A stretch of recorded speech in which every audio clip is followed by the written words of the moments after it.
Good morning and welcome to Regulatory Submissions with Real-World Evidence, Successes, Challenges, and Lessons Learned. I'm Garrett Homry, Research Director for Biomedical Regulatory Policy at Duke Institute for Health Policy.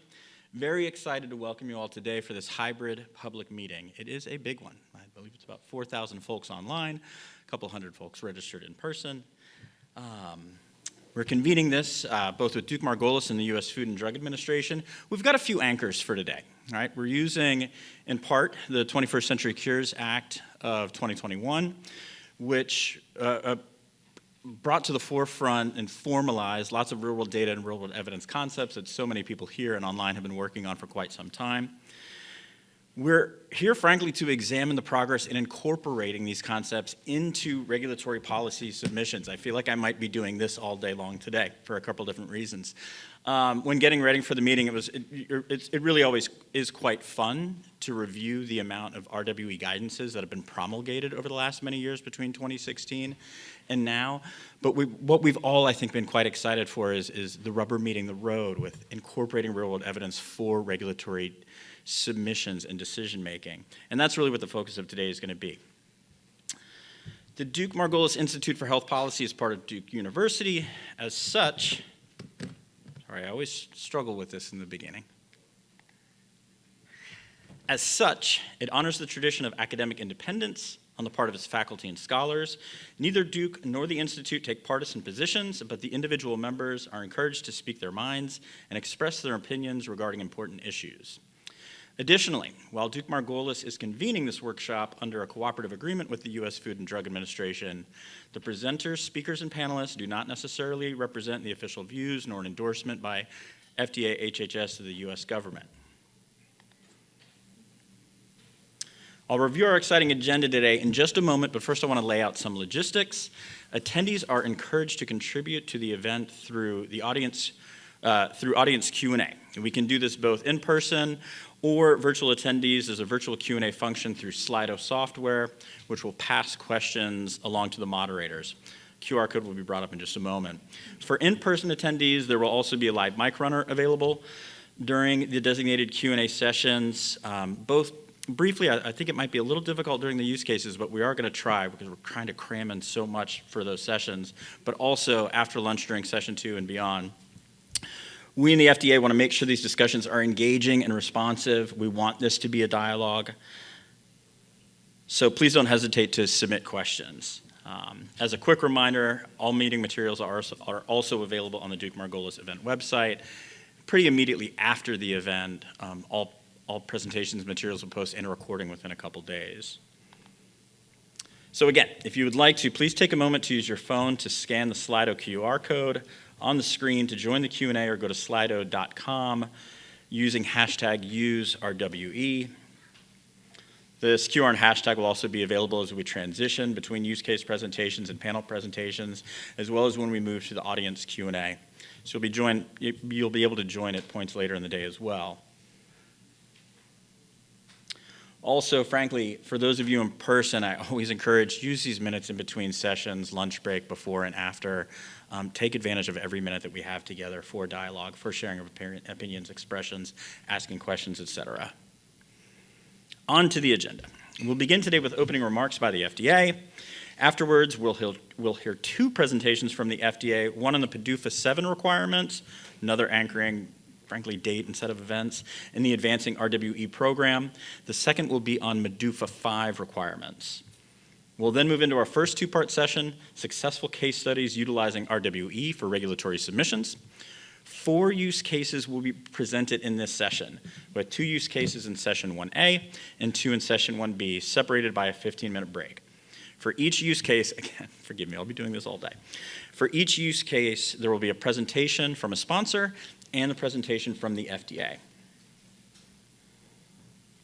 After each of these subsessions, we'll shoot for about 5 minutes of audience Q&A, so hopefully we can have audience participation there, mic running, Slido, etc.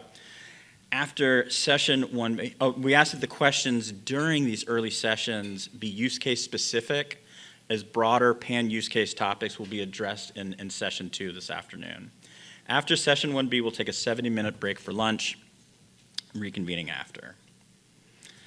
The second session is on strengths and remaining challenges using RWE in case studies. And then we'll end the day with a fireside chat on envisioning tomorrow. Where do we go from here? The future landscape of real-world evidence at the FDA, followed by closing remarks by our Institute Director, Mark McClellan. I'd like to now turn it over to Dr. Sarah Brenner, Principal Deputy Commissioner at the FDA.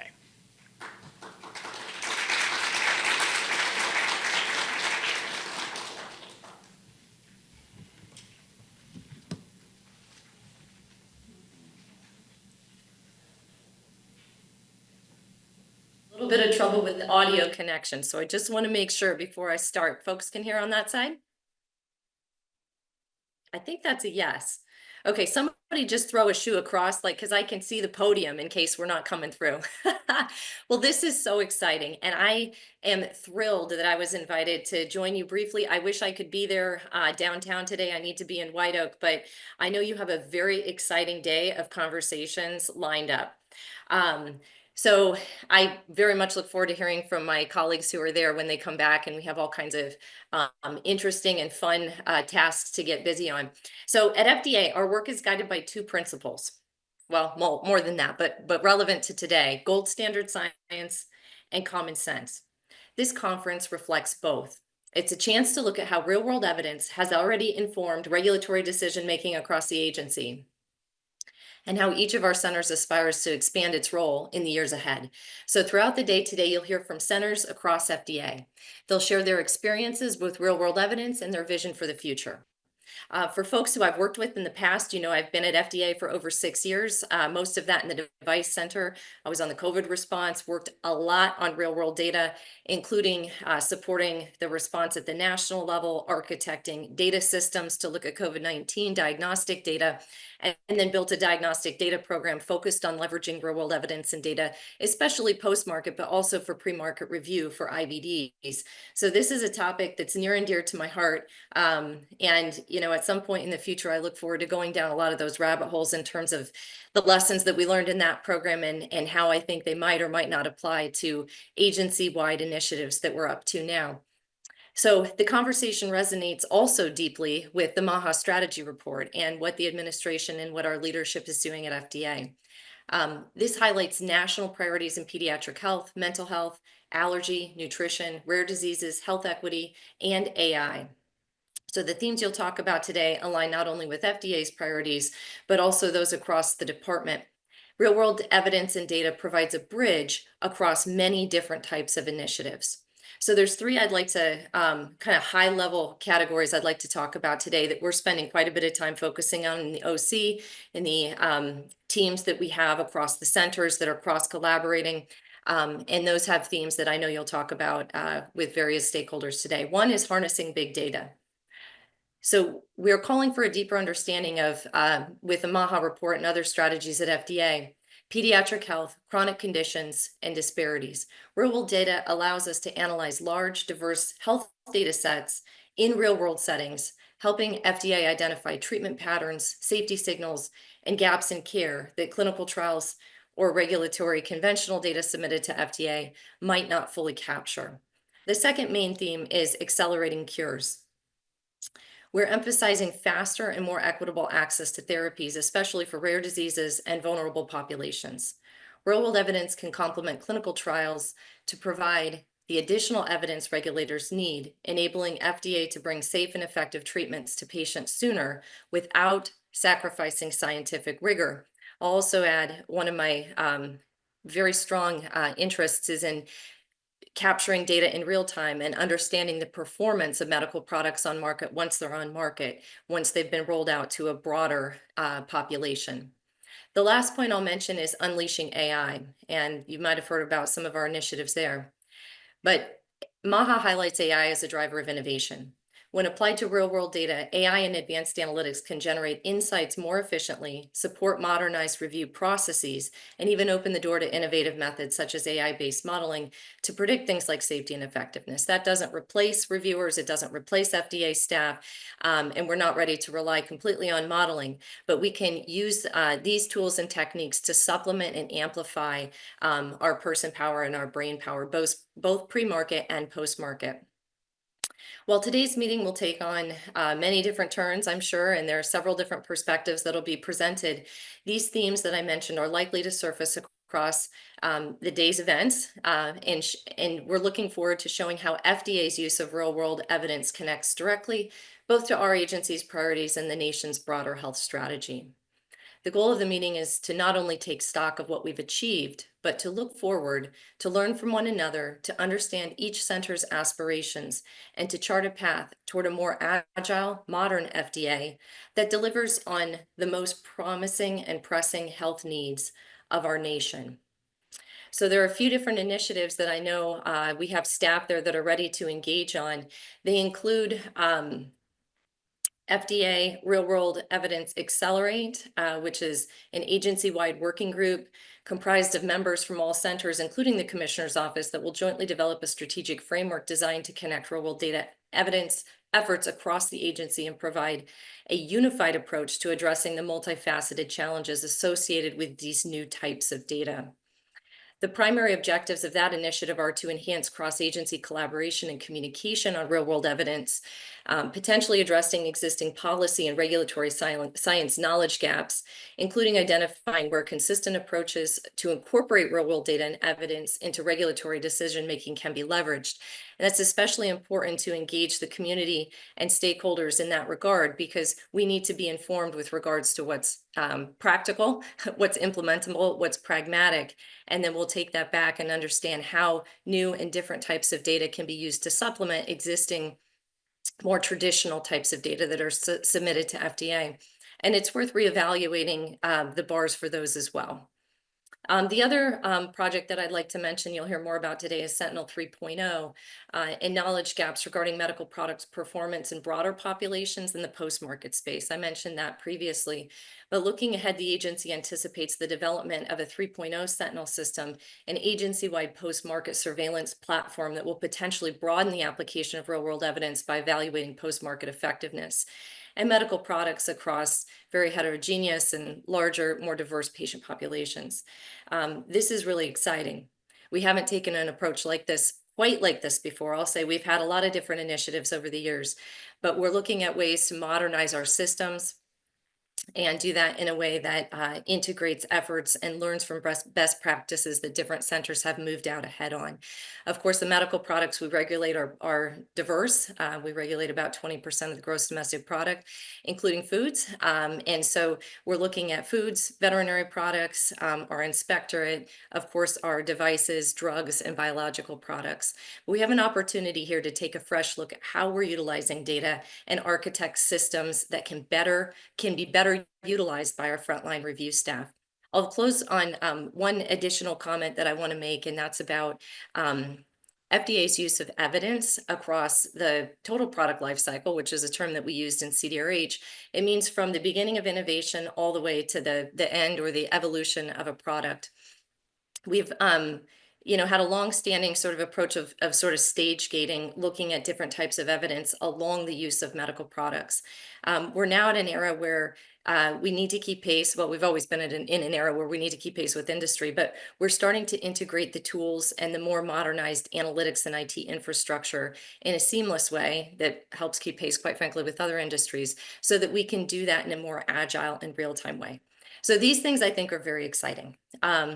Again, I would love to be there talking with all of you. I know we've got some incredible staff from across FDA who are there to gather ideas, to hear your input, to incorporate those into our thinking. And I would invite you to use this as an opportunity to engage in conversation, not just now, but to keep the dialogue going. You can feel free to reach out to me directly or reach out to my colleagues who are there. And again, this is the beginning of, well, it's a step in the road. I know we've been engaged for quite some time, but I view this as a real opportunity, perhaps a once in a generation opportunity to relook at and reboot how the federal government is utilizing data to inform real-time decision-making, and that's super exciting at FDA. So thank you all for your time. Have a great day today.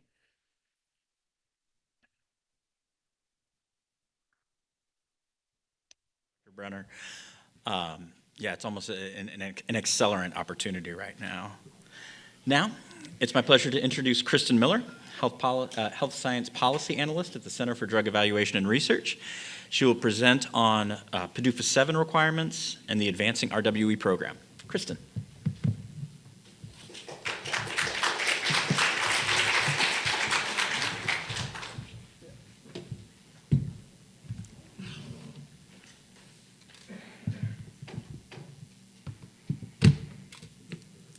All right, good morning. I am Kristen Miller. As Garrett said, I'm with the Office of Medical Policy, the Center for Drug Evaluation and Research with the FDA, and I will be speaking about PDUFA VII commitments and the Advancing RWE program. The views during this presentation are mine alone and do not represent anyone from the government.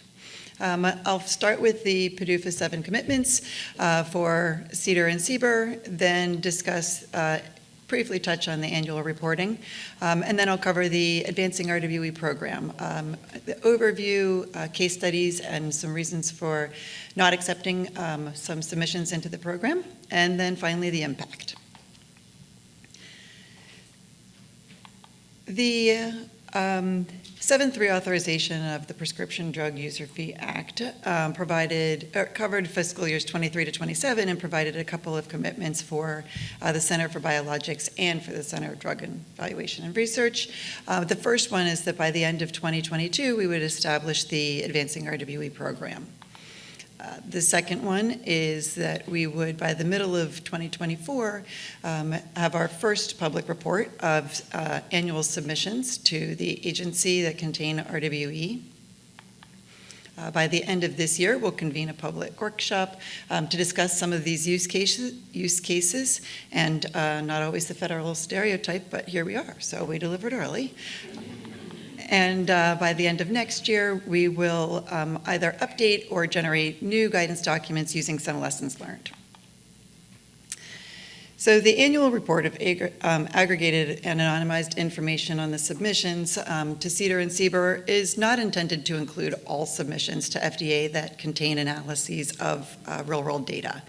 The goal is to report on submissions that contain real-world data to generate real-world evidence that is intended to support regulatory decision-making about a product's safety or their effectiveness.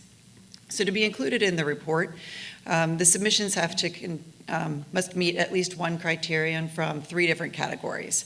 It depends the type of study, the type of regulatory submission, the role of the study, and the contribution of the real-world data. This is a collaborative effort across CDER, CBER, and the Oncology Center of Excellence, and both fiscal year 23 and 24 are posted on our website. As I mentioned, the Advancing Real-World Evidence Program was launched in 2022. The goals of the program are to identify approaches for generating real-world evidence that meet these regulatory requirements. We want to help improve the quality and the acceptability of submissions to the FDA that contain RWE. We also want to highlight publicly these characteristics to support these decisions to advance the field and develop agency processes that promote consistent decision-making across the agency. Sponsors who are accepted into this program can get up to 4 meetings with the agency, and those are for early discussions. They meet with us for early discussions in the development program. This is an optional pathway. The traditional pathways still exist, and there's 2 semi-annual submission deadlines, March 31st and September 30th. The submissions for the Cycle 6, the deadline is next week, and we can accept up to 4 submissions into this cycle, upcoming cycle. To be eligible, sponsors must have an IND or a pre-IND, and the proposed RWE must be intended to meet regulatory requirements in support of labeling for effectiveness or for post-marketing commitment studies requirements. Once we accept a sponsor into the program, then we have to come to an agreement on the items of the study design that will be for public disclosure. When we select and we evaluate the applications for acceptance, we consider both the technical and the regulatory standards, but also the breadth and diversity of the different submissions. We look at whether or not the proposed data will be appropriate and sufficient for the intended regulatory purpose, and that the study design is robust enough to be able to support the regulatory decision-making. In addition, we also want to ensure that there is variety across therapeutic areas, data sources, study design, et cetera, so that we can maximize learning opportunities and the program impact. And want to make sure that we highlight that method studies, so studies to support, method studies to support studies that are intended to meet regulatory requirements are currently not accepted into this program. Maybe eventually, but as of now, we cannot accept those proposals. Through the first 5 cycles, we've had 26 meeting requests that have been received. We've accepted 5 of these into our program. 2 of the sponsors have completed participation, and there are 3 that are still ongoing. 21 of these were not accepted into the program, and the sponsors that were not accepted into the program received letters from the Primary Review Division, either offering advice or an opportunity to meet with them to discuss. Earlier this year, we published a perspective piece on our experiences through the first 4 cycles of this. So the first completed case study, the sponsor was seeking approval for a new indication to treat a specific type of cardiomyopathy. This drug is approved for another indication and is commonly prescribed off-label for cardiomyopathy patients where it appears to help reduce their symptoms. The sponsor's proposal centered on a retrospective cohort study. They plan to use commercial claims databases to examine cardiac-related hospitalizations and all-cause mortalities. I followed patients for 3 years. The study would compare the drug of interest against those receiving an active comparator. So when we were evaluating the proposal for acceptance, this did meet the requirement that the RWE was intended to meet the regulatory requirements, and also this case would provide valuable insight into the complexities of using real-world data in specialized therapeutic areas. So the program focused on 2 main areas of concern. First, there are significant treatment differences significant differences between the treatment groups were anticipated. Clinical prescribing practices suggest that there are substantial variations could exist between patient characteristics, the healthcare providers, concurrent treatments, and the treatment facilities. Physicians are more likely to prescribe the drug of interest to patients who have advanced diseases, and those patients are also more frequently undergo specialized interventions such as ablation. The specialty centers that are equipped to perform these procedures are also the ones that more commonly prescribe the drug of interest. Design elements and statistical methods can help address these potential biases, but their effectiveness depends on having relevant data for outcome predictors. However, the claims data did not have key disease severity markers that were essential for this. The second issue that the program focused on was endpoint selection. The proposed outcomes were several steps removed from the drug's anticipated treatment effects. The distance between the drug's action and the measured outcomes made it significantly more challenging to attribute any observed differences between the groups to the treatment effect rather than to any other influencing factor. So overall, these fundamental design limitations compromise the study's interpretability and the ability to draw meaningful regulatory conclusions from the results.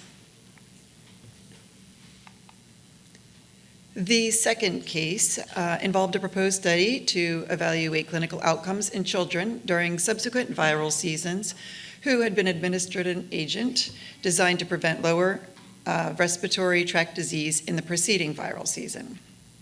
This study had dual purposes. The first was to fulfill a post-marketing commitment, and it was also to support a new indication. The sponsor proposed conducting non-interventional retrospective cohort study using electronic health record data with the primary endpoint of being medical encounters for lower respiratory tract disease. So when we evaluated this proposal for acceptance into the program, we had several key considerations. The RWE was intended to meet the regulatory requirements. However, for the new indication proposal, the study design could not ensure comparability between treated and untreated patients. And in addition, the data source did not allow FDA access to patient-level data, and this is essential for our regulatory assessment. We recognize that access to patient-level data is a challenge, and we are actively working on solutions. So given these limitations, the sponsor agreed to limit their discussions through the Advancing RWE program to the study design for the post-marketing commitment and to use traditional pathways to discuss the new indication. The program focused on three main design areas.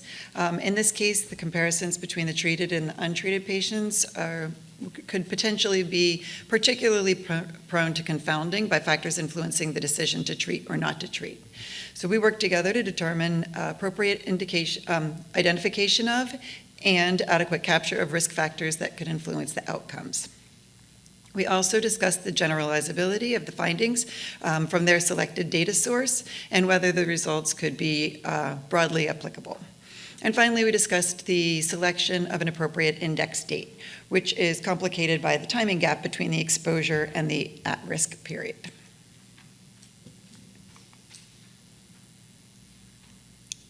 I'm sorry, Garrett. Oh, perfect, I got it. All right, great.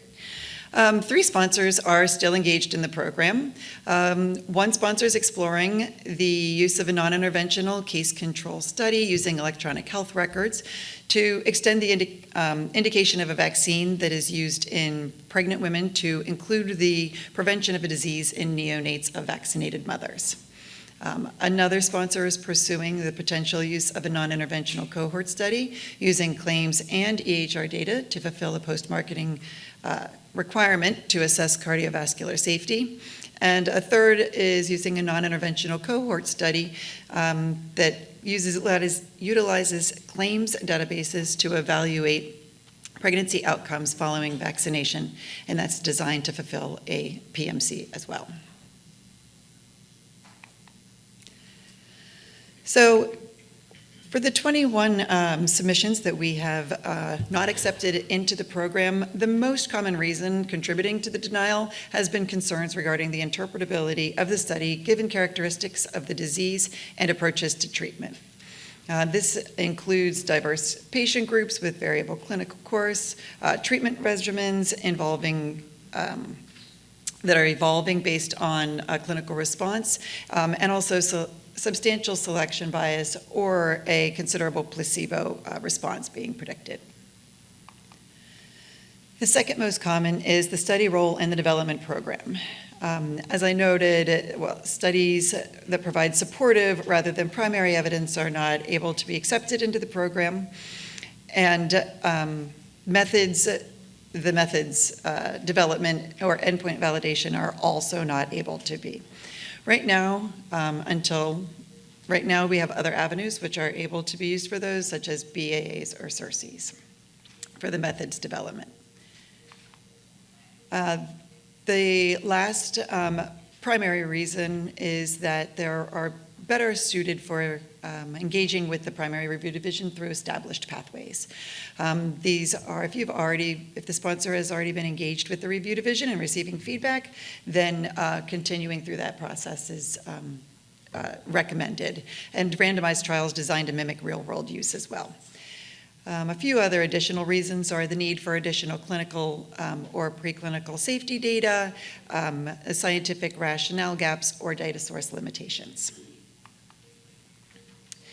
Overall, the program has improved the understanding of real-world data study characteristics that could support regulatory decision-making.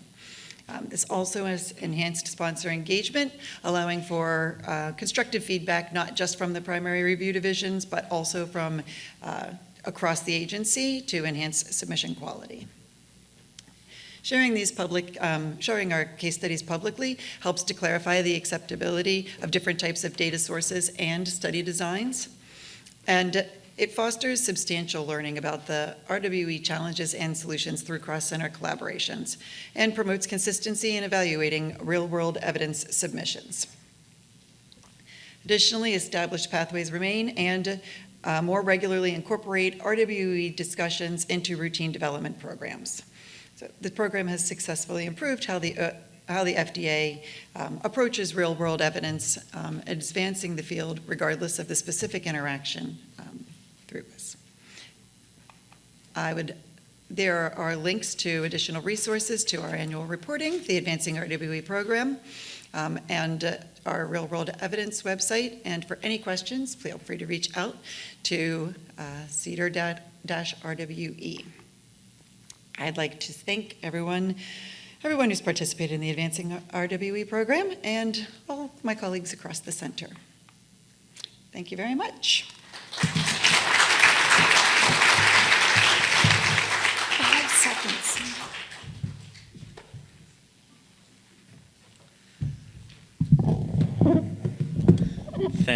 Thank you so much, Kristen.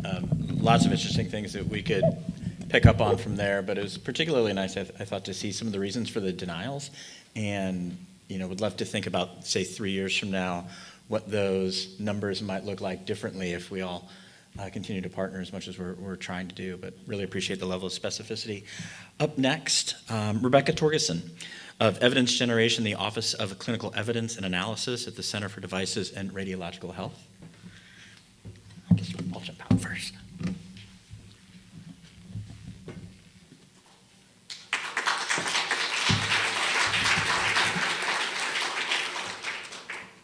Thank you, and good morning. As Garrett mentioned, my name is Rebecca Torgerson. I'm currently the Associate Director for Evidence Generation within the Office of Clinical Evidence and Analysis, a part of the Office of Product Evaluation and Quality within the Center for Devices and Radiologic Health. I'll be providing an update on the MDUFA V commitments. We will be reviewing the following 5 items here today. In 2012, CDRH adopted a new vision statement. It has guided our center in our activities since then. An increased emphasis and use of real-world evidence is an integral part of achieving this vision. Our vision is that patients in the United States have access to high-quality, safe, and effective medical devices of public health importance first in the world. In order to bring these devices to market, often clinical evidence is needed, and the assurance of their continued safety and performance also relies on learnings from available clinical information. For medical devices, clinical evidence comes in many forms. A vast amount of information and knowledge are created every day as a part of the routine healthcare and often generated at home. FDA recognizes that there's a wealth of real-world data covering medical device experiences exist and are routinely collected in the course of treatment and management of patients. For the purpose of mutual understanding, FDA defines real-world data as related to the patient's health status and/or the delivery of healthcare routinely collected from a variety of sources. Real-world evidence is the clinical evidence regarding the usage, potential benefits, or risks of medical products derived from analyses of real-world data. Sources of real-world data could include electronic health records, claims, registries, patient-generated data, including from wearables, and patient and clinician-reported outcomes. Multiple sources of real-world data can be linked and aggregated to provide a more robust real-world data source when appropriate. As depicted on this slide, CDRH believes that real-world data to generate real-world evidence can be leveraged throughout the total product life cycle, or TPLC, with this as a list of examples of how to do so, but not an exhaustive list. Real-world evidence has been a part of the MDUFA, or the Medical Device User Fee Act, commitments for a while. Within MDUFA IV, the center provided resources towards the establishment of the National Evaluation System for Health Technologies, or NEST, Coordinating Center, and the development of a framework to fund pilot projects evaluating the usability of real-world evidence for pre-market decisions. Within MDUFA V, which runs to the end of fiscal year 2027, support of real-world evidence efforts are: 1, the inclusion of real-world data within the medical device reporting requirements; 2, the continued advancement of CDRH's RWD and RWE training program; 3, to provide transparency around real-world data development activities. And 4, to update the published 2017 CDRH RWE guidance document. The agency's first guidance on real-world evidence for regulatory decision-making was published by CDRH in 2017. In 2019, CDRH reorganized its review offices as a part of its total product lifecycle efforts, creating a series of offices of health technologies, and my office, the Office of Clinical Evidence and Analysis, where we support real-world data and real-world evidence activities. We published our 90 successful examples of real-world evidence use in regulatory decision-making in 2021, and published an update to our guidance as draft at the end of 2023. Throughout this time, we have supported NEST through its creation, test cases, and framework development. CDRH is targeting publication of our final RWE guidance sometime soon.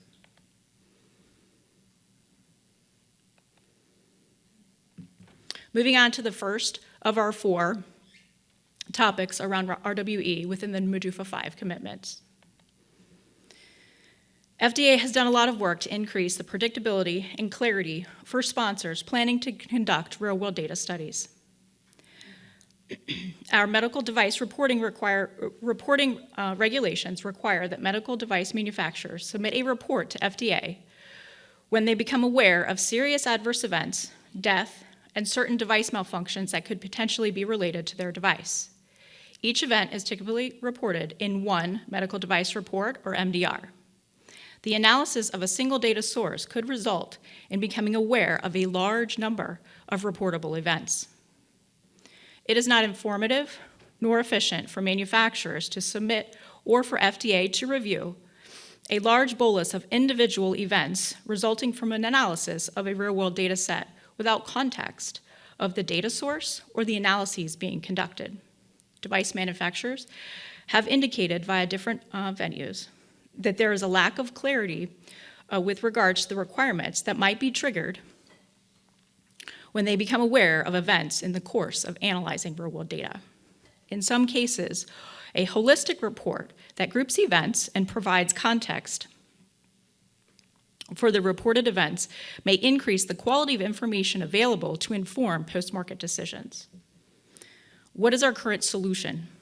Existing MDR regulations for manufacturers to submit to submit a request to report differently from the requirements of 21 CFR 803, including those that are discovered in the course of analyzing real-world data.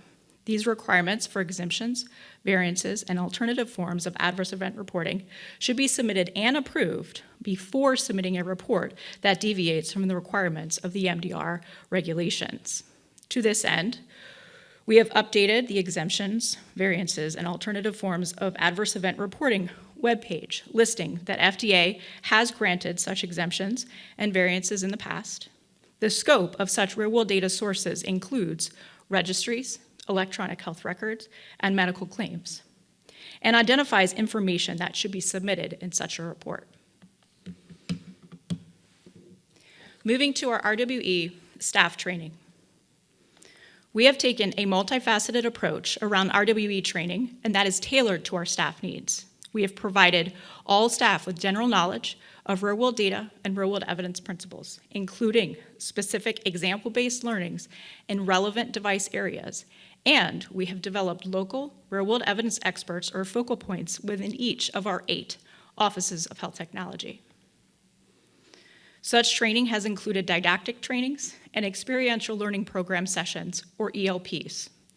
My office has helped coordinate several ELPs within the RWE space to provide CDRH staff with an opportunity to participate and learn about emerging and innovative RWE methodologies and its potential in the pre- and post-market review of medical devices.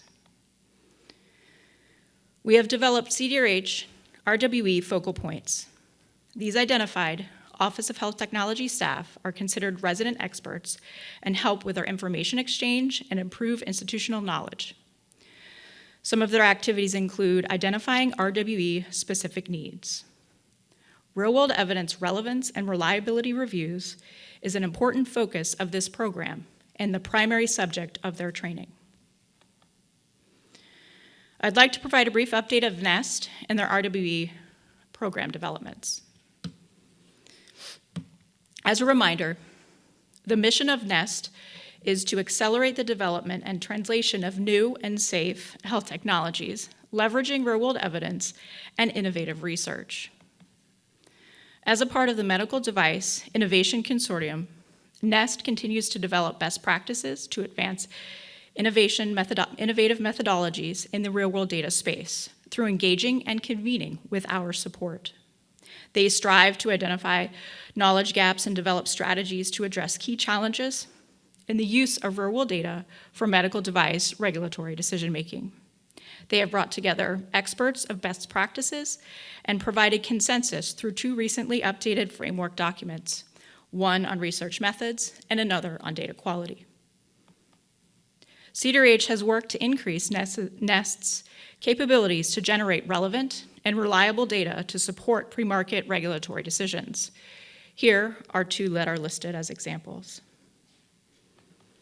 Lastly, I'd like to provide an update on CDRH's 2023 draft RWE guidance. As previously mentioned, CDRH published the agency's first RWE guidance in 2017. We then issued an update in draft form in 2023. This draft guidance has expanded sections including general considerations for real-world evidence use, expectations around relevance and reliability assessments, and has provided 5 general examples of successful use of RWE in medical device regulatory decision-making. We have added several new sections, including applications with RWE under EUA, considerations about methodologies for collection and analysis of RWD to generate real-world evidence, including best practices and documentation for FDA to review. This draft guidance was also updated to include RWD use to support a variety of application types in response to FDORA. Of note, the 2017 guidance remains into effect until this draft guidance is finalized.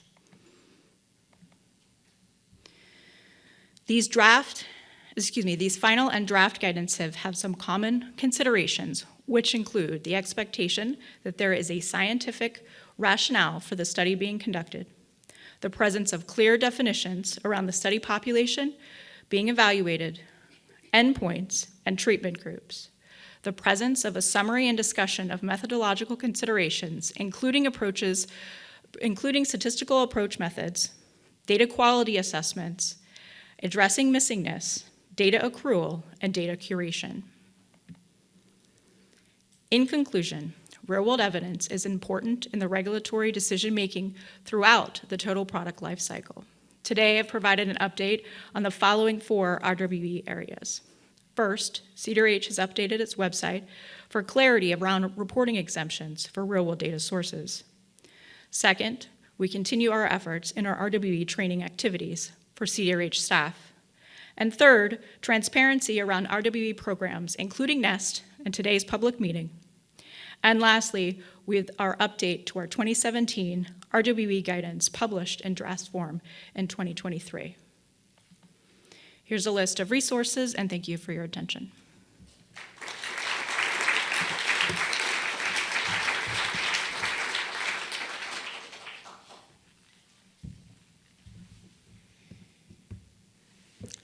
Thank you so much, Rebecca. Great to have CDRH's participation today. We'll now begin our first use case session of the day. So we're going to spend the next 45 minutes on session 1A, successful case studies utilizing RWE for regulatory submissions. For this session, presentations will use cases of RWE used for regulatory decision-making for approved medical products that meet regulatory requirements. Use cases will come not just from CDER and CDRH, who presented those very helpful foundational presentations to start the day, but also from the Oncology Center of Excellence, OCE, and the Center for Biologics Evaluation and Research, CBER. Each case, as I've mentioned earlier, will have 2 presentations, one from the product sponsor and one from an FDA representative. Each subsession, 1A and 1B, will follow this format, and then also we'll have a short audience Q&A. So please gear up, queue up, and we'll also, for folks online, you have the Slido code, or the Slido QR code. Our first use case of the day is Orencia, or abatacept, sponsored by Bristol Myers Squibb. Carrie Nagrad, Senior Director and Global Regulatory Lead at BMS, will kick us off.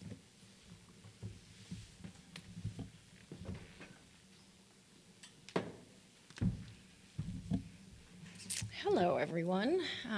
I am Carrie Nagrad, and I'm going to be taking you through, there we go, a unique, a unique example of an unmet medical need orphan indication with data from an ISR, IST, or investigator-sponsored research-sponsored trial, data from real-world evidence, real-world data from historical controls, as well as a registry study.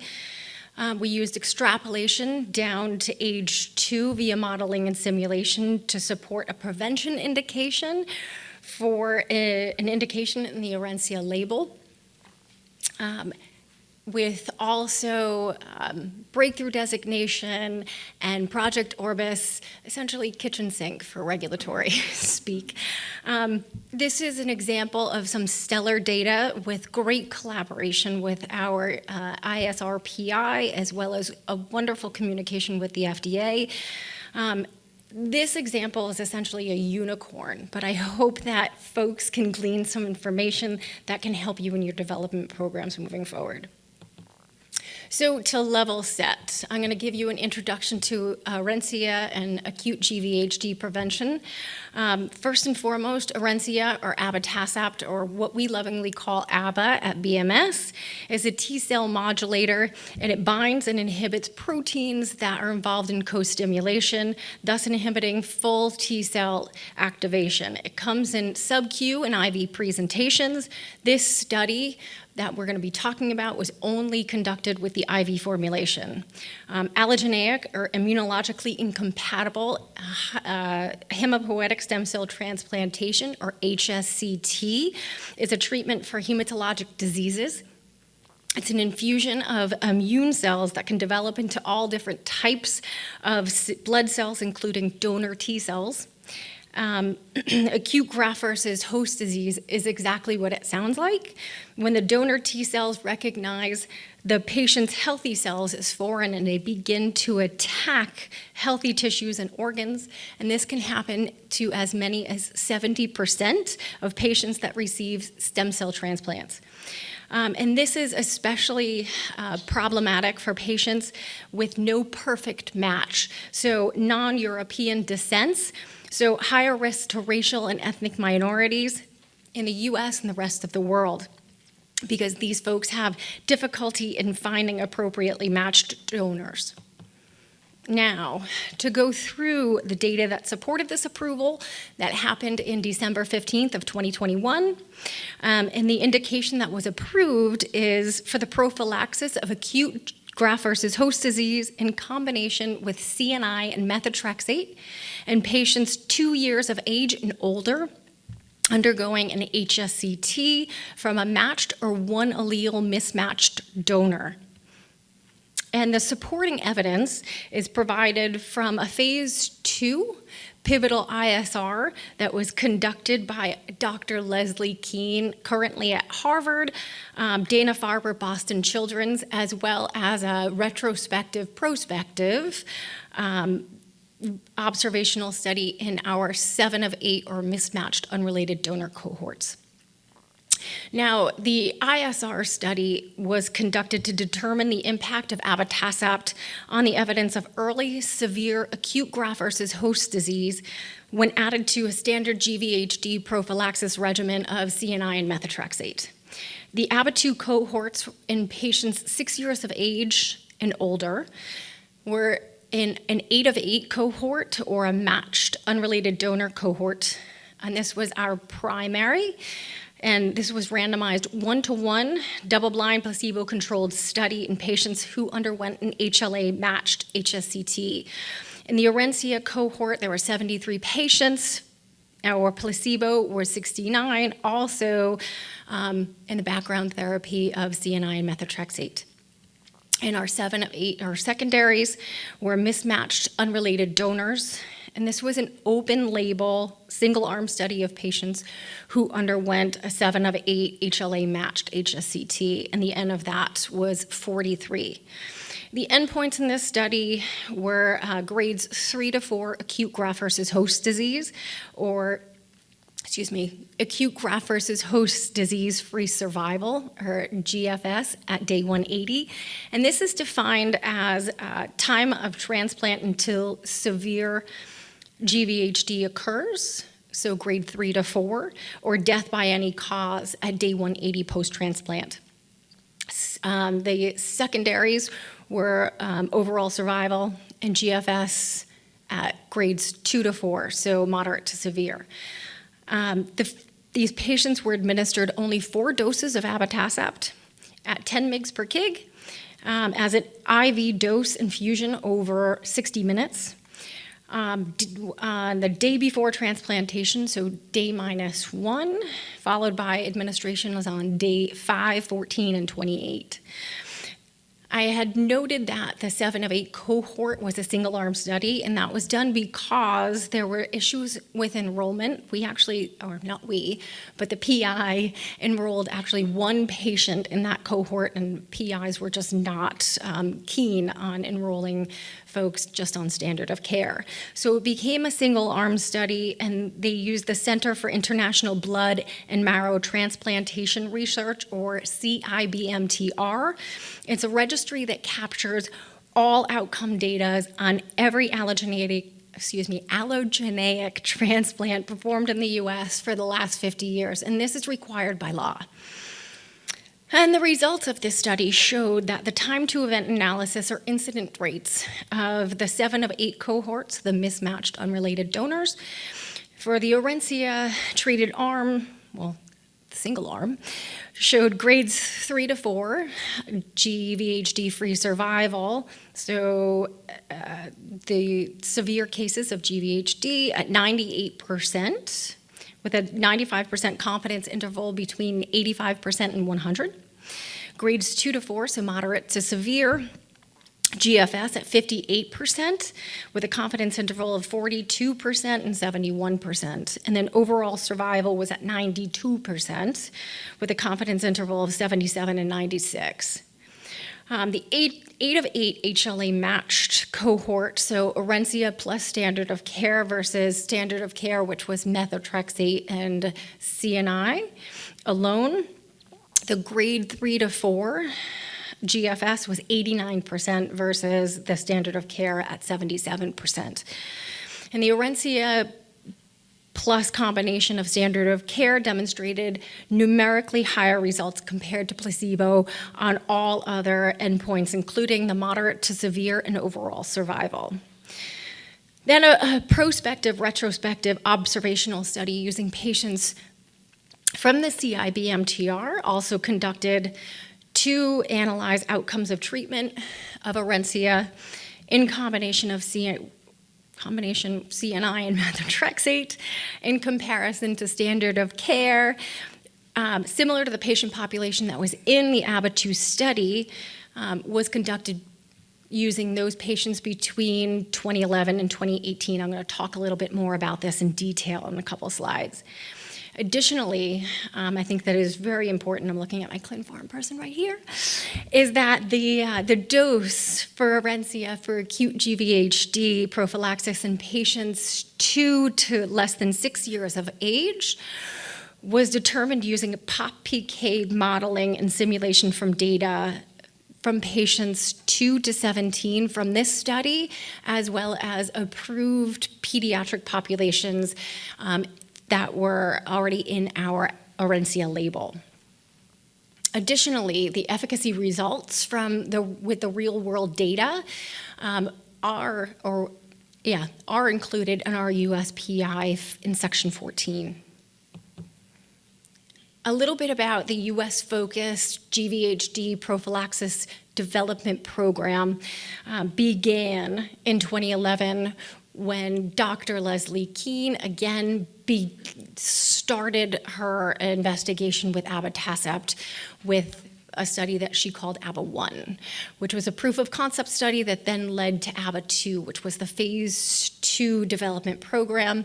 And when the 7 of 8 cohort read out, which was a lot quicker than the 8 of 8 cohort when they moved that to an RCT to a single arm study, it enrolled and completed very quickly. So once we got that data and realized how significant it was, we engaged the FDA in a 2017 Type B meeting to talk through how do we make this study registrational. The FDA gave us suggestions as to a revised study endpoint, which differed from the PI's ISR research study. Her endpoint was 100 days GFS grade 3 to 4. The FDA had suggested that we use day 180 GFS grades 3 to 4. So we made that modification. Also in 2017, the orphan drug designation was granted for this indication. And then in 2019, we received breakthrough designation. Also of note, in 2019, when the 8 of 8 cohort read out, we had a discussion again with the agency that our primary endpoint did not hit statistical significance. However, we saw the greatest need as the 7 of 8 cohort, and that's where the great data was. In that meeting, we included folks from OMP, and we shared both the date and the time of the meeting that we were having with the division, as well as the briefing document, asked them for some information as to the applicability of our historical controls, meeting the new standards that were outlined in the rare disease guidance, if that would contribute to RWE, and asked them to join us at that meeting. Also at that meeting were the PI and some additional folks that were KOLs that really helped our case. And in the post-meeting notes from the official meeting minutes from that discussion with the FDA, the division indicated that a prospectively designed retrospective analysis of the CIBMTR database assessing OS at day 180 could potentially support a filing. In 2020, we had our data from the registry study, and we sent that to the division along with our ABBA-2 results, and 2 days later, they asked us to participate in Project Orbis. So what began as a US development program was now a global one. In 2022, December 2021, we received the US approval, and then 2022, BMS received approvals in Israel as the first Project Orbis participant as a pilot, and then also in Health Canada. So the meat of this discussion, the registry study. The registry study was only on the 7 of 8 HLA-matched cohort.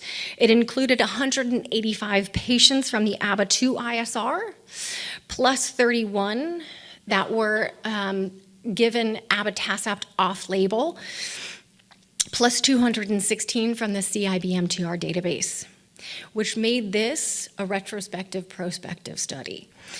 For the primary objective endpoint, or primary objective cohort, a weighted log rank test was used to compare OS with 180 days of follow-up in standard of care plus abatacept without ATG to standard of care without ATG. It was randomized 3 to 1. And just of note, ATG is standard of care in some countries, and it's used as well in the US, just not as significantly as CNI and methotrexate.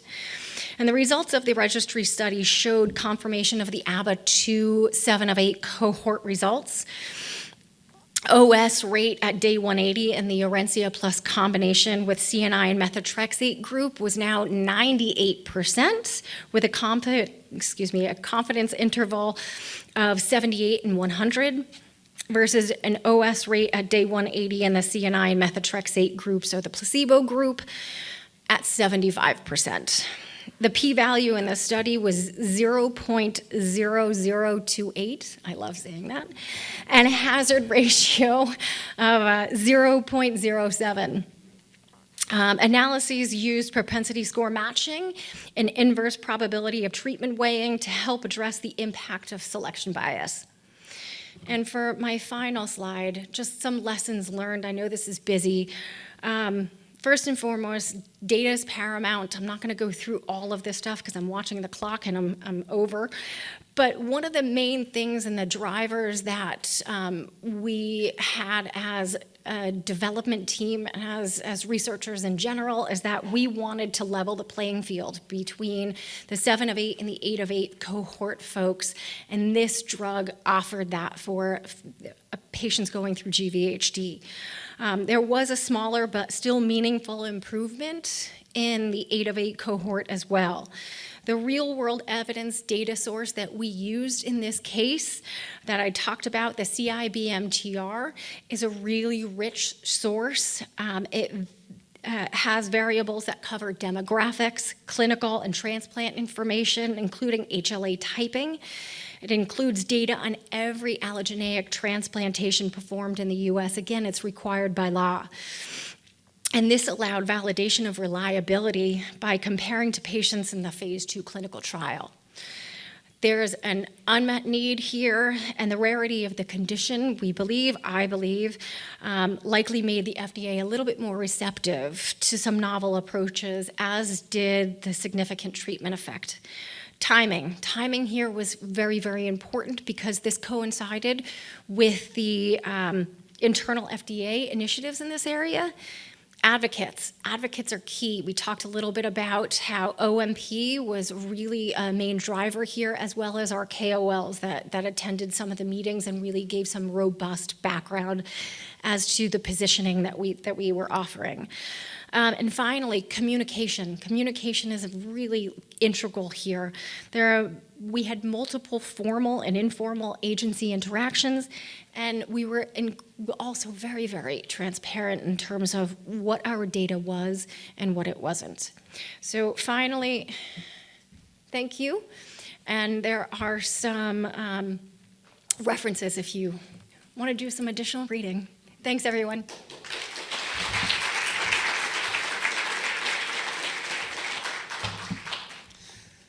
Thank you so much, Carrie. I too would enjoy saying 0.0028 with frequency.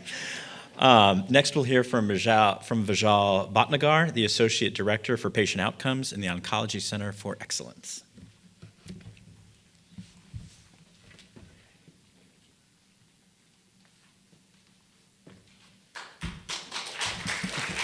I haven't said anything yet. So good morning, everyone. My name is Vishal Bhatnagar. I'm a hematologist, oncologist, and associate director for patient outcomes in the Oncology Center of Excellence. Today, I'll be presenting on the use case for how real-world evidence supported regulatory approval, continuing the conversation that we just had on abatacept for acute graft-versus-host disease prophylaxis. And let me make sure I'm on the right slide. Okay. Let me start by outlining the significant unmet medical need that this approval addressed. Acute graft-versus-host disease represents a major cause of morbidity and transplant-related mortality, allowing allogeneic hematopoietic stem cell transplantation. This risk is particularly elevated in patients receiving grafts from mismatched, unrelated donors. Prior to this approval, in December 2021, remarkably, no drugs had been specifically approved for acute graft-versus-host disease prophylaxis. I did my hematology oncology fellowship training just up the road at a busy bone marrow transplant unit, and I distinctly recall seeing a number of patients with acute graft-versus-host disease, which was sometimes fatal. Managing acute graft-versus-host disease can be extremely difficult, and any therapy to prevent this sometimes fatal outcome was welcomed by the malignant hematology and bone marrow transplant communities. As you heard in the preceding presentation, there were some challenges around the pivotal randomized controlled trial known as ABA2. While this trial demonstrated compelling secondary endpoint results, It failed to meet its primary endpoint of achieving a statistically significant improvement in grade 3 to 4 acute GVHD-free survival. The situation became more complex with the higher risk 7 out of 8 mismatched donor population. The RCT study cohort was amended to a single-arm design because randomization to a placebo arm was no longer considered ethical, given the emerging evidence of benefit. This created a significant evidence gap for this vulnerable patient population. To address this evidence gap, the sponsor conducted study IM 101-841, a retrospective cohort study that was carefully designed with pre-specified protocol and statistical analysis plan developed with input from the FDA. This collaborative approach was crucial for ensuring the study would generate evidence suitable for regulatory purposes.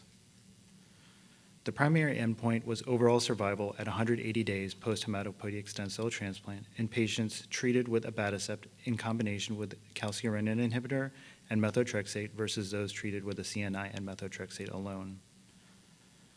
The data source was the CIBMTR registry, which was deemed fit for use because it included data on every allogeneic transplant performed in the United States as mandated by law.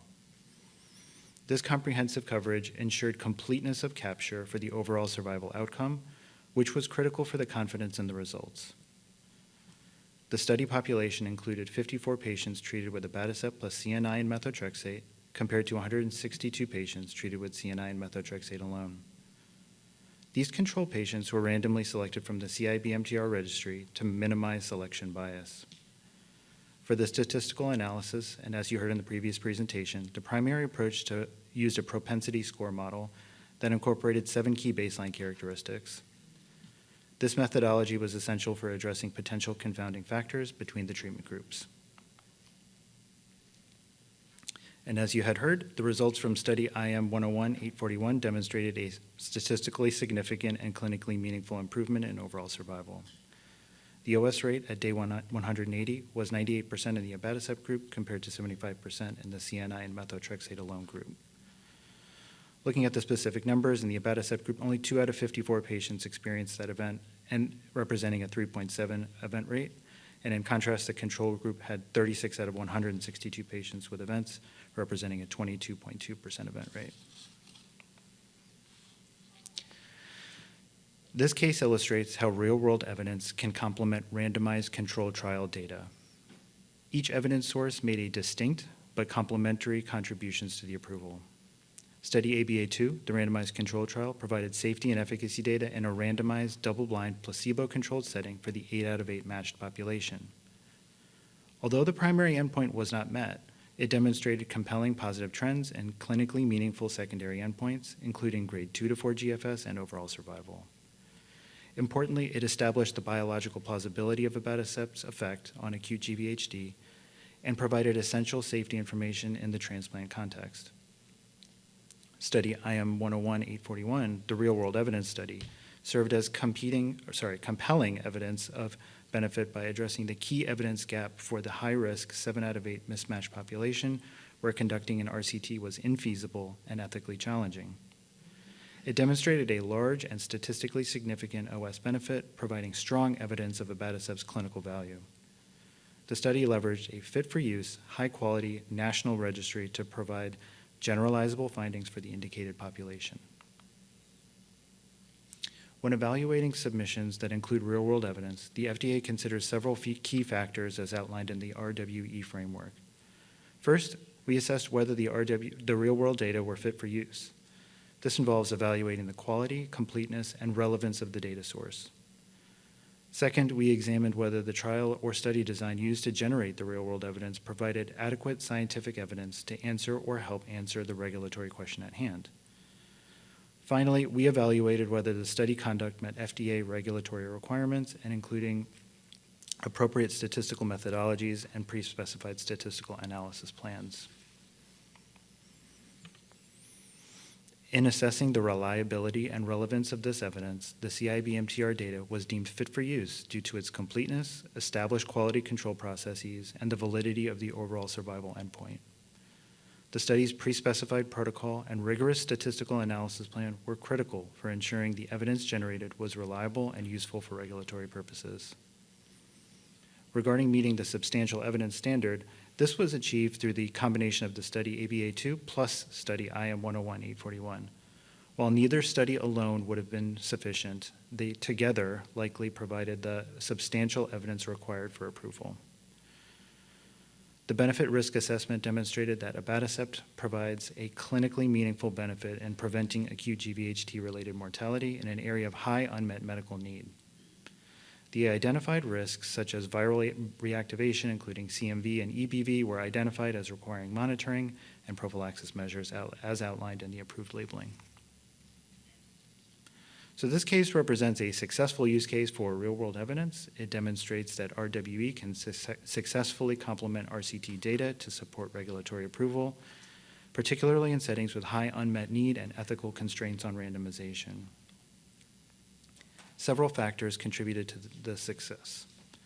First was the availability for a fit-for-use data source with a reliable and relevant data. CIBMTR's registry comprehensive coverage, established quality processes were essential. Second was a rigorous study design with a pre-specified analysis plan developed in collaboration between the sponsor and FDA, and this ensured that the study would generate evidence meeting regulatory standards. Lastly was the large and clinically meaningful effect size observed in the RWE study. That magnitude of the survival benefit was substantial and compelling despite the potential limitations inherent in observational studies. Looking toward future implications, this case underscores the importance of early engagement with FDA when planning a real-world evidence study. It also highlights the need for meticulous planning and execution to meet regulatory standards. The success of this approach may inform future regulatory strategies for other conditions where traditional randomized trials face similar ethical or practical constraints, and particularly in settings where high-quality registries exist. Thank you.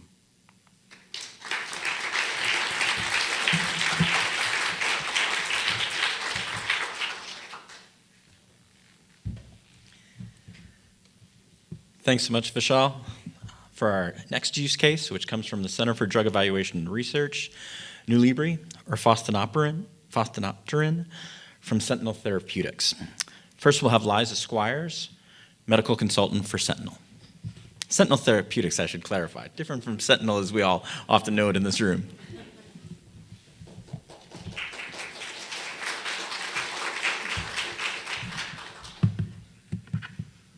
Good morning.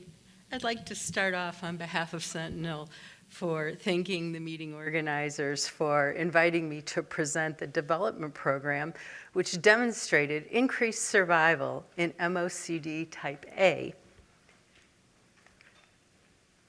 Wait for the slides. In patients treated with Fosdenopterin.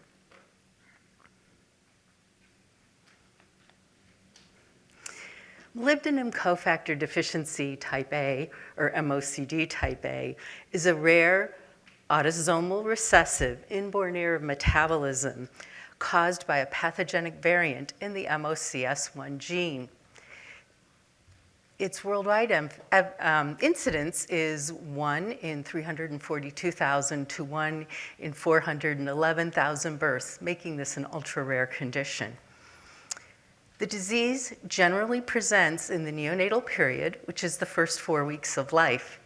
Although commonly we see presentations within the first hours to days of life, these infants present with intractable seizures, feeding difficulties, hyperactive startle response, and a high-pitched cry. The rapidly progressive and irreversible neurologic damage is caused to the increase in neurotoxic sulfate. Patients rarely survive early childhood, and early diagnosis and treatment is critical. Genetic diagnosis is the definitive way to establish MOCD type A. However, biochemical markers, including decreasing low or undetectable plasma or urinary uric acid, increased plasma or urine xanthine or hypoxanthine, as well as increased urinary sulfites and increased urine S-sulfocysteine can be detected in both plasma and urine. In healthy children, MOCO, molybdenum cofactor, activates sulfite oxidase, which is neurotoxic. MOCD type A, the MOCS1 gene, has pathogenic variants which prevent the production of cyclic PMP, and therefore the production of molybdenum cofactor.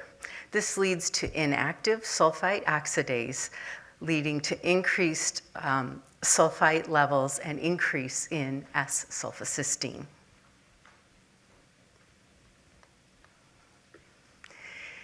The natural history study and initial development program were developed by Alexion Pharmaceuticals.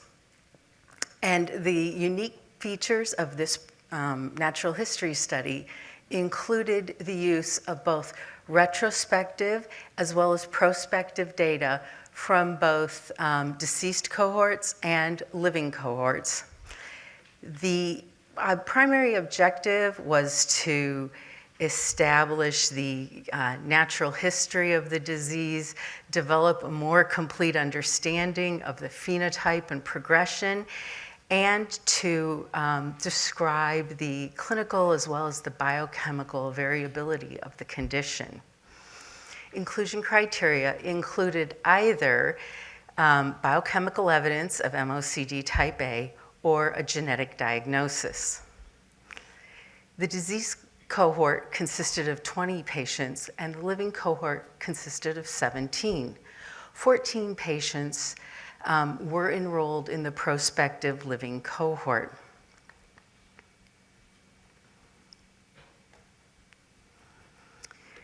The clinical development program not only used natural history data, but also treated data. The natural history data showed included similar endpoints, actually identical endpoints, done at the identical cadence to that in the interventional programs. The interventional programs included a retrospective observational study, which was data obtained from patients in a named treatment program, as well as 2 prospective open-label studies, one in which patients previously treated with recombinant cyclic PMP were switched to the synthetic form of cPMP and underwent a dose escalation. The additional study was a study of treatment-naive patients and was primarily infants, but that study was eventually opened up to older children at the request of the EMA. An additional study was done at the request of the FDA, which was to follow up on retrospective patients in both the natural history and the switch study to ascertain additional survival information. When looking at the patient demographics, from the full analysis set, there were 13 treated patients and 37 untreated controls. There was a slight male predominance in the natural history study, and this was felt to be due to small sample size, as this is an autosomal recessive condition. There was a fair balance between the regions of birth in the treated and natural history cohort. And as mentioned, the treated patients were all neonates, whereas the untreated controls showed a few patients, about 11%, that had a later onset of disease, and this is consistent with the literature. The Kaplan-Meier curve demonstrates that there was improved survival, with the untreated controls having a median survival of just over 4 years, whereas the overall survival in the treated cohort could not be determined due to the low incidence of death. At 1 year,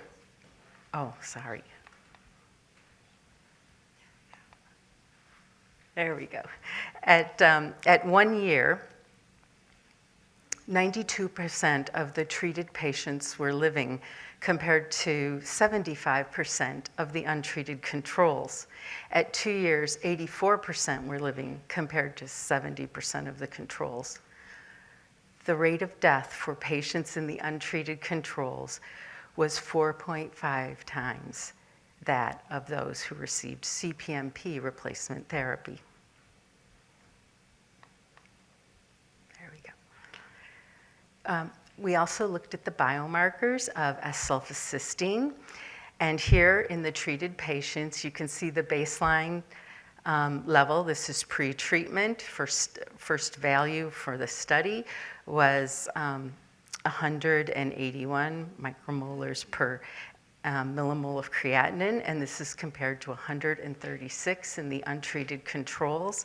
At the last visit, the untreated patients had an elevation in S-sulfocystine compared to a marked decrease of S-sulfocystine down to 11.4, and this was a large decrease when compared to the untreated population.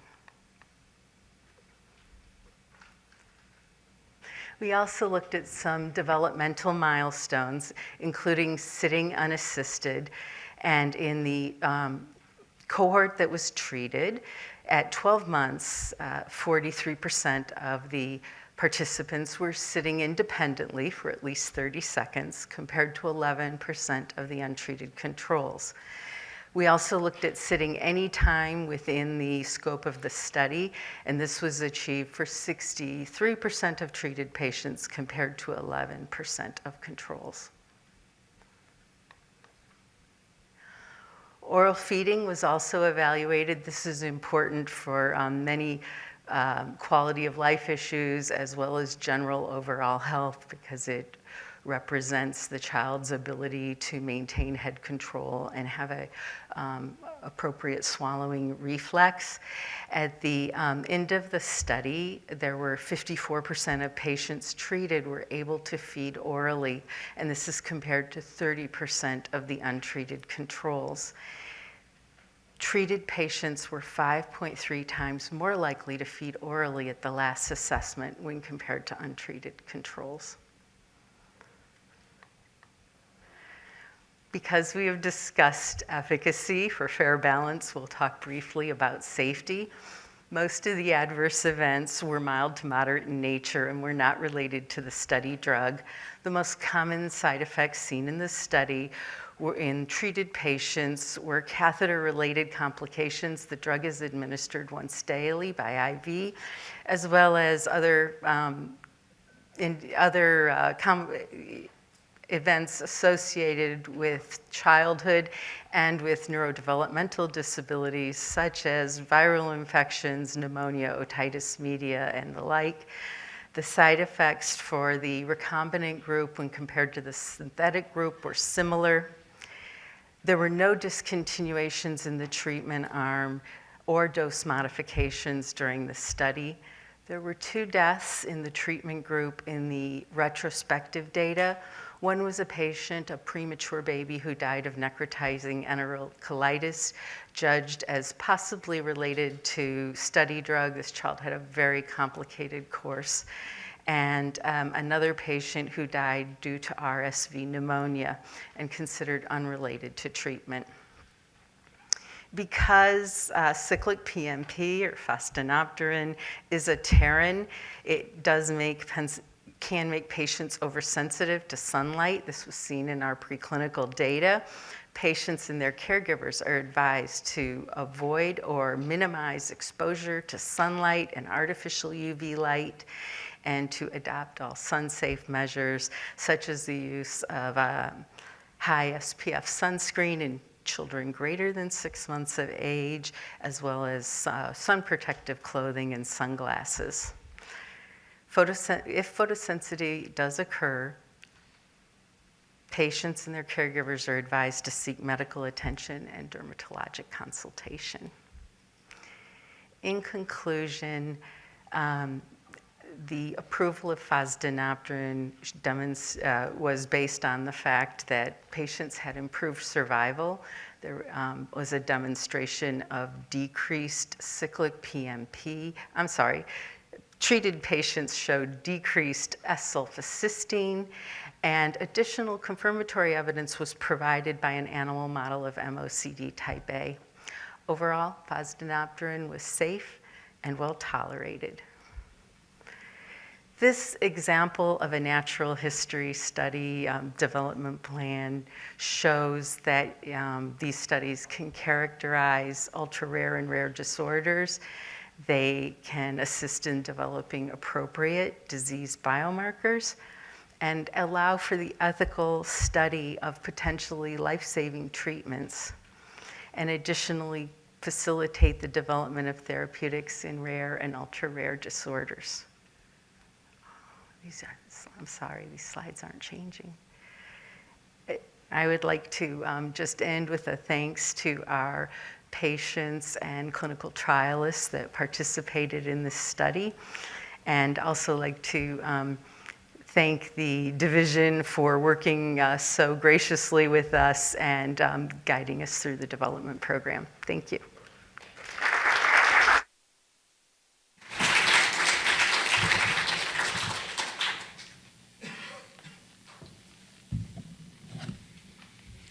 I want to make sure that those thank yous make it up.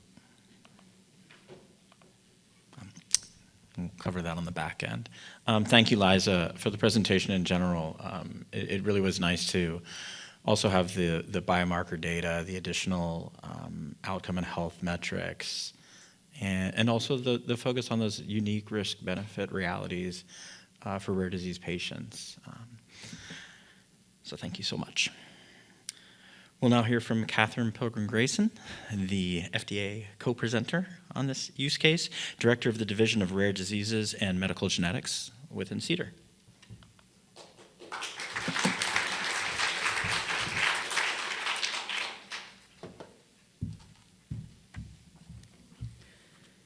Well, good morning, everyone.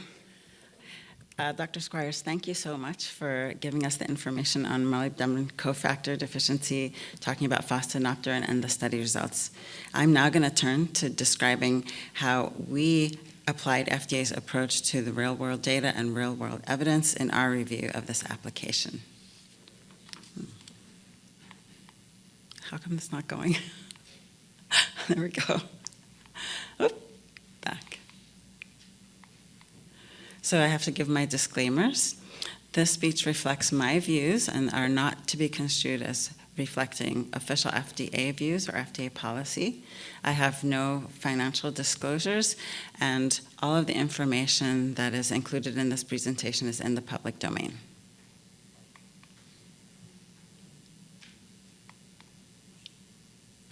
Am I pointing it in the wrong direction?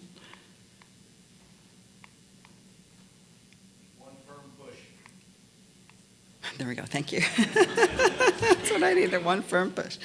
All right, I'll first set the stage by touching on overarching challenges that impact rare disease drug development, then review how we applied FDA data standards for real-world data and real-world evidence in the review of this application, highlight the challenges we encountered during our review, and then touch on our successes and lessons learned. Molybdenum cofactor deficiency exemplifies many of the challenges that we see when it comes to drug development for rare diseases. As Dr. Squires noted, it's a fatal disease affecting a very small population. There can be heterogeneous clinical presentations. These factors present difficulties in selecting the study population and endpoints and present hurdles for trial enrollment and interpretation of the data. Additionally, at the time, there was a lack of available treatments, and this added to the urgency that we all felt in getting effective therapies to patients who desperately needed them. You've seen this rubric before in Dr. Bhatnagar's presentation, but I place it here just as a reminder.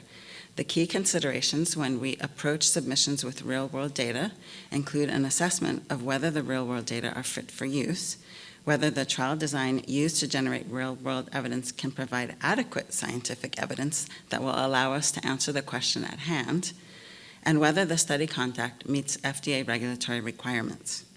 These are tall bars to meet, and in the Division of Rare Diseases and Medical Genetics, we exercise as much flexibility and innovation as possible while maintaining those regulatory standards.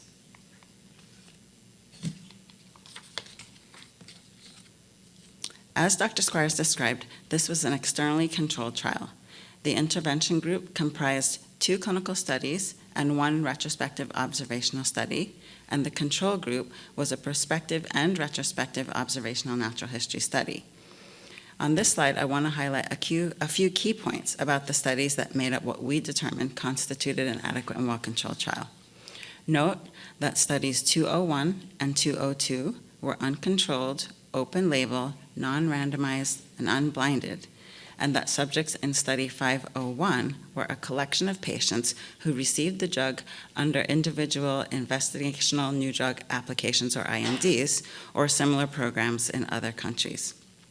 Also note that the data came from numerous centers from a variety of countries around the world, including the USA. We determined that the data from these 4 studies were relevant and reliable for the question at hand. I'll say more on how we determined that in the next few slides on the appropriateness of the study design. But before I get to that, I also want to highlight that to further help establish reliability of the data, 2 studies were audited remotely. In those audits, 2 clinical investigator sites that participated in the interventional study 201 and the contract research organization that coordinated the natural history study 502 were selected for good clinical practices inspection. The regulatory assessments were performed remotely due to the ongoing COVID-19 pandemic-related travel restrictions. Overall, no objectionable violations were identified during the inspection of all 3 entities. Based on the results of those regulatory assessments, our investigators concluded that the audit appeared to be supportive of the new drug application, or NDA, and that the clinical data generated were reliable.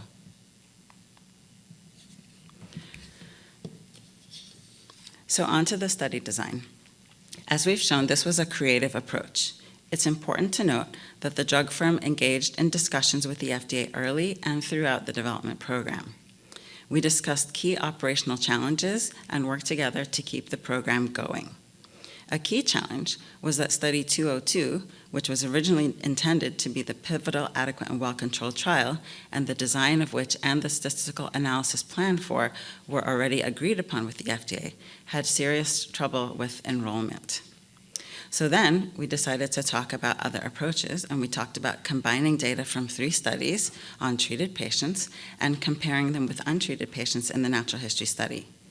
We agreed that mortality could be the primary endpoint, as it was objective, clinically meaningful, and was most reliably captured across all 4 studies. It also helped that mortality was a component of the primary endpoint in the original study 202. We also discussed the statistical analysis plan, or SAP. So as you know, in general, SAPs should be agreed upon with the FDA in advance of knowing the outcomes to minimize the possibility of making a type 1 error and concluding the drug is effective when it is not. The SAP for the adequate and well-controlled trial was formulated after mortality outcomes were already known.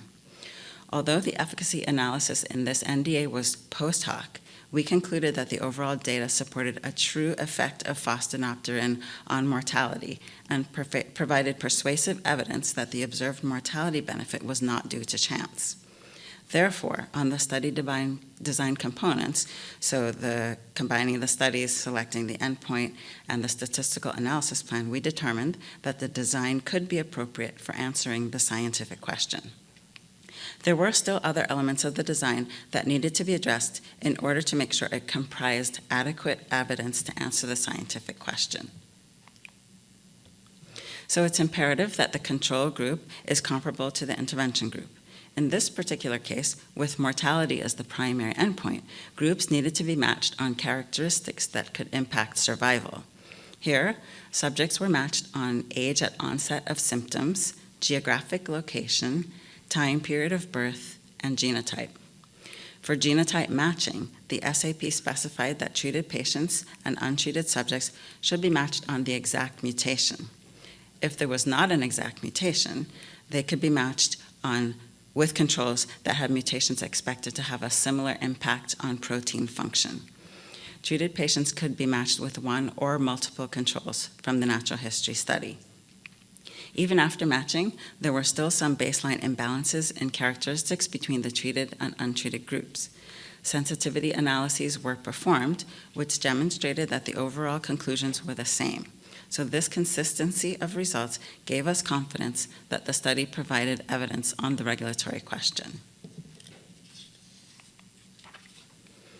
What about the issue of detection bias? So if a patient is diagnosed in utero with this condition and starts treatment on day of life 1, before they're symptomatic, the clinician would not have had an opportunity to differentiate what form of molybdenum cofactor deficiency the patient had. This could lead to concluding that children with late onset disease who would be expected to live longer are benefiting from treatment when in fact it may be the natural history of the disease. Genotype matching helped to ensure that the treated and untreated patients would have been expected to have similar clinical outcomes. It also helped that there were no changes in the genetic testing over time. So these two factors lent confidence that the study was designed in a way that facilitated answering our scientific question. To address the last part of the triptych, we want to ensure that the real-world evidence presented is aligned with regulatory requirements. So as you well know, the standard for substantial evidence remains unchanged and is the same whether there are 2 or more adequate and well-controlled trials or 1 adequate and well-controlled trial and confirmatory evidence. For Fosdenopterin, the study yielded interpretable evidence for molybdenum cofactor deficiency type A because of the strengths of the collected data and the robustness of the results to various sensitivity analyses and assumptions. Thus, the adequate and well-controlled trial with confirmatory evidence from the animal model and exposure-response relationship in treated patients provided substantial evidence of effectiveness. Additionally, regulations stipulate that sponsors must ensure that they are able to submit patient-level data for any real-world data that have been analyzed as part of a clinical study included in a marketing application. Source data necessary to verify real-world data should be made available for inspection as applicable, and this criteria was met here as well. As you can tell from our case study, Sentinel and FDA worked together, and we were able to assess the real-world evidence. The process was not without challenges. Studies in this rare, life-limiting disease presented obstacles in determining a sample size that could provide interpretable evidence, and there were challenges in recruitment, determining the best endpoint collected across all sites, and ensuring comparability of the treated and untreated groups. We needed to address remaining imbalances and minimize bias and type 1 error. In spite of those challenges, our evaluation yielded a productive outcome. A medication that improved survival in molybdenum cofactor A deficiency was brought to patients who desperately needed it. The work highlights FDA's implementation of flexibility and innovative approaches to rare diseases while still meeting regulatory standards for approval. So were FDA standards for RWD and RWE met? The short answer is yes. So with that, I really want to thank our Crackerjack review team that did a great job in assessing this application. And for this presentation, I'd like to thank Andrea Bell-Vlasov. She's a clinical data analyst in our division, as well as Dr. Rahman, who's here with us today, and Dr. Janet Maynard, who's my office director. Thank you.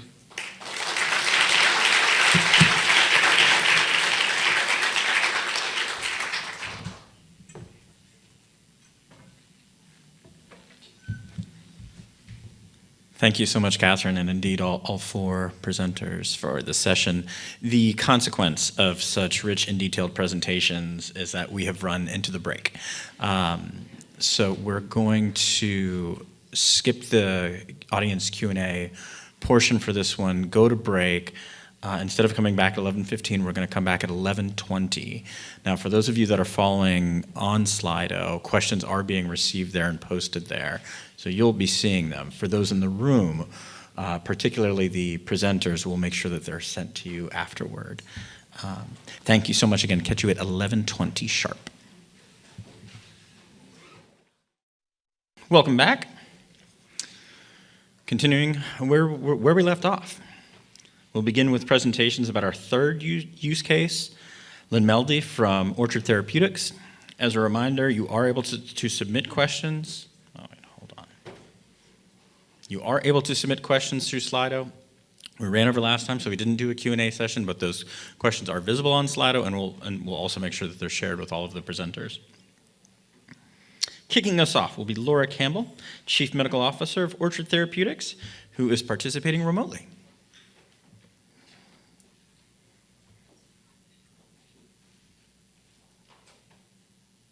Thank you. Can you confirm if you can hear me and see me? We certainly can. Fantastic. Well, thank you so much for the invitation to present at this important meeting today. And hopefully our next meeting will be in person and I won't just be a floating head.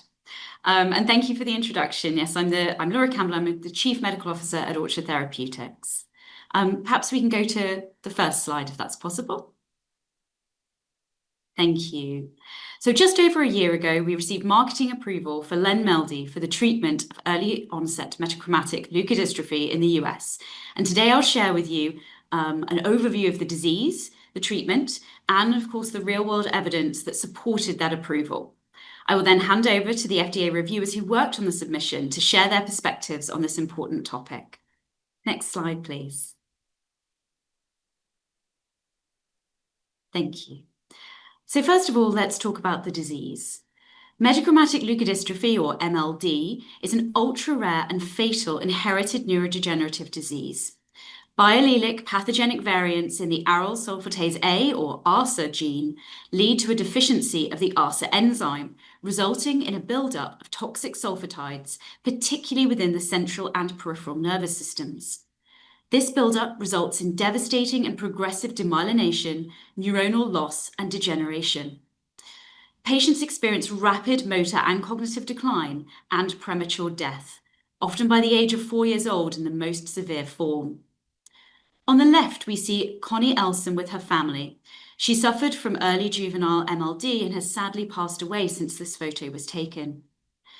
Underscoring the devastating nature of the disease is research which has estimated that the burden of the disease in early onset MLD is amongst the highest of all debilitating genetic conditions. Next slide, please. Thank you. This slide enables us to see how this neurodegenerative pathology translates into the disease trajectory. Children begin their early life developing and gaining skills normally, shown in blue. However, shown in light grey and red here, soon patients with MLD begin to experience developmental stagnation and failure to gain new developmental milestones, becoming more pronounced as they fall behind their peers. As the disease continues its relentless progression, children then begin to lose skills they had previously acquired, notably including motor and cognitive abilities. By the time only a few skills are lost, children with early onset MLD have entered the rapidly progressive phase of the disease, then progressing to lose all gross motor function, often within months. It is estimated that MLD affects 1 in 100,000 live births.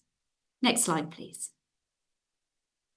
MLD consists of 4 subtypes, which are clearly defined by the age at the onset of symptoms. The group we will focus on today is the early onset form of the disease, and that is to say specific subtypes, late infantile, LI, who have predicted symptom onset before the age of 30 months, and early juvenile, EJ, where children would experience symptom onset between 30 months and their 7th birthday. Next slide. So now to describe the recently approved therapy for MLD called Linmeldy, or atidasogene autotemcel. This is an autologous CD34 hematopoietic stem and progenitor cell gene therapy. And what that means is that blood stem cells are collected from a patient using a process similar to dialysis. These cells are then taken to a highly specialized manufacturing laboratory. And remember that these patients do not have working copies of the ARSA gene in their cells, which leads to their disease. If you click onto the animation, we therefore use a vector to insert a working copy of the ARSA gene into the patient's own cells. These corrected cells then become capable of expressing the functional ARSA enzyme. Once they are reinfused back into the patient, they engraft and go on to produce blood cells, which can travel throughout the body, including into the brain as microglia, and deliver ARSA enzyme to areas which were previously deficient. Next slide, please. The first clinical trials started in 2010, following preclinical studies. In the top right, you can see that atidarsagene autotemcel has been granted EMA and FDA approval for the treatment of early onset variants, the most severe variants of MLD as highlighted earlier. The development journey includes robust preclinical studies and multiple clinical studies and expanded access programs, with 39 patients treated across the clinical development program. Given the rarity of the disease, this represents a large treated cohort. Next slide. So now we've covered the disease and treatment, where does real-world evidence fit in? Highlighted here in red, I'd like to introduce the natural history cohort, which was utilized as the main comparator for the LENMELD clinical development program. It comprised a total of 49 subjects and captures MLD natural untreated disease progression. The data collection was both retrospective and prospective in nature. We know that what is important in a comparator group is that the patients are followed up in similar ways to allow comparisons, that the data is comprehensive, and that the groups themselves do indeed consist of similar subjects from a disease perspective. In a disease with no current treatment, the comparator group should also, of course, be representative of the natural history more broadly of the disease. Next slide. Natural history data is an important tool for the evaluation of efficacy in rare disease. It is understandably not feasible or appropriate to run randomized controlled trials where the control arm denies an experimental treatment to an eligible patient in a life-threatening disease where there are no treatment options. And this is why natural history data must be used where possible, and identifying or collecting the most robust natural history data sources early in the development of a drug is critical. For the LENMELD BLA, we were in a position of having particularly strong and robust natural history as a cohort, for the reasons that I will cover here. Let's start with location. The LENMELD clinical trials were undertaken at a single specialist centre in Milan, Italy, named OSR TGET. The natural history study was undertaken at this same specialist centre, with data collection beginning in 2004. Not only this, but the same assessments were performed in the natural history group as to those performed within the LENMELD clinical trials, namely motor and cognition assessments. Furthermore, the same assessors within this same centre performed the assessments on both the natural history group and the treated group, with continuity of assessors over time. As a study, the data were also collected in a rigorous manner with a view towards the use as a comparator for a future approval. Clearly, these almost unique aspects to this natural history cohort help to reduce variability and improve internal validity of the cohort. Another important factor to consider is that the GMFC MLD score was used to measure motor function. It is possible to use this tool to determine a motor score remotely via video consultations as well as retrospectively through review of medical records, thus significantly reducing missing data within the cohort, another issue which is often faced in natural history studies. Because, sadly, many patients with MLD are diagnosed when they are already in the rapidly progressive phase of their disease, patients with advanced disease who are not eligible for the LENMELD clinical trials were able to be enrolled in the natural history study. And this enabled contemporaneous data collection alongside the follow-up of treated patients in the clinical development program, accounting for any changes in natural history outcomes over time, which could potentially confound conclusions. Not only this, but the older siblings of treated patients who had advanced disease were enrolled within this cohort. This enabled direct sibling pair comparisons, therefore enabling the treatment effect to be identified with genetic and environmental factors controlled for. But more on this in the next presentation. Next slide. As well as using natural history data to provide robust comparators for regulatory assessment, I wanted to highlight the role that literature and published cases can have to provide that additional context for decision-making. These external resources enabled the data from the natural history cohort to be assessed and sense-checked within the broader MLD totality of evidence for the untreated progression of the disease. Lastly, I wanted to highlight the role of additional supportive data from treated patients in the approval of Len-MELD. As you may recall from a previous slide, at the time of the BLA submission, atidalsogene autotemcel already had marketing approval in the EU/UK, with patients commercially treated and a number of patients having been treated in a compassionate use setting in the EU and US. Data on the outcome of these patients were requested and providing real-world data and evidence of the safety and efficacy of Len-MELD to support US approval. Next slide. Thank you for all of your attention and interest, and I'm delighted to hand over to the FDA review team for their presentation on this topic.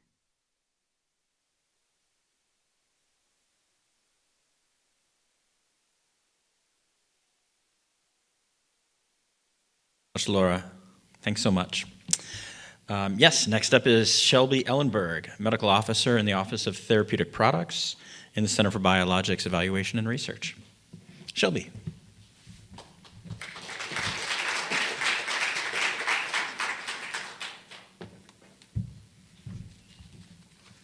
Thank you and good morning. As mentioned, I'm Shelby Ellenberg. I am a clinical team lead and acting branch chief in general medicine at the Center for Biologics, and I will be presenting the regulatory perspective for the Len-MELD approval.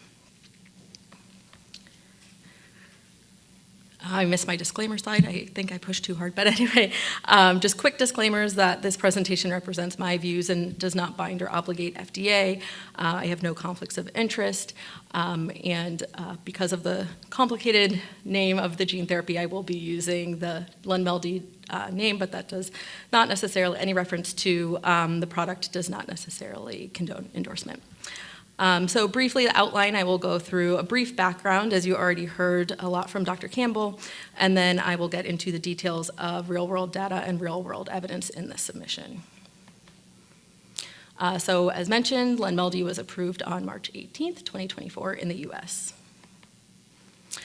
So Dr. Campbell already discussed metachromatic leukodystrophy, or MLD, so I will just briefly highlight the subtypes that were reviewed in the application.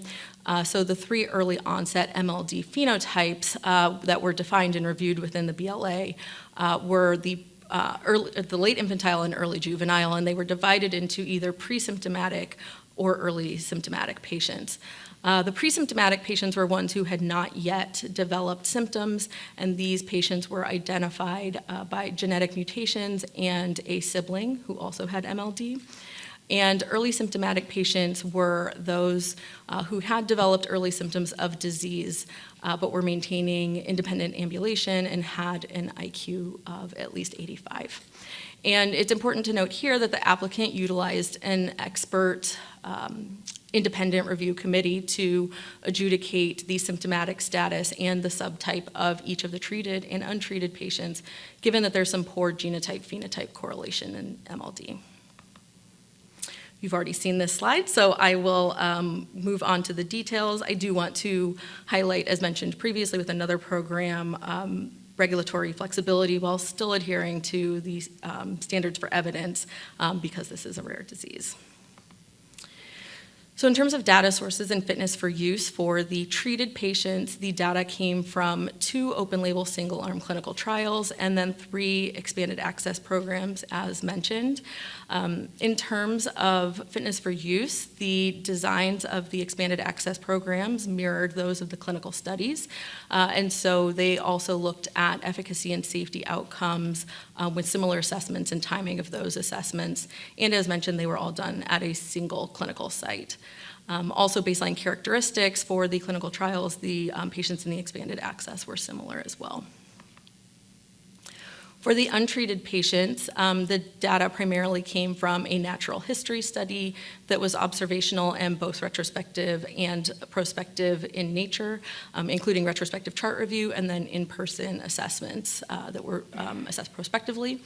And then, although siblings of treated patients were in the natural history study, there were an additional 6 untreated patients that were siblings of treated patients. And for those patients, the history in terms of their motor impairment and survival, if relevant, were obtained during the family history portion of enrollment for the treated patient. So these data were included in the analysis of severe motor impairment and overall survival. Similar to the treatment studies, the natural history study was conducted at the same site. And although it was not run concurrently, as noted, it was started in 2004, standard of care has not changed for MLD over time. And there were similar patients in the natural history study to the treated studies or treatment studies. It is important to note that pre-symptomatic would only apply to the treated patients because we know when the untreated patients developed symptoms. And then some key clinical outcomes, the severe motor impairment and survival, obviously those are relatively easy to attain from retrospective chart review. There could be some recall bias from parents, and there was the issue of some missing or incomplete data and differences in timing of assessments. I will not go into great detail about the numbers of patients, but there was a mix of late infantile and early juvenile patients in the treated and untreated groups. And the sponsor did an independent study assessing agreement among raters on the motor scale to make sure that there was agreement between those that were assigned from retrospective chart review and those that were done at in-person assessments. And then timing of symptom onset and disease progression were pretty obvious in the untreated external control, but obviously predicting timing of symptom onset or the rate of disease progression is challenging in when we're treating patients early in these progressive diseases. I also wanted to note that the late infantile form is the most severe, it is rapidly progressive, and is more homogeneous than the other forms. So from that perspective, there was sufficient data in the untreated cohort for the late infantile phenotype to compare and make sure that there was robust data for comparison. The early juvenile type, because it is more slowly progressive and more heterogeneous, is where we had some more challenges. I wanted to point out that because we were using siblings as comparators, that this was a unique situation that offered some great evidence because siblings are going to have genetic similarity. They offer one-to-one comparisons. They have shared environment and healthcare, so some of those external confounding factors are reduced, and then also helps understand the familial disease patterns. Now cautioning that there is still heterogeneity even within sibling comparators, and as already mentioned, some temporal differences in the care or data collection. And so using the real-world data to generate real-world evidence. So for a few patients, we felt that there was a misclassification of what subtype they had. So we did individual data review and reclassified a few of them based on disease information. With missing data, it was minimal, but it was there. And when it came to the early juvenile populations, where we were trying to look at it in a little more granular detail, we were able to do trajectory analysis to not just look at timing of level 5 or severe impairment on the GM-FC MLD, but to also look at the progression from levels 1 to level 5. And then in terms of comparability, it helped with patient selection and narrowing down populations to make sure that they were comparable, and also identifying index dates. So results. So as mentioned, the late infantile population is a lot easier to look at because the presentation of late infantile MLD is less heterogeneous, with symptom onset typically prior to 30 months and progression to severe neurologic impairment or death by age 5. So in this Kaplan-Meier plot, we see that the solid line, the treated patients at the top, compared to the natural history untreated patients in the green dashed line. And for the untreated cohort, we see that that is consistent with the no natural history, where they progressed to severe motor impairment or death by age 5 years. And that was in 100% of patients in the natural history control that progressed to end-stage disease by age 5 years, as compared to, of the patients who were treated and those who had been followed to at least 5 years, 100% of those maintained severe motor impairment-free survival. So a very substantial treatment effect noted there. The very interesting thing is comparing one-to-one with their sibling comparator. So not just looking at a cohort level, but being able to do one-to-one matching, where we see that each patient on the y-axis, the little X is where they received the gene therapy, and for the vast majority of them, directly to the right, it's probably kind of hard to see, but there's a little black baseball diamond shape, and that is the timing of when their sibling developed severe motor impairment. And then later on, if there's one that has a blue baseball diamond shape, one patient developed severe motor impairment, but the rest, the very last blue time point that you see at the end, was their last assessment of motor impairment, and all were alive and without severe motor impairment. The pre-symptomatic early juvenile population was a bit more challenging. The natural history tended to skew towards patients who had earlier onset or more severe disease, so might not be as comparable to the treated population. And because it's more slowly progressive, the treated population had a limited duration of follow-up and maybe hadn't been followed long enough to determine a treatment effect on the primary endpoint of severe motor impairment-free survival, because that severe motor impairment is not expected to occur until the second decade of life. So with the real-world evidence, we were able to identify that 2 of the patients had maintained an independent gait past the point where their siblings had experienced significant impairments in their gait. And then this was supported by literature that suggests that maintenance of independent ambulation past 7 years of age would be unexpected in the natural history of disease. So it was a small number of patients, but 3 of the patients who were treated, 3 of the 7, the remaining hadn't had sufficient duration of follow-up. So in summary, I just wanted to note that we often have some challenges with external natural history controls in rare diseases because of small numbers of patients. Heterogeneity of disease is very common, and potentially changing of disease understanding and management over time, as well as differences in assessments that are used clinically versus those that are fit for regulatory purposes. And so the strengths of real-world data and real-world evidence in this application that supported approval, the sibling comparators for one-to-one comparison was incredibly valuable. There was also greater consistency in disease management and assessment of disease over time. These were done at the same center, and the clinical outcomes of interest in terms terms of severe motor impairment or death were relatively easy to attain from medical records, and there was the independent study to assess agreement between retrospective assignment of scores and in-person assessment. And then lastly, independent adjudication of disease subtypes and symptomatic status, not only by the applicant, but then re-adjudication by FDA as necessary. And so this was a great example of how real-world evidence supported clinical trial data to provide substantial evidence of effectiveness in an adequate and well-controlled clinical investigation for the purposes of Len-MELD in metachromatic leukodystrophy, with getting a very effective treatment to patients that had a significant unmet need. Just like to acknowledge the rest of the clinical review team and the statistics review team. Thank you.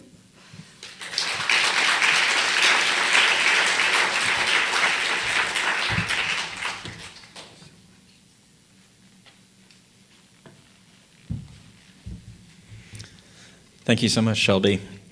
On to our final use case presentation for the day. Presenters will be speaking about the Prodigy, Proclaim, and Proclaim XR systems from Abbott Laboratories. We'll start off with Charles Viviano, Chief Medical Officer of the Office of Clinical Evidence and Analysis and the Center for Devices and Radiological Health.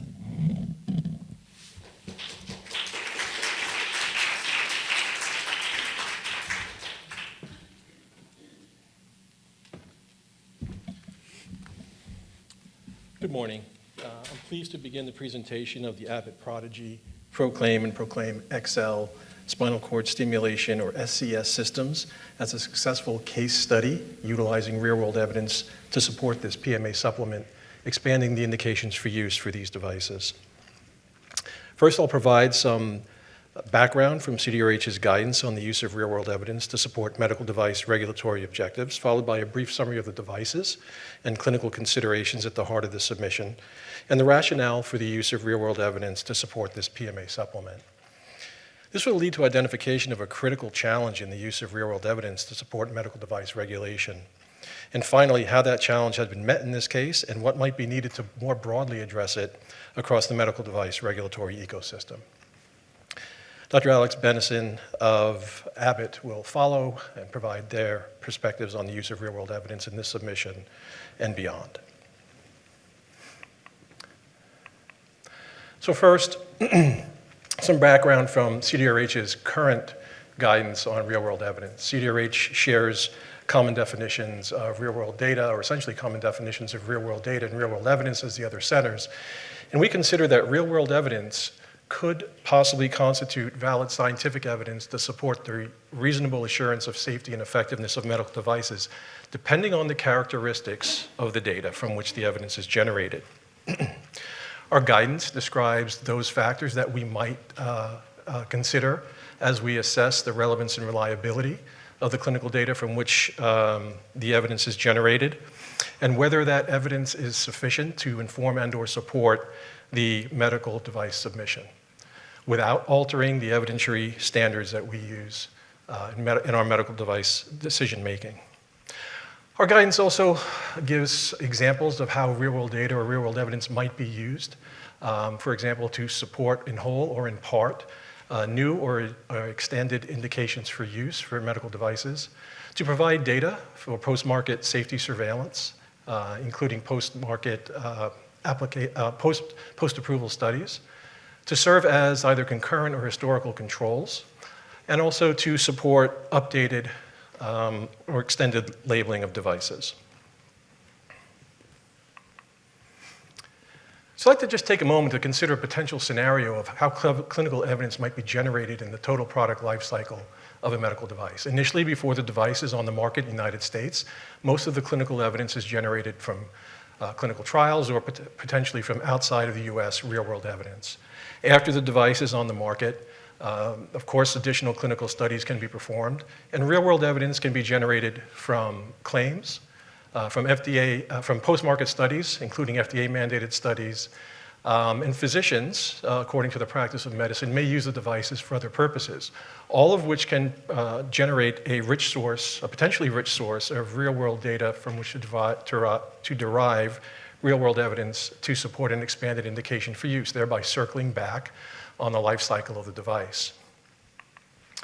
So of note, identifying devices in traditional clinical trials is robust, given the requirement to identify and track devices, experimental devices in IDE studies. But it's far more challenging in real-world data sources, given that unique device identifiers, or UDIs, are not required for claims and are not universally documented in most real-world data sources, such as EHRs.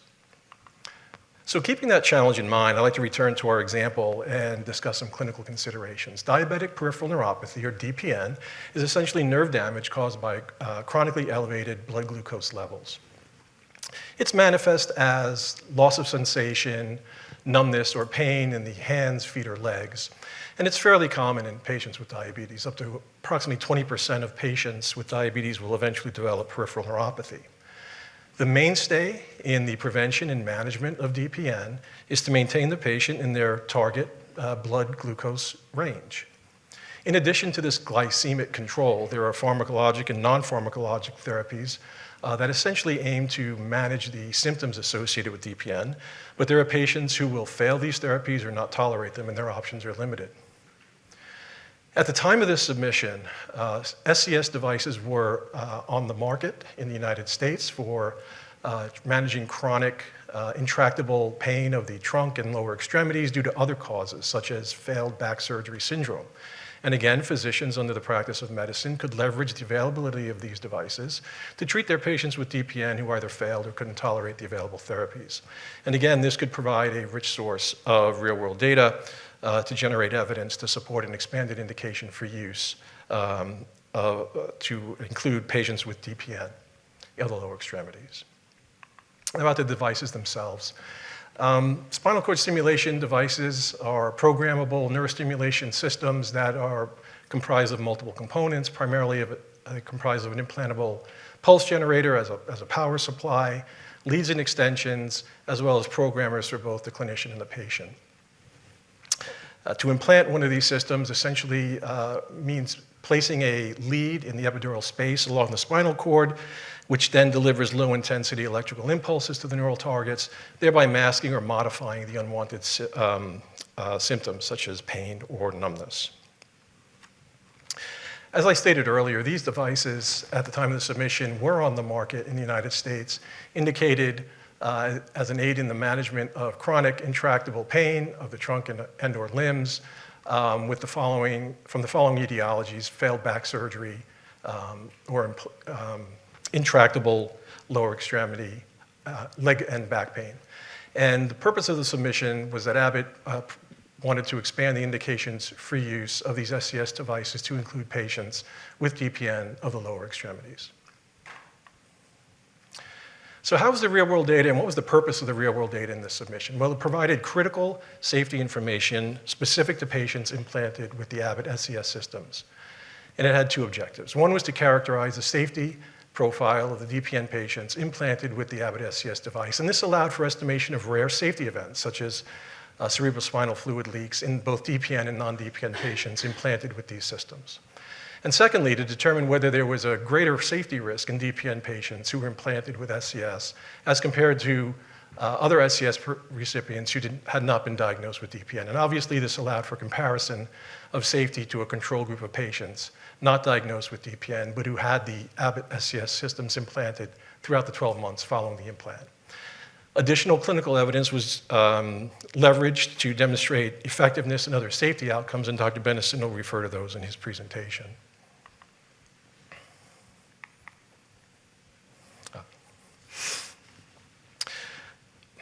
As stated earlier, a fundamental challenge in using real-world evidence to support medical device regulatory objectives is being able to identify devices, that is, the manufacturer and the model, in the real-world data source. While strategies such as unique device identifiers have been proposed, their implementation has not nearly been widespread. And unfortunately, this issue of device identification is one factor that does not allow for widespread access to extant real-world data to generate real-world evidence. In addition, outcomes associated with those devices must also be identified over the course of the assessment period to provide relevant and reliable real-world data. And in some cases, this requires linkage to additional sources of data, as in this example. So how is the challenge of device identification addressed in this submission? Well, at the time of submission, the SCS devices that were on the market met the conditions for mandatory device tracking. So Abbott used their patient device tracking database to reliably capture patients and their devices with a high degree of certainty. The outcomes were captured in the Medical Administrative Claims, or CMS Virtual Data Research Center. And again, the outcomes were captured with a high degree of reliability and confidence, given, number one, patient characteristics. Patients with DPN tend to be older and would be captured within the CMS data set. And also due to characteristics associated with the CMS data set itself. That is, the longitudinal capture of outcomes, the high likelihood that physicians will submit claims for reimbursement, and the unlikelihood that patients would disenroll from CMS. Being able to reliably link these data sets using appropriate methodologies would result in a robust data source that could achieve the objectives noted in the previous slide. And Dr. Bennison in his presentation will go over how the methodologies that they use to link those data. But the combined data set provided information on over 36,000 patients with both DPN and non-DPN who had the Abbott SCS devices of interest implanted. And in summary, there were no significant differences in either device or procedure-related safety events, including device-related infections, lead migration or failure, device revision, reimplantation, or removal. And the advantages of using the real-world evidence in this submission were that, number one, it provided critical safety information specific to the Abbott devices of interest. Again, it allowed for identification of rare safety events, such as cerebrospinal fluid leaks, and it also allowed for comparison of DPN patients to non-DPN patients with regard to risk in those who had the SCS devices implanted over 12 months after implantation.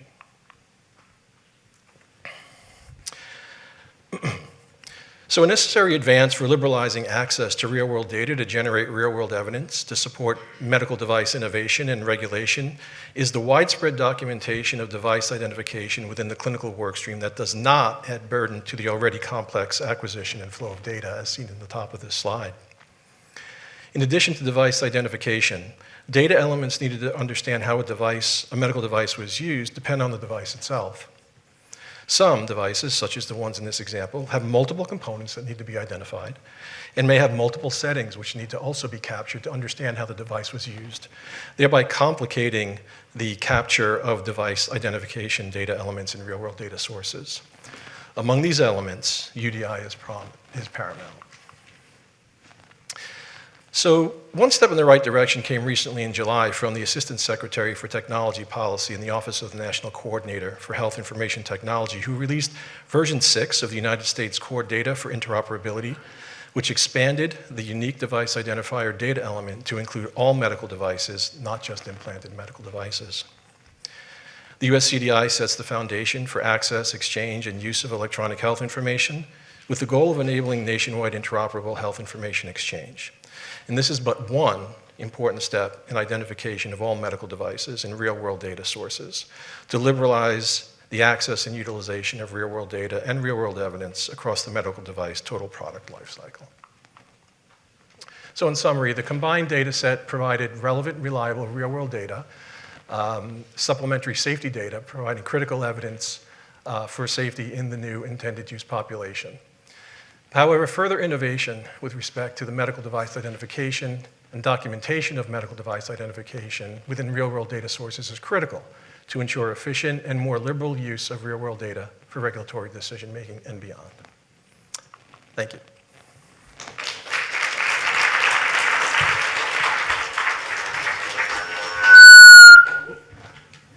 Ouch.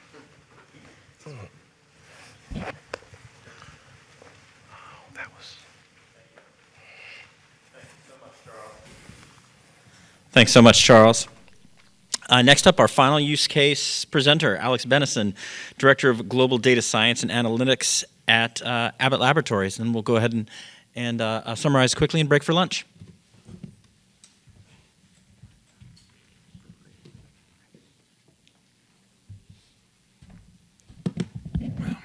For the short people.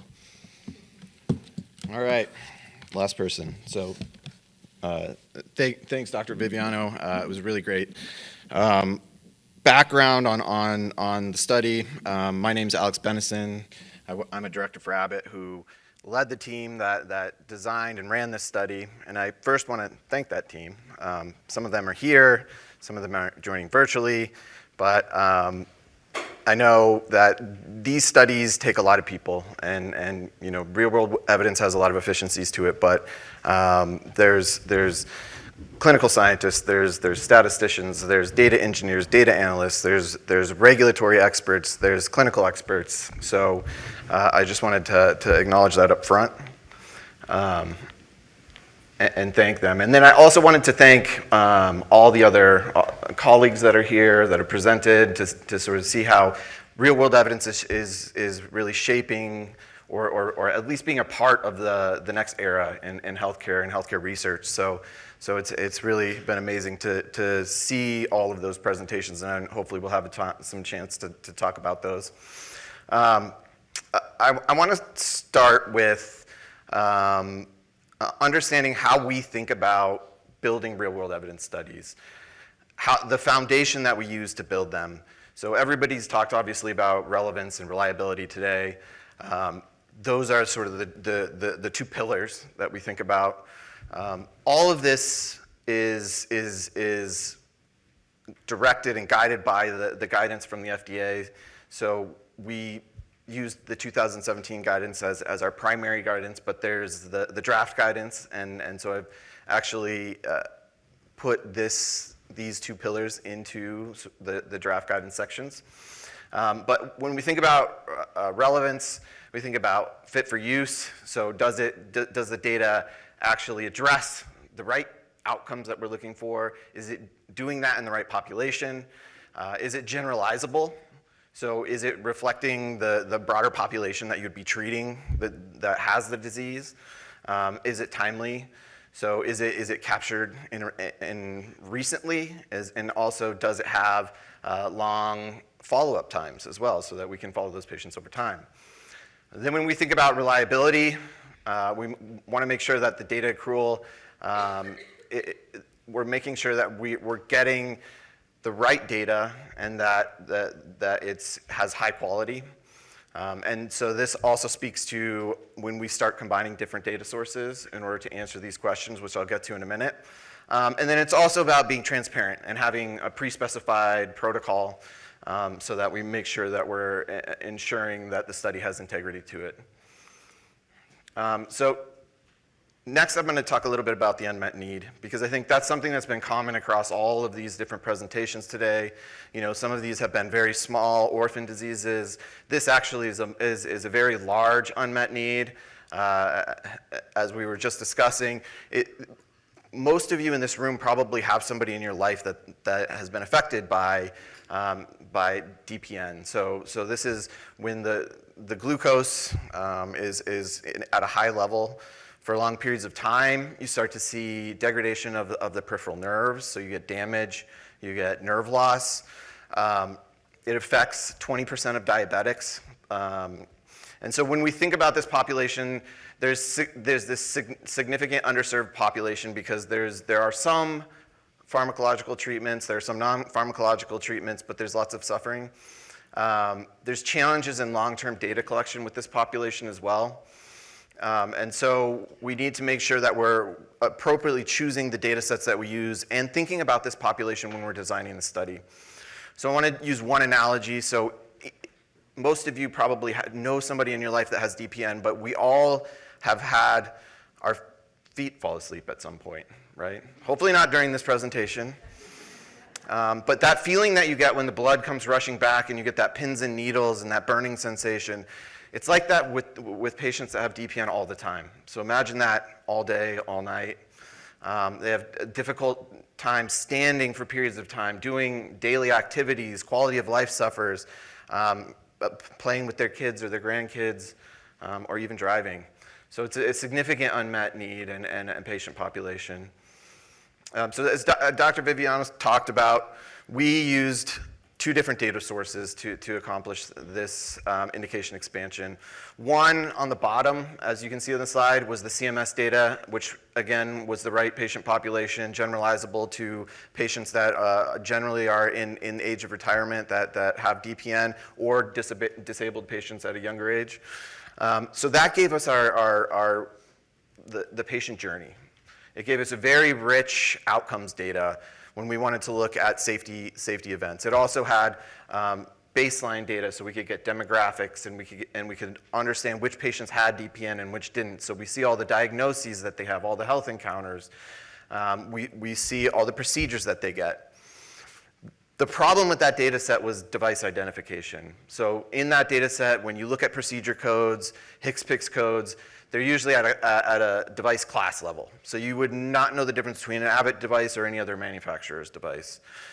So in order to solve that problem, we use an internal registry that we have that's federally mandated for active implantable devices.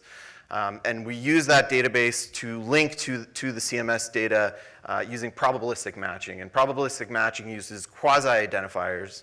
So we can maintain privacy when we link them. We're not using deterministic linking. So things like gender, date of birth, the geography of where the implant happened. And then we get very high statistical probability of linked patients. And then we can use that data set and what diagnoses they have when the implant happens. So if they have DPN, they're in the DPN group. And if they don't, and they don't have any history of DPN diagnoses in the year prior to the implant, they would be in the non-DPN group.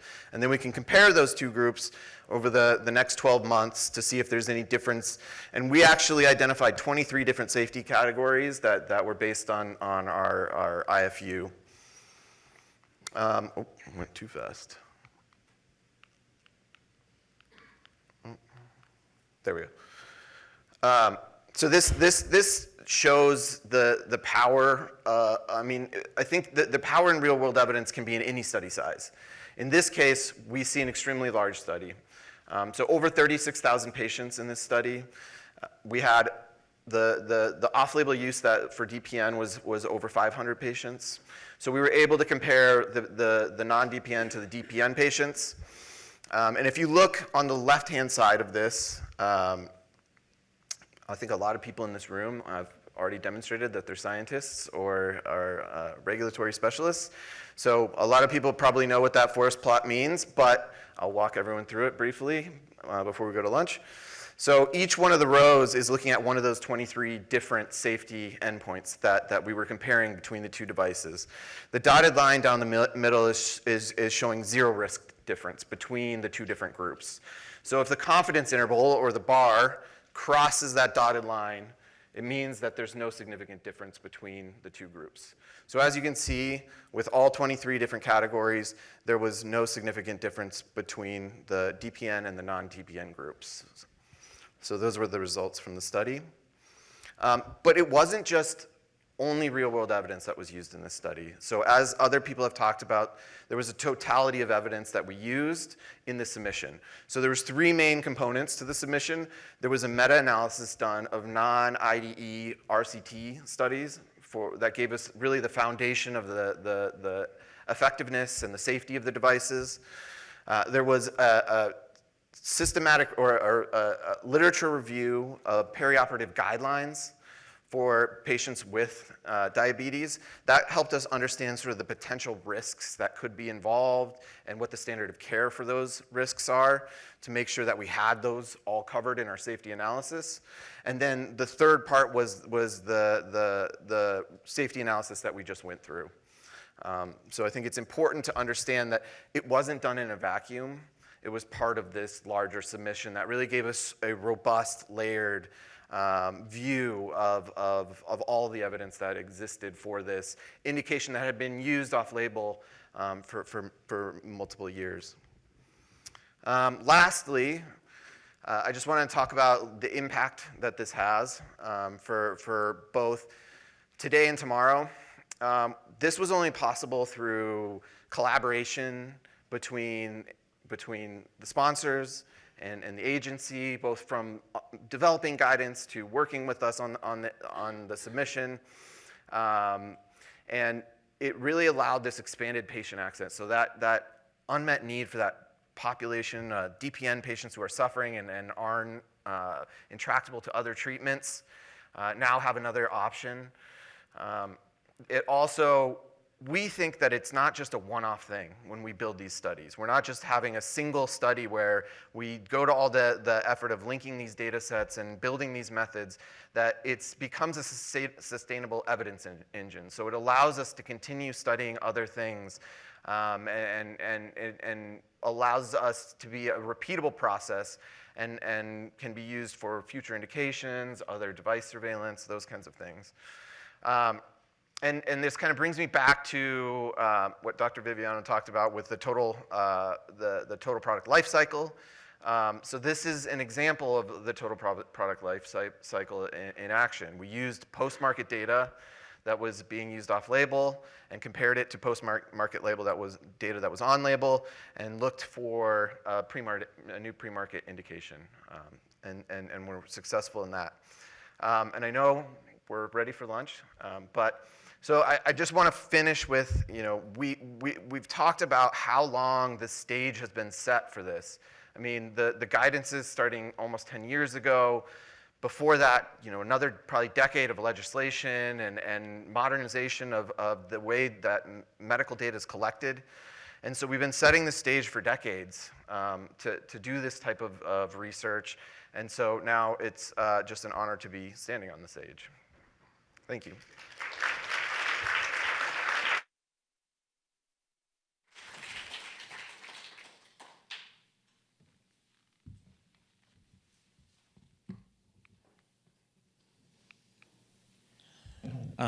Alex, thank you so much. That was a perfect ending in a few different ways, both setting kind of the bigger picture of how long it's taken to get here and the many moving parts.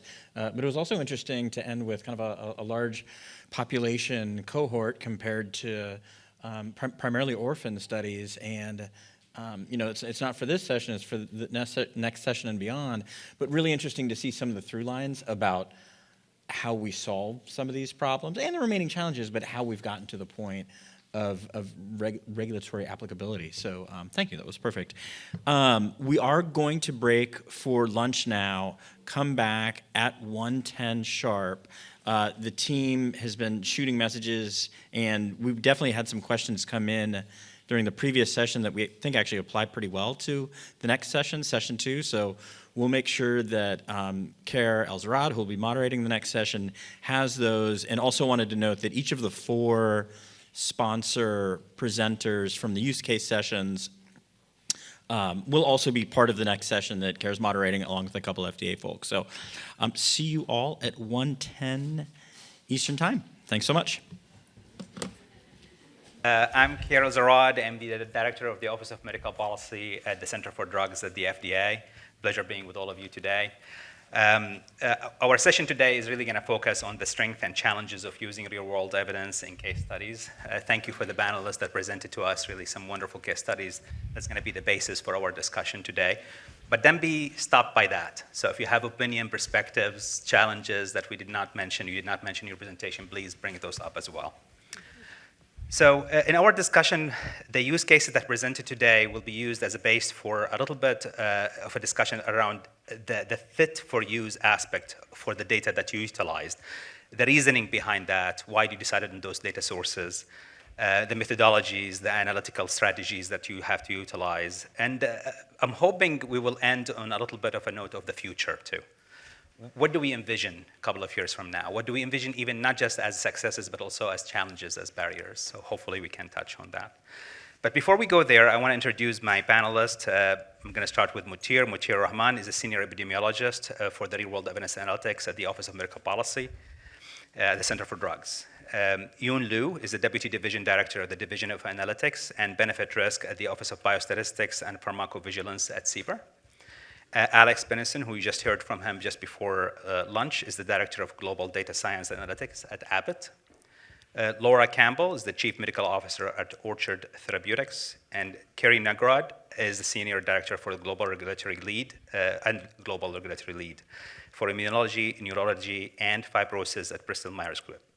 And Lisa Squires is the Medical Consultant for Sentinel Therapeutics, Sentinel with a Y, not to confuse it with FDA Sentinel. With that said, let's go ahead and jump first. I want to ask my fellows on the industry side first. Can you walk us a little bit through your thought process on how the real-world evidence sources, real-world data sources was selected, specifically relative to your own medical products? And maybe we can start, I don't know if you want to start us here. Sure. Laura? Harry. Yep, sorry.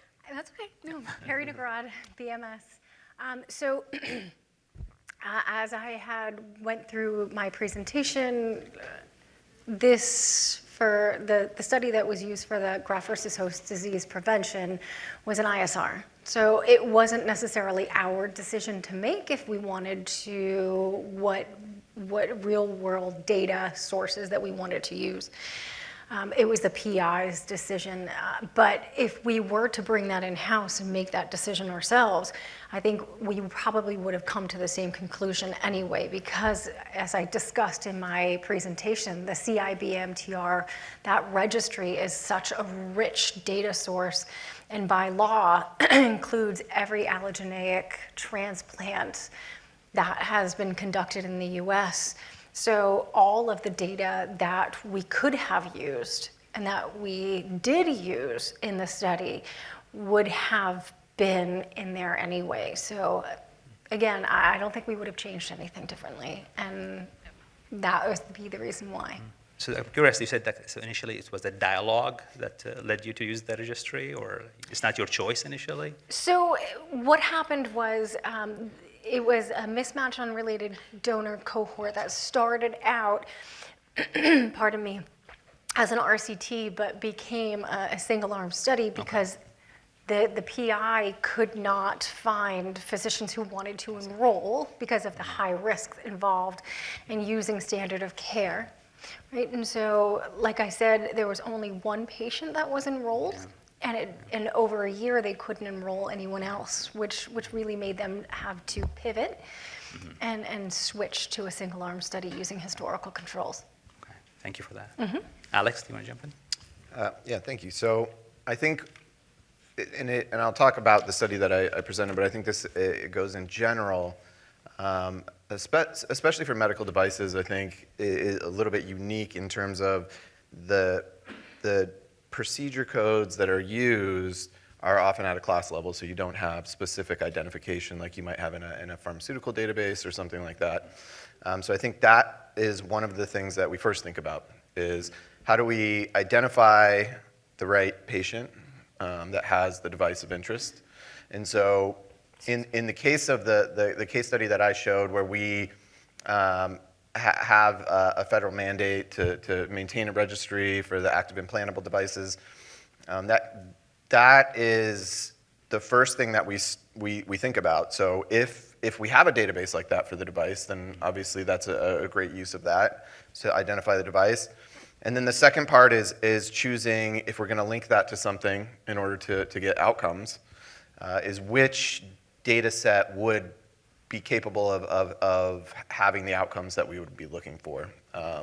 So in this case, we used the CMS database, the research identifiable files, and those have the advantage of having that longitudinal follow-up, of having the rich patient journeys, of having the diagnoses and the procedures and the health encounters that we were interested in. If we were thinking about a different device or something else, then it's always about identifying what can help you identify the device, and then what can help you get the outcomes of interest, and being able to link those. So there can be, hospital charge master data that may have device identification. There can be EHR data. There can be other different types of sources. So it's really just making sure you can find the right person or the right device, and then be able to find your outcomes. It's fascinating hearing about the device world. I'm used to the drug world, and just the identification, how important it is. It's very interesting. Now let's go to Laura at this time. Thank you. You know, in our situation, it was quite unique, and it's not unusual for ultra-rare and rare diseases to not have advocacy groups, especially when the condition is mostly fatal. So there was not a patient advocacy group, and there was no natural history data or even a registry to draw on. So the company made the decision to basically fund a natural history study, and that really became the basis of our overall development program. And the opportunity to do that prospectively, it takes a little bit of planning, and it takes time and money. And unfortunately, in rare disease, time is of the essence, especially fatal diseases. So a shout out to all the advocacy groups. Please consider partnering with any and all stakeholders to start natural history studies. Thanks. Thank you. Fascinating. My FDA colleagues would like to chime in. Any perspectives? Take it. Go ahead. We have one panelist. Panelist. Oh, sorry. Let me go to Lisa. Lisa, go ahead. Sorry, yes, Laura. Yes, so can you hear me okay? Just checking. Yeah. Oh, perfect. Yes, I think it was very clear that this was the obvious natural history comparator group to use. And, I really want to highlight the amazing work of the team at OSR TGET, so that hospital in Milan in Italy that started this natural history cohort with the vision that it would have utility in the future. And they really drove the excellent data collection that happened in that group. And really, with a disease like MLD, the disease is so rare, as we've just heard, there really is that limited selection. And this was indeed the largest cohort that we were aware of for this particular disease. And as highlighted in the presentation, this actually included the siblings of patients who had been treated with Lenmeldi, with the drug product. And so that provided just such a rich ability to provide that direct comparison. And also, as we talked about the power of sibling analyses, but also that power of using endpoints, which were able to have natural history comparisons. One question, I know we're talking about rare diseases a lot on those examples. One question that we have received virtually that I'm going to state it now because I want us all to think about it too, is these are all great examples, and I do believe that rare disease and ultra-rare disease are really set to benefit from real-world evidence as we increase its use and understand it better. But when is going to be the point where we start seeing real-world evidence as a bigger part of the puzzle beyond rare disease, that part of the mosaic that we talk about, mosaic of evidence, total of evidence? So I'm stating that here because I want you all to think about as we get to the end, maybe we can chime in with some thoughts in that area. And by the way, we're going to receive questions online, but also we're going to have an opportunity for all of you to chime in at the end as well.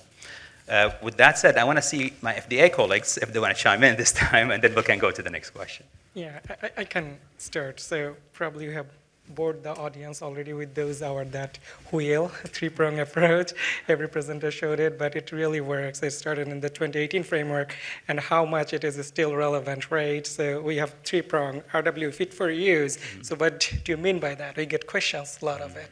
So as the name suggests, can we use it? Is the data reliable or relevant? And does it make sense going on at? So one particular thing I would like to highlight, that all of those, at least CDER, CBER, OCE studies that we have seen, external control with a natural history, and in all of those cases, the natural history had a predictable disease course, so we know what it is going. It's not by chance. So that's one aspect.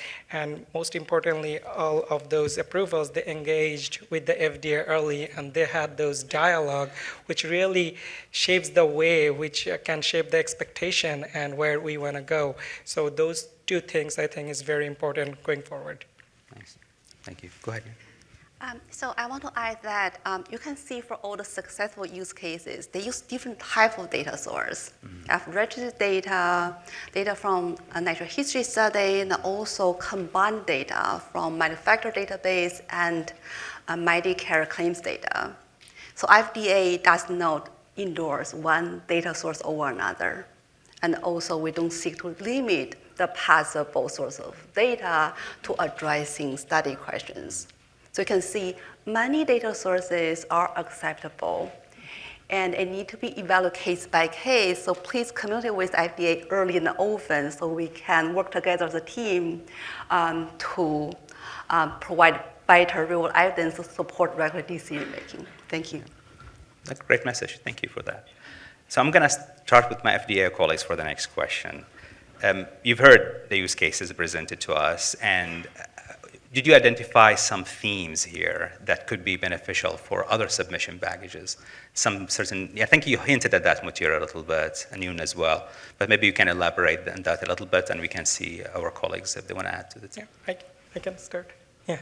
So here's the thing. If we look at the use cases, so first of all, you see these are rare diseases, and then we used external control in terms of design, and in terms of data, you look at almost all of them use registry data. And if we look at the outcomes, those are hard outcomes, or we say objective outcomes, for example, overall survival, right? So, and also if we move forward, the externally controlled trial design with the natural history as a control, it has a predictable disease course. So it's not, many a times we see often the soft outcomes, say 6-minute walk test, or all those clinical outcome assessment, as we say, COA assessment. Often, if it is a natural history versus in the treatment arm, I'm thinking about the single-arm trial. The patients in the natural history without a treatment, they don't have that expectation of being improved. So the expectation bias come into the play. So those things, when we go for external control, comes into play. And also, I'd like to highlight the engagement that I hinted always is often say when and where to engage as early as possible. That makes sense. So each review division is unique across the CDR, CBER, or CDRH and oncology. Each therapeutic area is unique, each expectation is unique. But one thing is pretty common, that don't please come to us after a failed trial. A lot of time we see as a randomized controlled trial failed, then we want to supplement it with an external control and just get out of a study. It becomes hard for both parties. So engaging early, maybe you probably should have started it 5 years earlier than after a failed trial, it come in, it becomes difficult. So we have a consistent pattern, but as I say, the prior probability does not often talk about the posterior probability, but it helps to shape the expectation. Yeah, thank you for that. Yoon? Yeah, so I echo what Matilda just said. So I can see one of the common themes is the sponsor, they interact with FDA early, have engagement early, and they all emphasis on communications and early engagement. And another common theme I can see is the sponsors, I can see they put a lot of thoughts into selecting the fit for use data, minimize bias in the design stage, and conducting appropriate statistical analysis. Those all together will help have high quality real-world data to generate adequate evidence support regular decision making. So you can see the product came from different centers, and they use different type of data sources, and also different disease. But the common theme is, I think our field is relatively new compared to randomized clinical trials, but people work together to figure out what is the challenges, are there solutions, how can we move forward, and learn from each other and apply lessons learned to new study designs, to new submissions. Thank you for that. I think another commonality, at least from the FDA side, is that we are also very interested in seeing the future of real-world evidence really moving forward. And that's our commitment here. And regulatory clarity is a critical aspect that we know we have to provide. But ultimately, FDA, we're consumers of data. We're consumers of the evidence that you guys generate. So we have to really balance you guys, what you generate, to teach us as well. It's a mutual learning experience here. So hopefully we can continue this ball rolling. I don't want to go to the next question before I check with anybody else would like to comment, including you, Lisa, online. All right. So I'm going to move to the next question. I'm going to start also with my FDA colleagues here. What are the key decision points or criteria that should be considered when determining RWE fitness for use? So we're starting with a regulatory perspective, and then we're going to hear from everybody else. Okay, yeah, I will start. I think all of you are familiar with the term fit for use, and here for reconciliation, we look at the reliability and relevance of the data.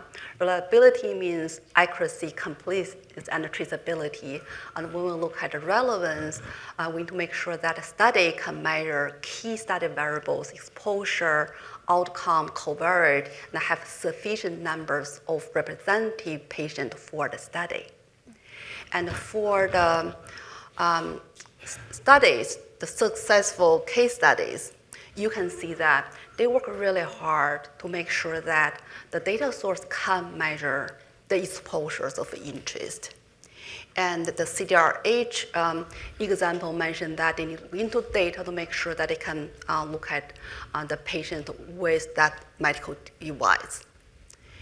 And I will use vaccines example because CBER regulate vaccines.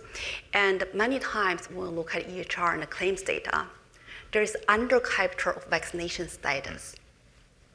For example, influenza. Now is close to influenza season, probably receive emails from your organization mentioning free flu clinic. If the insurance information was not captured, when the vaccines are offered at workplace, we may not be able to see your influenza vaccination status in the claims data and the EHR data, which means that there's under-capture vaccination status.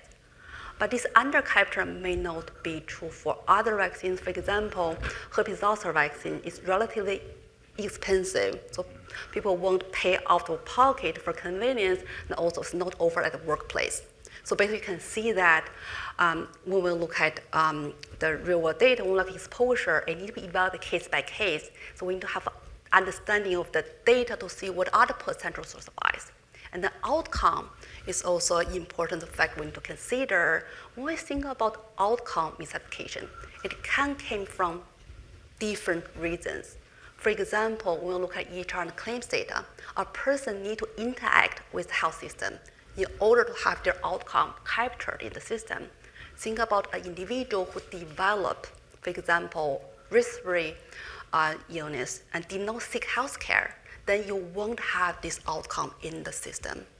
And even when a person with a respiratory symptom went to seek health care without testing, there could be misclassification because before the pandemic, it looks like when a person has the respiratory symptoms, and this person will be most likely classified as having influenza. On the contrary, for RSV infection, there's under-captured RSV infection. And even with the testing, when there's imperfect testing, there could be false positive and false negatives. So you can see for the use cases, many of the use cases use the overall survival.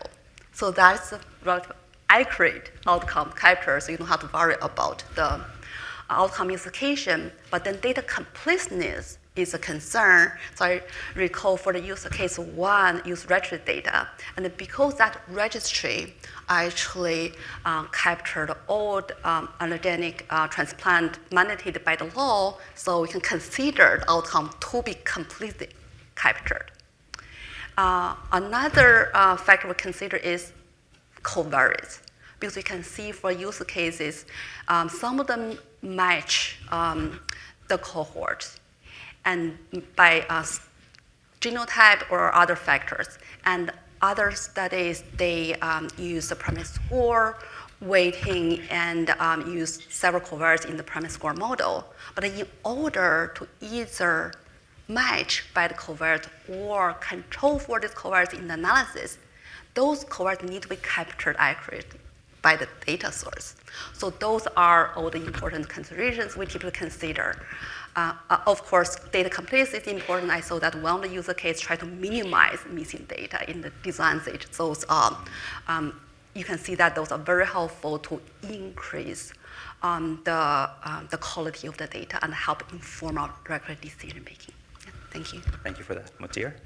Yeah, thanks, Ian. I think that's very accurately said. So in terms of the reliability and relevance, if I go into the accuracy, I would like to tie that to our guidances.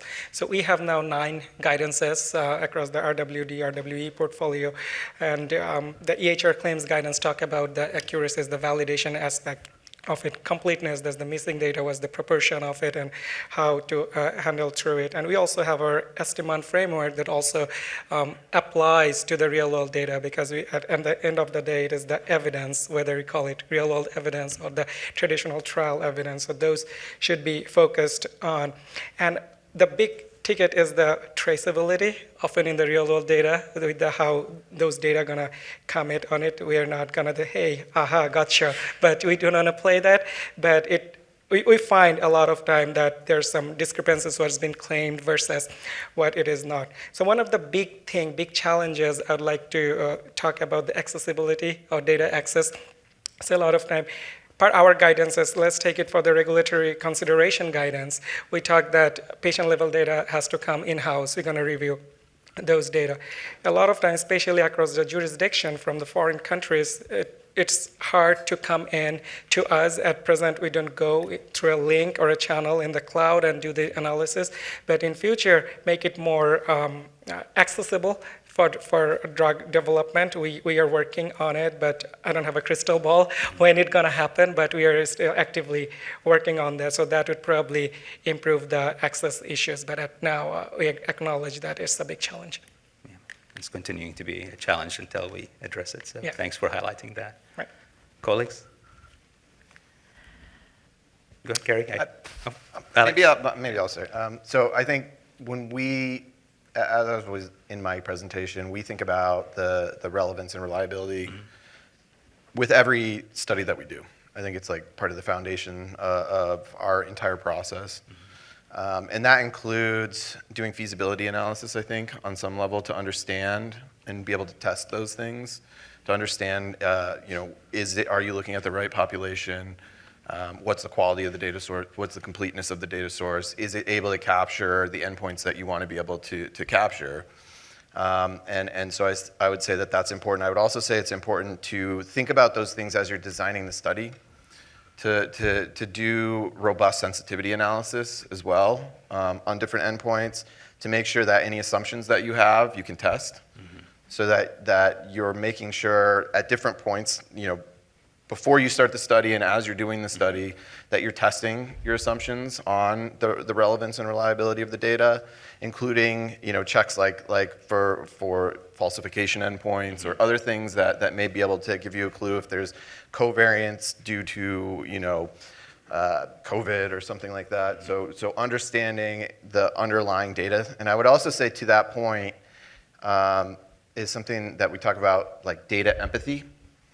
So it's not, it's really understanding where the data comes from, how it's collected, because those things are so important in order to understand where shortcomings could be, where advantages are, where bias might creep in. And so it's not just a matter of picking the right data set, but it's really understanding the data set. That's interesting. You're describing it as more of a process rather than an initial evaluation.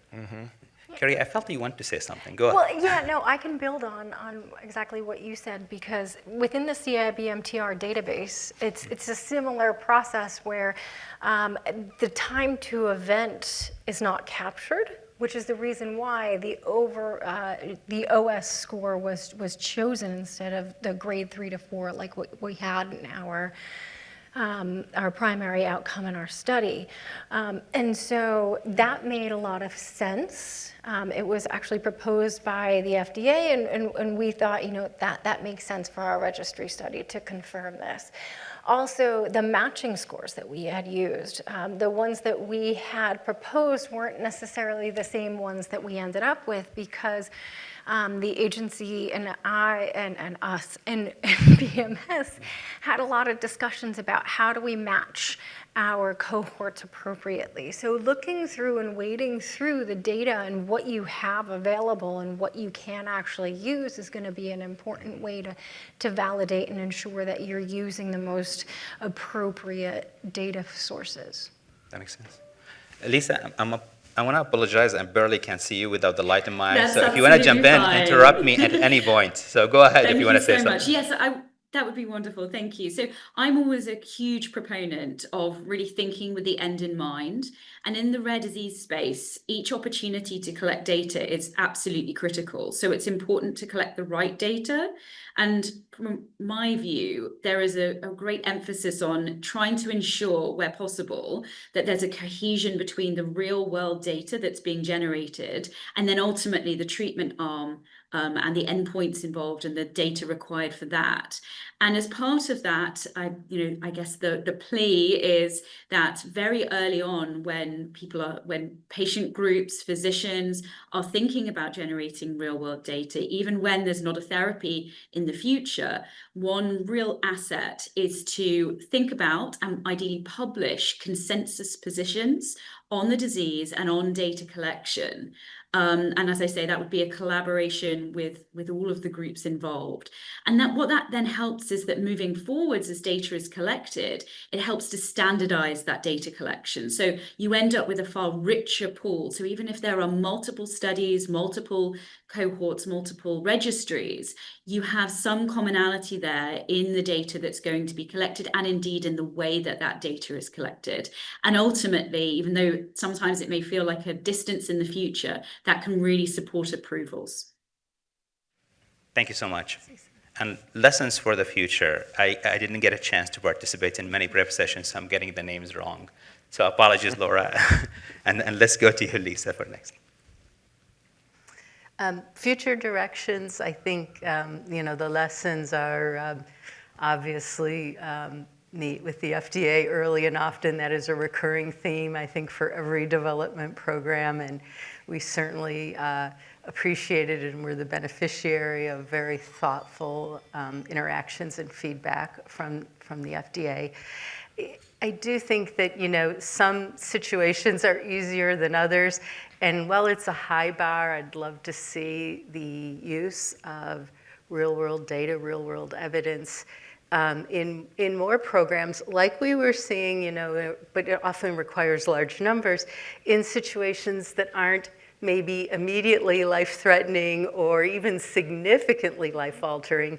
But there are trials that take a really long time. They tend to be in rare disease when it comes to enrollment, but for certain conditions that are slowly progressive, is it really practical to ask someone to be on placebo for, 6 months, a year, or even more?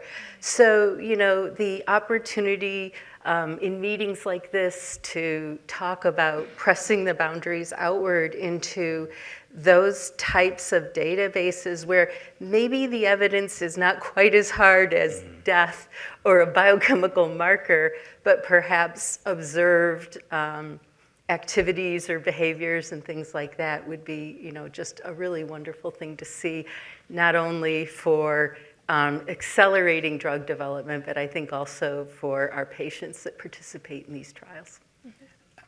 Let me take what you just said and put it in a question for you too. So thinking of the future, can you describe briefly your vision for how real-world data, real-world evidence will be utilized, and the role of FDA that has to play in that as well? So starting with your perspective on that, and then... I think from my perspective, there's a lot of very learned people at FDA, and they have the opportunity to see across multiple diseases and multiple therapies. And I think being the beneficiary of that type of insight gets everybody's creative juices going. And we really saw that in the New Library program, the ability to problem solve as collaborators. Obviously, we both want the same things. We want substantial evidence and but the chance to really think about that and sometimes try something new, which is a challenge in a highly regulated area. Yeah, it is challenging.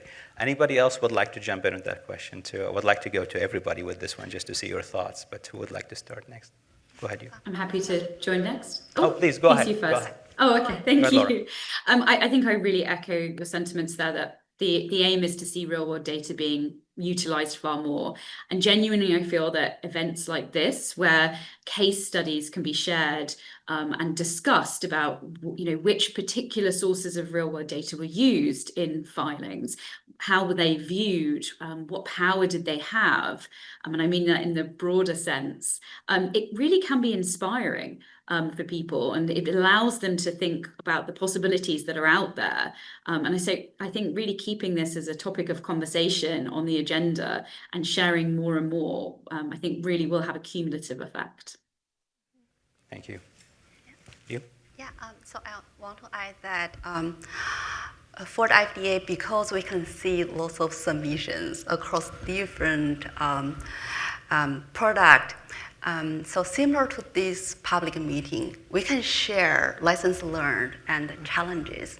So the lessons learned can help the field move forward, have a better understanding of the real world data, help design future studies, help apply statistical method to analysis. At the same time, when challenges are shared, those are opportunities for us to come up with new novel solutions.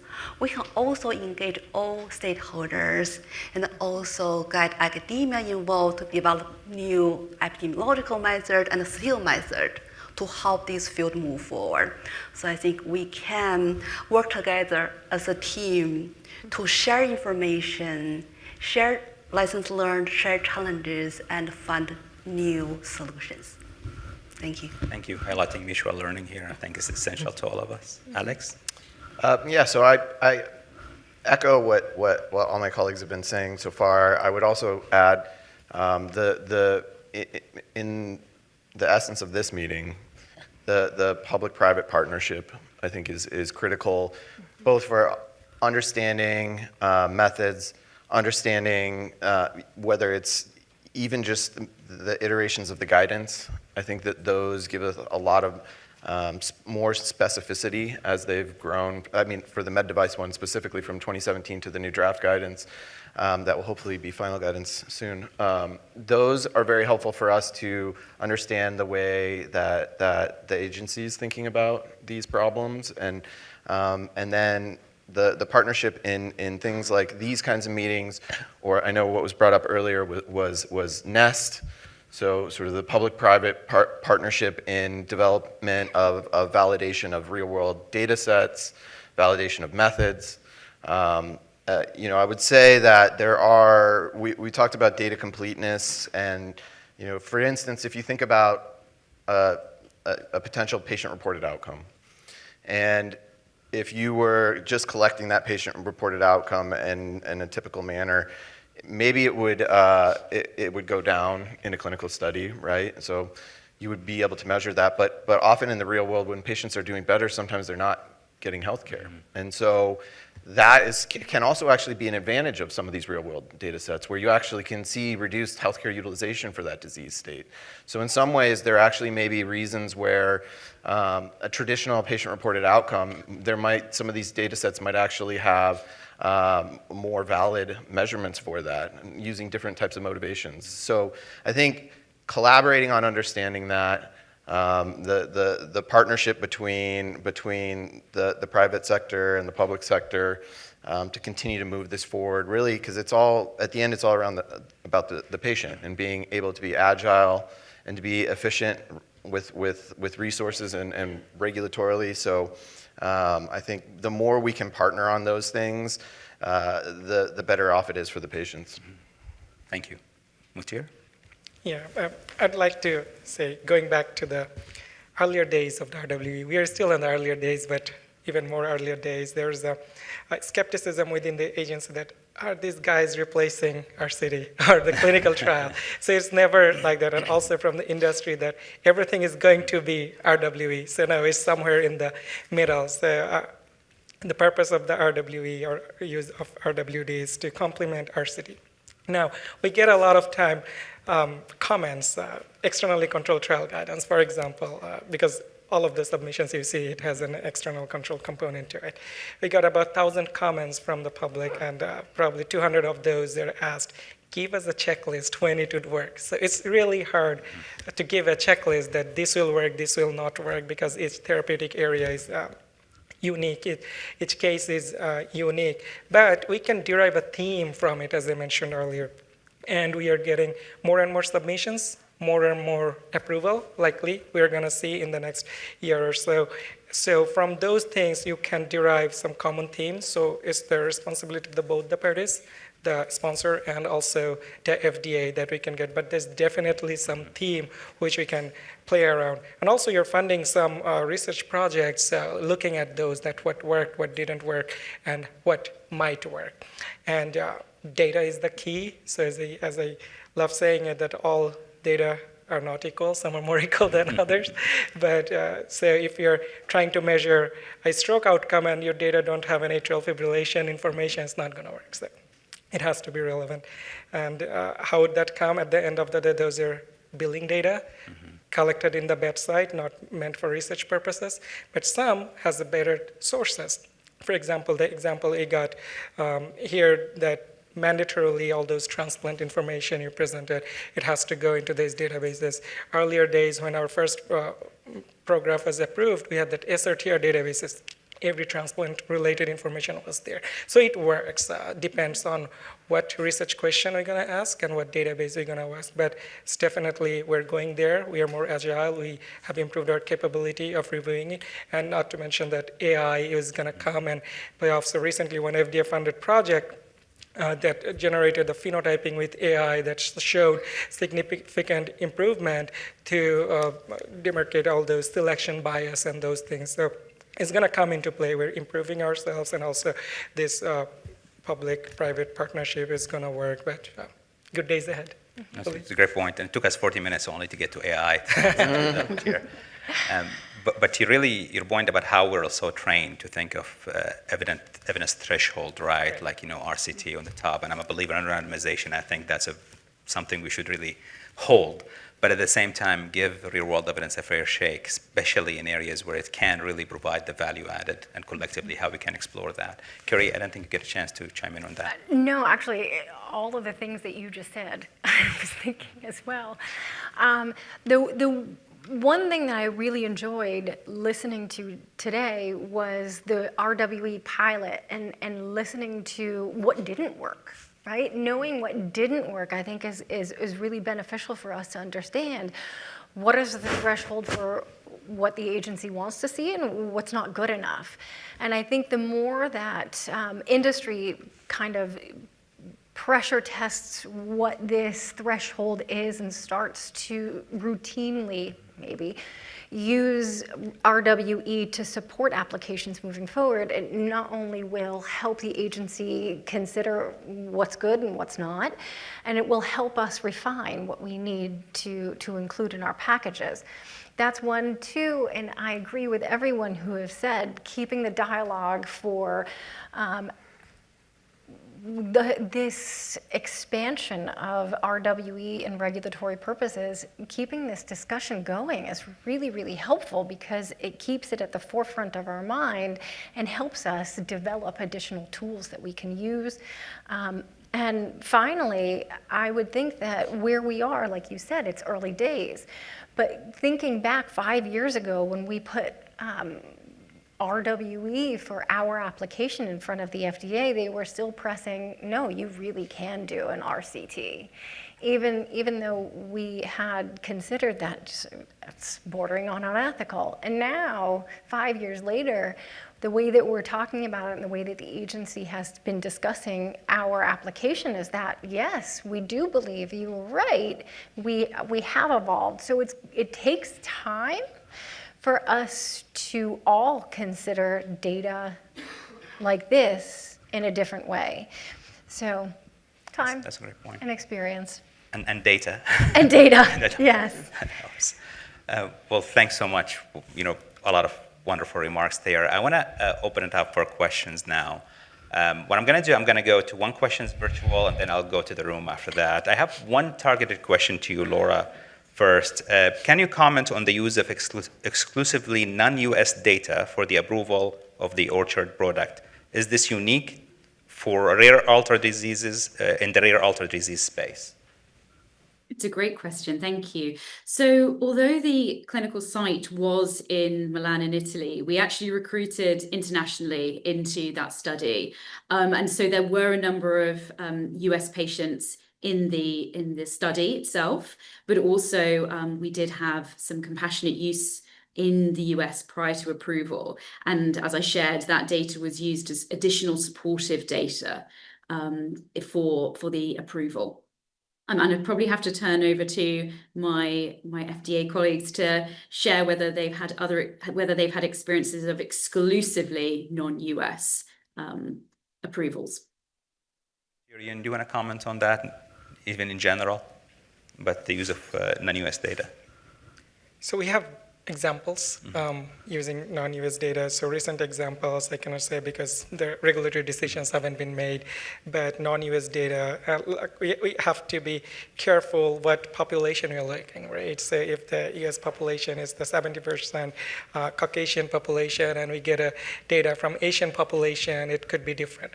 So depending on the population and the disease we are looking at, and some diseases are prevalent across one population versus the other. If we're getting in from the population who are relatively sicker, then versus what we are seeing it here, it's not going to work. But we have examples from ex-US population. Maybe in the coming days we'll be able to share. Yeah, Yoon, do you want to add? Yeah, Matthias covers it really well. So it depends. It really needs to be evaluated case by case, and also depending on those factors. Matthias mentioned that whether there are factors that would impact the study. So basically, if a sponsor is interested in using non-US data alone, please contact FDA early and often so we can have a communication based on the specific study. One other element I've heard recently is also the differences in standard of care as well. Like, depending on the standard of care in different regions might contribute to the data variability there. I'm going to go to the room. Anybody would like to start us in the room with a question? Go ahead, please. Can we get a microphone to the gentleman? Thank you.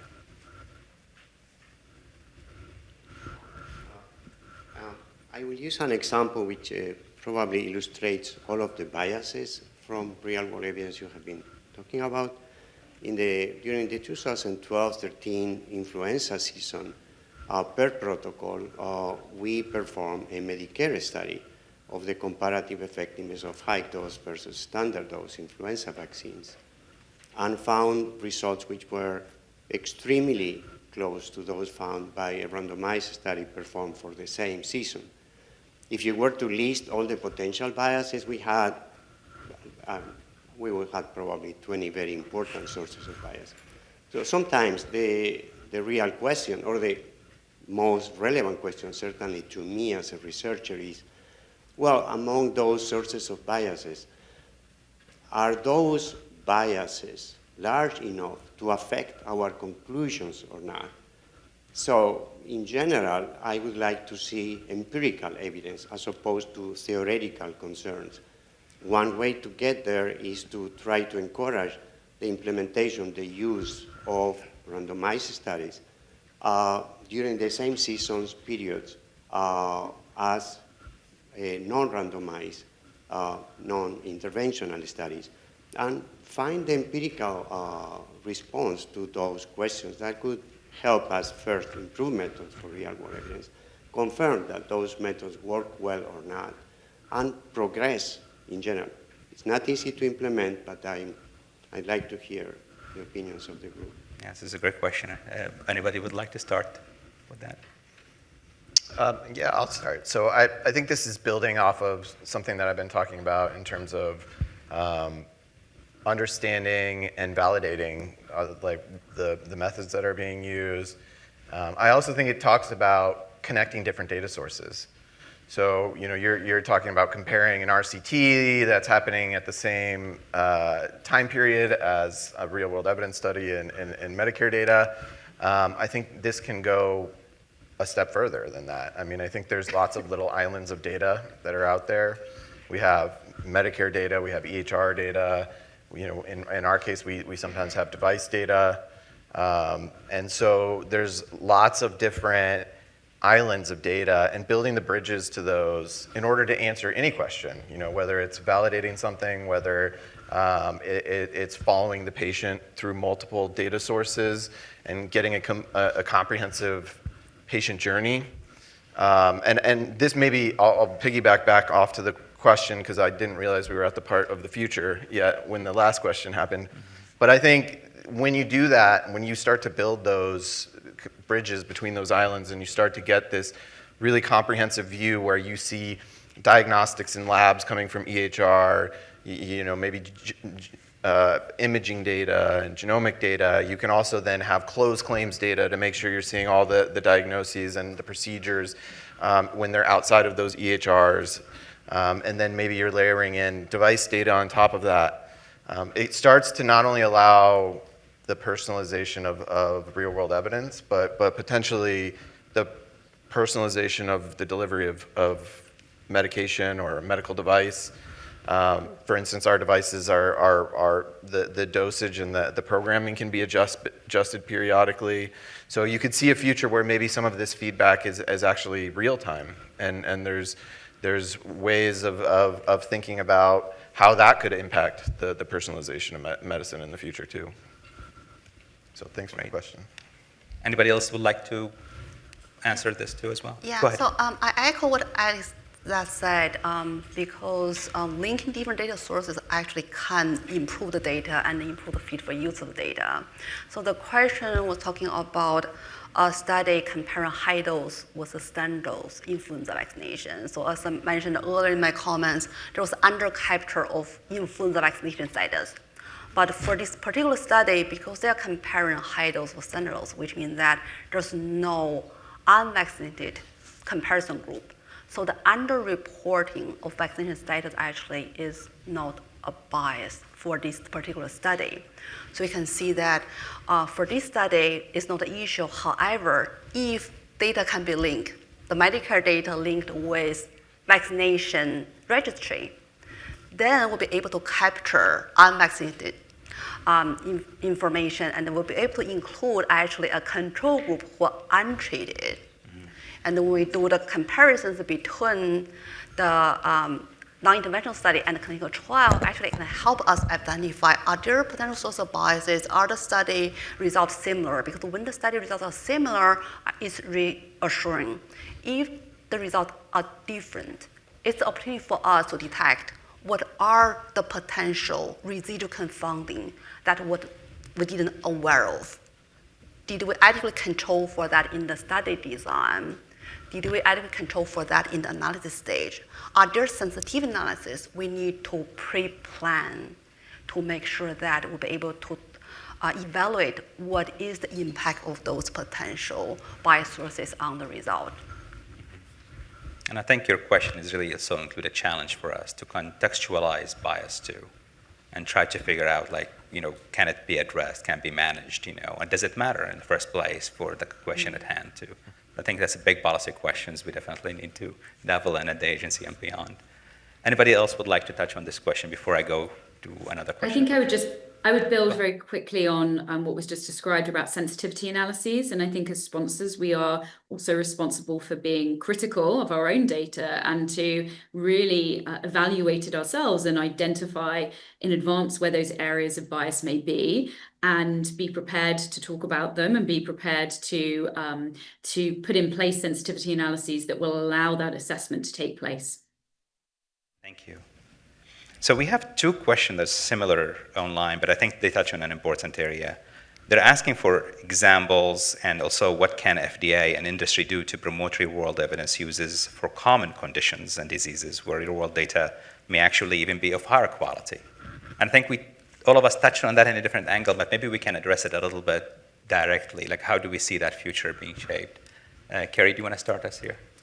I think I did touch on this a little bit, but I think the evolution of the use of real-world evidence is going to begin with unmet medical need, orphans, and then it will morph into a little bit more common diseases, larger trials, confirmation of some of those trials as evidence for future filings, but I think that's still a ways away. Muthier? Yeah, I can say this answer could be tied to what my great colleague Hector's question: when bias is too much of a bias, right? So I understand that the cardiovascular outcome data, maybe these are good data, but the question is how much bias we are ready to tolerate, as Hector asked. Maybe there are 8,000 populations, so we already have, we could do a randomized trial, and there's a trade-off, right? How much bias we're going to tolerate versus not, as opposed to the rare diseases at current practice that you might not get a control group, or there could be ethical considerations to do that. So it's a question to be answered in future, but at present I think it's more relevant with the calculation of the benefit risk that it's still we are looking at where there are unmet medical needs as opposed to where we have larger patient population. Thank you. Yeah, so I echo what Muthier said. For more common outcomes, we'll have larger sample size, but we know that with increasing sample size, bias won't go away. So we'll have, when we increase sample size, we'll have a tighter and tighter confidence interval. If it's bias, around the wrong answer.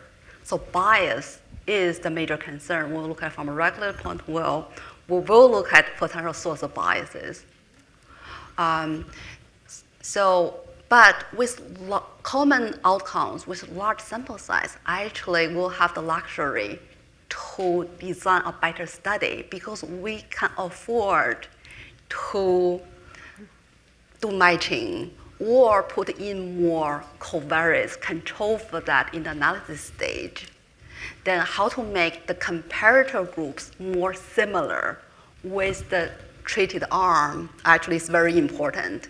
Then make sure you're able to capture the key variable that is related to the measured outcomes, such as the basic baseline characteristics about health condition, demographics, about mobility, and also related to disease attributes such as severity of disease symptoms, and also duration of illness. Because for rare disease, many times there's only a few number of subjects. We cannot just remove the patients from the study because we have so few patients.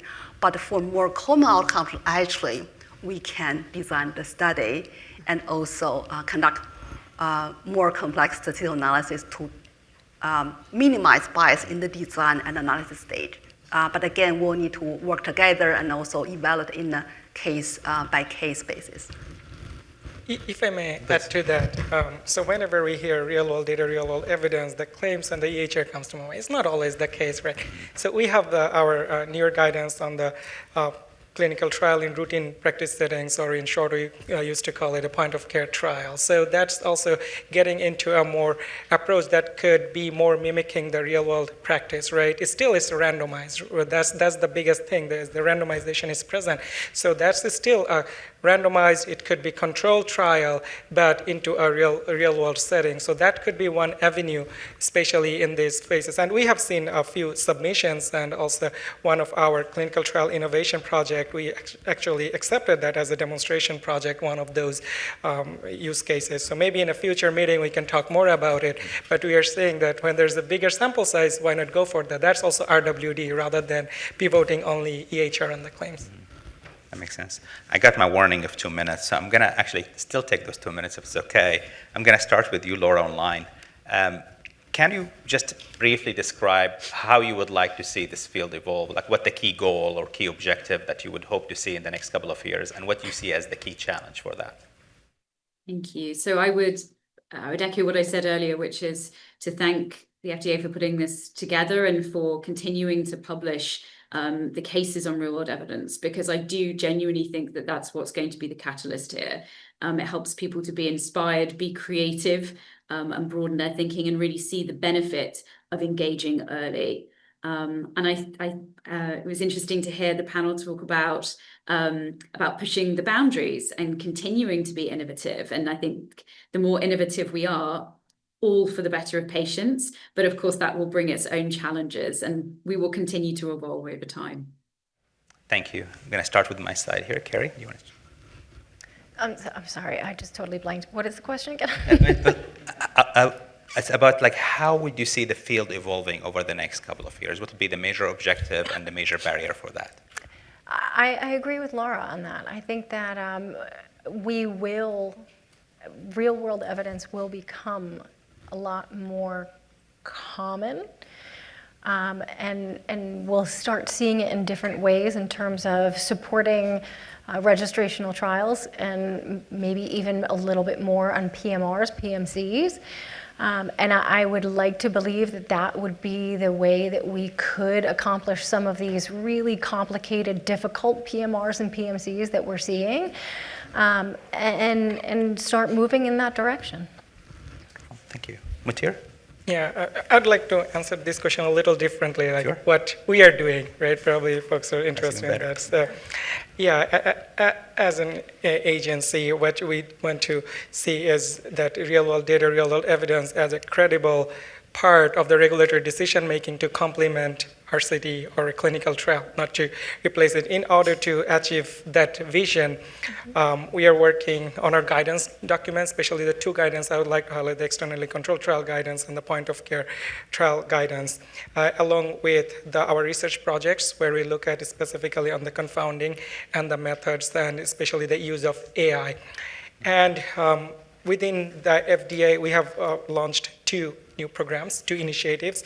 One is the CETA Center for Clinical Trial Innovation, CT3I, and the CETA Center for Real World Innovation is the CCRI. Both of them are focused on looking at the innovative methods for evidence generation, including real world data and the AI. We have RWE subcommittee, where we look at across the agency to promote alignment and consistency.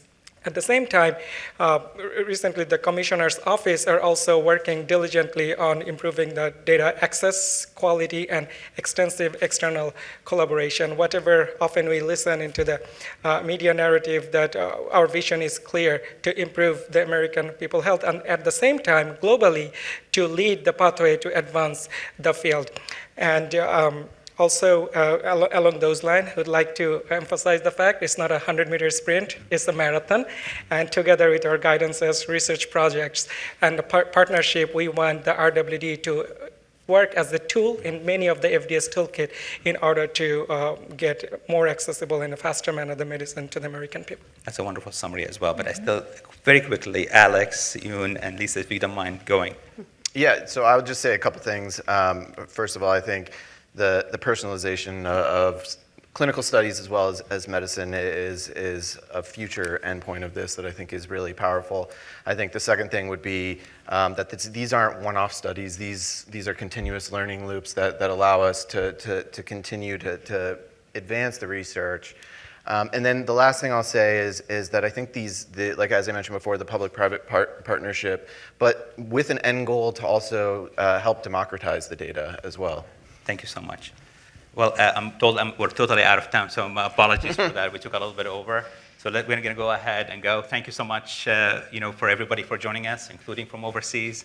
I appreciate your time, appreciate your questions. Thank you.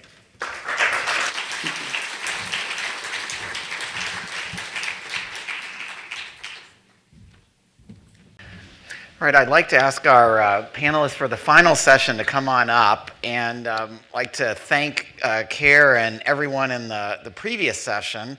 I'm Mark McClellan. I'm the director of the Duke Margolis Institute for Health Policy. We're really pleased to have all of you with us here today in person and from across the world online. And this session, our last session, is going to pick up on some of the themes that we were just hearing about from the teams that have been involved in these very important real-world evidence pilots, the learnings from there, and where we go from here. So for this session, we're focusing on envisioning tomorrow, the landscape of real-world evidence at FDA. And I'm pleased to have a number of the senior leaders from FDA with us here today, a number of familiar faces. This is, as you heard from Sarah Brenner at the top and heard from agency leadership consistently, better, more effective, more informative real-world evidence is a high priority for the agency. So I want to talk now about what the next steps are from a bigger picture, building on the kinds of case studies and PDUFA and MDUFA program commitments that we've talked about today. So very pleased to have with us Malika Mondekar, Deputy Chief Medical Officer at the FDA, Shantanu Nundy, who's advisor on artificial intelligence at the FDA Commissioner's Office, Marie Bradley, Senior Advisor for Real World Evidence in the Office of Medical Policy at CDER, as well as in the Office of the Commissioner, and Daniel Caños, who's Director of the Office of Clinical Evidence and Analysis in the Center for Devices and Radiological Health. For those of you who are here, just a reminder, you know this already, but you can submit questions on Slido at any time. We'll try to track those, and I think there's going to be an iPad for me somewhere to help with that. Dueling iPads here. But let's get started, and I have an opening question for each of you. Would you all tell us, and maybe building on what we've heard about today, how you envision the role of real-world data and evidence evolving within the FDA over the coming years? And I think maybe I'll just start at the end and go on down. Thanks, Mark. I can see a few things I'll just mention briefly. I really liked what Dr. Brenner said in her comments this morning about, increasing the use of real-world evidence, potentially for, where there's gaps in evidence generation around public health issues. And that might look like for drugs, evidence generation in clinical practice settings in the post-market space. How do the drugs actually perform in the people who are using them, and what works best and whom. And I really foresee that is a space that we really have opportunities to grow in the future. And as Dr. Brenner also mentioned, we're excited about Sentinel 3.0, and that will, lead to further opportunities, I think, in that space. Increasingly, I think, and Motir mentioned this in his last session, that there are multiple challenges, around sort of the use of real-world evidence. And I think, really targeting solutions to some of those. He mentioned the data access challenges. OMP are really working on policy-type solutions to these data access requirements, and we're engaging with, external experts to foresee what kind of options are available to overcome some of these requirements, because it really is a huge barrier to, moving the field forward. And so I think you can expect to see a lot of FDA focus on solutions to some of these challenges. I think also I would expect more integration and linkage of our current data sources like claims, EHRs, registries, to really lead to a more comprehensive data set and potentially increasing the volume and complexity of submissions. And I think FDA really need to be ready for that. I think we need enhanced training for our reviewers, and that's going to be a key focus for CDER, certainly going along, as training for reviewers. And I think also, I mentioned engaging with external experts to try and find solutions to some of the key challenges in the space. And I think you can expect to see a strengthening of public-private partnerships, engaging with academics, with sponsors, with industry and data vendors, and really, working together to build robust RW capabilities and, increasing transparency and shared learning with these partners. So those are the areas I would foresee, evolving, and there are others, right? But Well, we'll come back to more of them. Malika? Yeah, so one thing that I think is very unique to this time is sort of this move towards sort of a whole government approach. And based on the strategy report that was shared a couple weeks ago by AHHS that Dr. Brenner referenced, it's very apparent that RWE it's a very prominent theme, as is AI. I think to the greatest extent that I can remember, at least over the past 10 years, that it's so prominent as a national as well as HHS priority, RWE. So considering that, I think one area where I think we're going to probably see a lot of growth is collaboration with our sister agencies. So thinking about RWE-based work, not just what FDA can accomplish alone based on our data sources and the data that we're receiving, but collaborating with our sister agencies like NIH or CMS. So I think that's a very exciting direction that we're going to see a lot of work happening in. Yeah. Shantanu? Yeah, I think from my perspective, just more from a sort of clinical technology perspective, I think there's just so much opportunity that I could see us benefit from the next.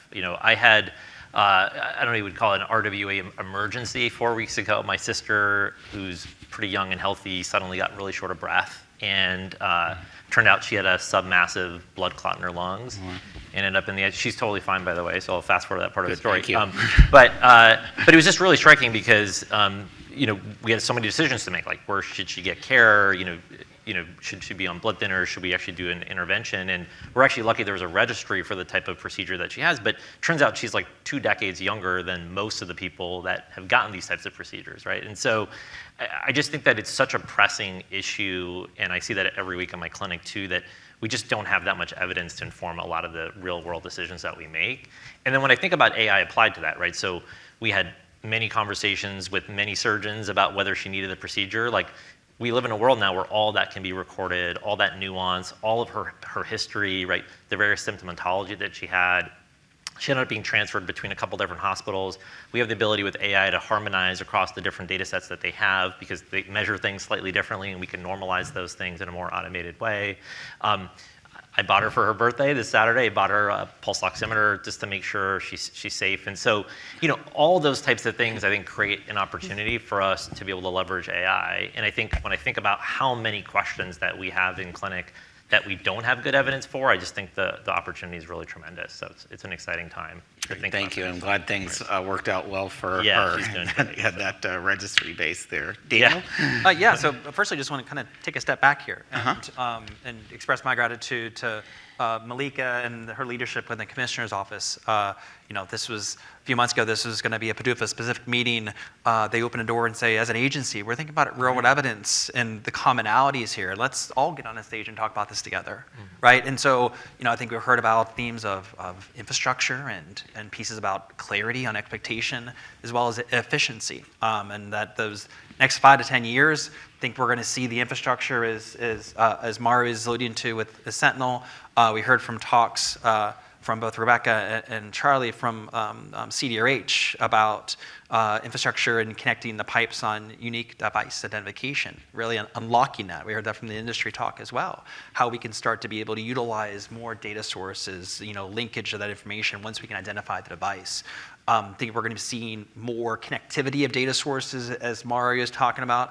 From the med device side, diagnostic data and be able to connect the pipeline along the lines of the work that Principal Deputy Commissioner Brenner started, and she referenced within her opening remarks, getting more information also, such as good ID, to get information around how medical devices are used, the indications for use, so that within real world evidence we can contextualize its application, particularly important for medical devices. And also importantly, AI is a booming field, right? Talk about it as a tool for harvesting real world evidence, but also regulated digital health technologies and growing our ability to be able to identify the use of digital health technologies, decision support tools, triaging information, to be able to follow it within the post-market and really be able to have timely identification of performance. And so that's going to be huge. And as we sit on the stage together, and what's going to be big in the next few years is aligning on the commonalities, right? I understand, CEDAR has substantial evidence, and we have valid scientific evidence on CDRH side. Some requiring well-controlled trials. We have more flexibility in CDRH, and so there's differences there. There's differences also on CEDAR's requirement that we heard as far as getting access to line item data.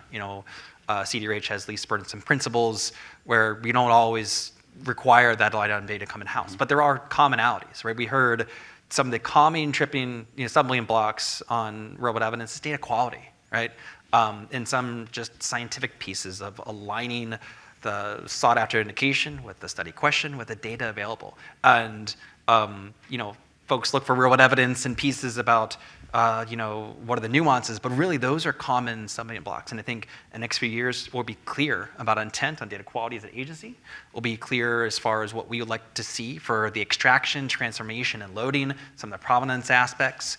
And I think that clarity will then lead to efficiency and evidence generation, both pre and post market.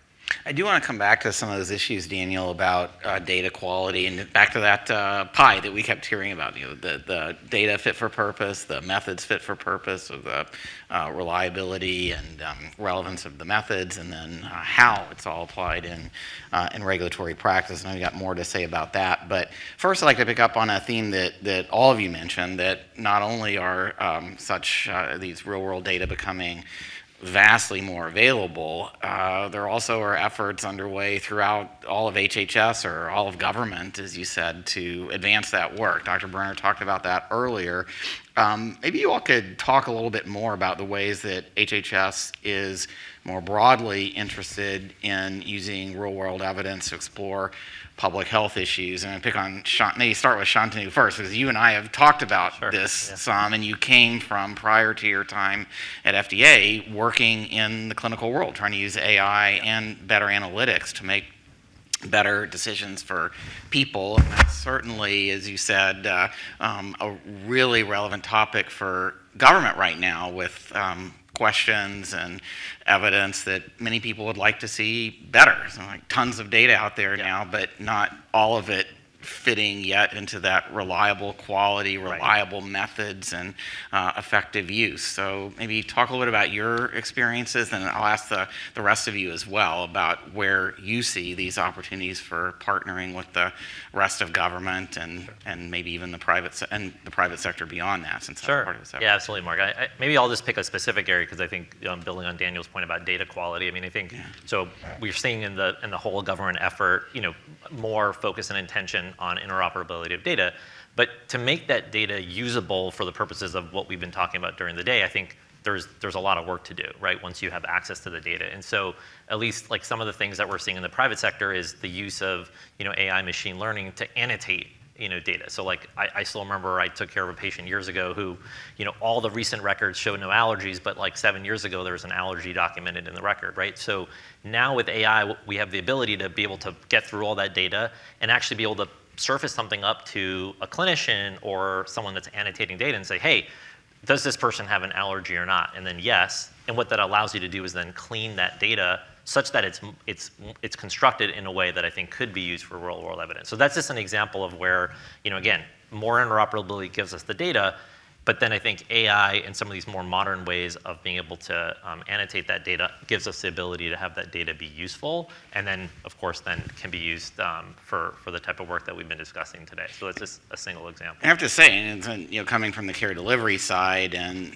spending some time as well as we do here at Duke Margolis with the CMS part of HHS, a lot of interest there in making data more timely and available. Totally. In that case, the immediate focus is on helping individuals get the data they need and effective apps and tools to make better informed decisions. But that's the same kind of data reliability and access that you all are talking about. I think that's so well said. Yeah, they're thinking about it from a patient care perspective, but if we can get the data to a quality where doctors are making decisions off of it, and then from there, where insurers are making decisions off of it, right? I think it's not too hard to imagine that it could also be used for evidence generation. And it's not all the same, but you're right, they build on top of each other as the data gets more and more useful and gets more and more clean.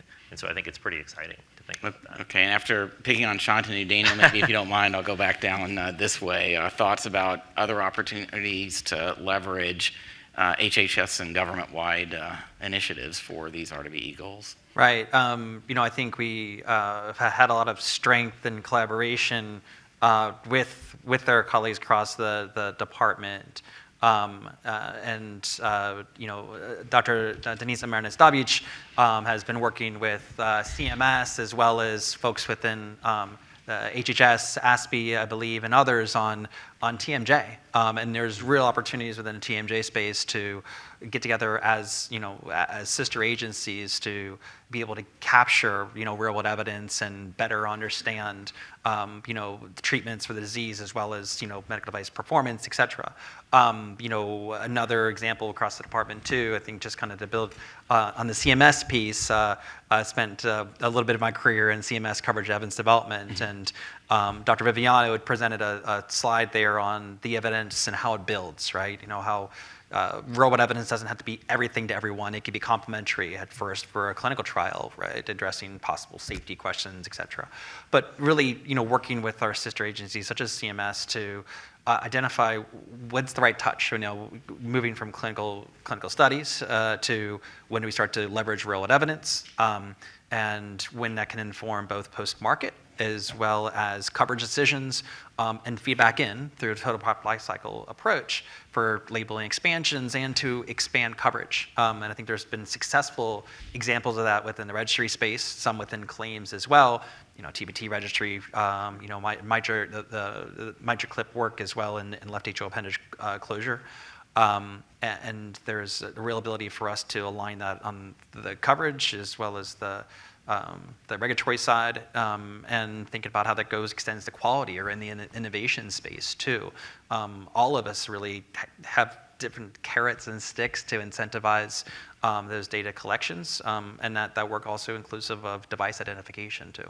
Daniel, I really like your point about complementary evidence and building on your CMS CED experience. That recent registry for TIR and the like is sort of another step up at CMS. Instead of just really focusing on what can we track the device and some of the longitudinal data associated with it, being more intentional about being able to do prospective, longitudinal, real-world studies. Now, the focus there, as you know, is more on CMS issues. What is the impact of these treatments in our populations in real-world context, which might augment the needed evidence for safety and effectiveness approval. But that's the point about complementarity, and it's nice to see those efforts building out.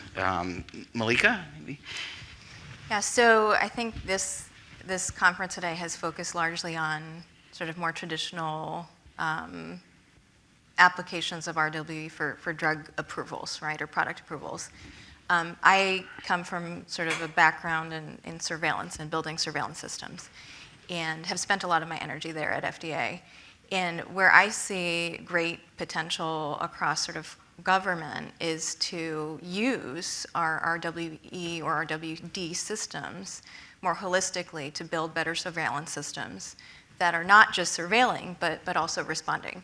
So examples being supply chain. Supply chain resilience is a huge national priority right now, national security priority. And FDA has unique data that no other agency has, and we're in the process of kind of expanding our analytic processes to be able to share these data with ASPR and DoD and other agencies that don't have this, but that can in turn respond to those signals. Yeah. So I think to take it a step further beyond just RWD and RWE for FDA-specific decisions such as approvals, there are national responses that we can contribute to by strengthening our systems. And you're right, FDA does have some unique authorities and unique data relevant to that, and now a stronger and clearer case for needing that information to help head off the shortages in the first place. And I think about redesigning supply chains, a very high priority set of issues right now. Marie?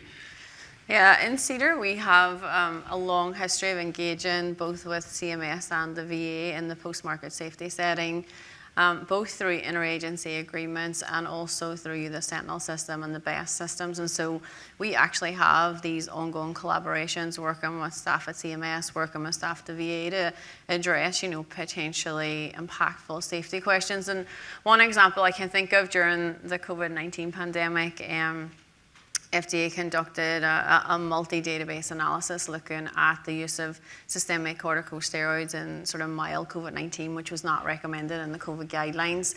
And we used Medicare and VA data, but we actually engaged with the NIH Treatment Advisory Committee, and they asked us for, like, can you do more comprehensive analyses? We had access to these data, and those data actually resulted in a change in the NIH treatment guidelines, right, for COVID.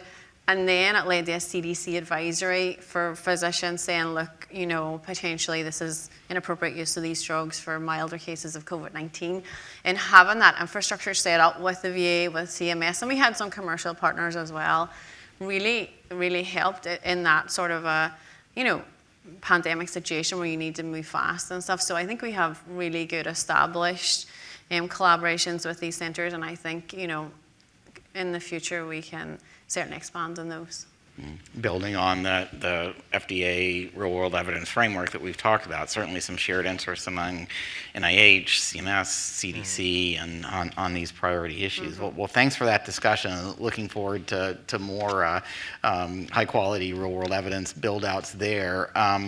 Daniel, you mentioned some of the challenges earlier with getting to that kind of fit-for-purpose data, fit-for-purpose methods of information that's not always shared or that may not have a consistent identifier associated with it, or just other quality issues. Shantanu touched on some ways that could be getting better by its being incorporated into care models and payment rules on the CMS side. But anything more you'd like to add on opportunities to do more on, or future opportunities for addressing the challenges with acceptance of real-world evidence for regulatory decision-making? As the last panel said, it seems like it's had a big moment in rare diseases when there's just no alternative, but it seems like there are a lot of other opportunities more broadly, even diseases that are common, maybe multifactorial, maybe treated differently in different contexts, something I know from your days at CMS that CMS really worries about in applying advanced medical devices and things like that. Any thoughts you'd like to add? Right, thank you. So, parts of this are very simple to solve, and then other ones are a bit more intriguing, I guess, so the interesting for conversation. We see such an array within submissions, right? We might get a paragraph on real-world evidence that's not helpful whatsoever. As we think about working across agencies, CMS put forward guidance where I think they were requiring a kind of a Harper Plus model and consistency on how real-world evidence studies are described. That would be a huge step forward if people were to consistently submit to the federal government on real-world evidence within HHS. We've got a draft guidance out that's soon to be final, where we provide a little bit more clarity there. But when you talk about these aspects of just consistency reporting, I think it's consistent across HHS, and so that's one area for sure that has been just a big tripping point. Just the quality of the submission with there. I discussed again the bit about linking the data to the question to the indication. This is substantial. Documentation for extraction, transplantation, and loading, data quality, and just how you describe your study. I don't have a percentage, but I think it's a vast majority of why we can't accept it, the real-world evidence, and just having an even kind of playing field on what the submission comes in-house would put us off to a great start on the real-world evidence side. Apart from that, I guess the more interesting parts of the conversation for real-world evidence have to do with just, I think there's foundational work that CDER has supported within the RCT duplicate, right? And while our definition of valid scientific evidence and some pragmatic consideration for medical devices steer us away from RCTs at times.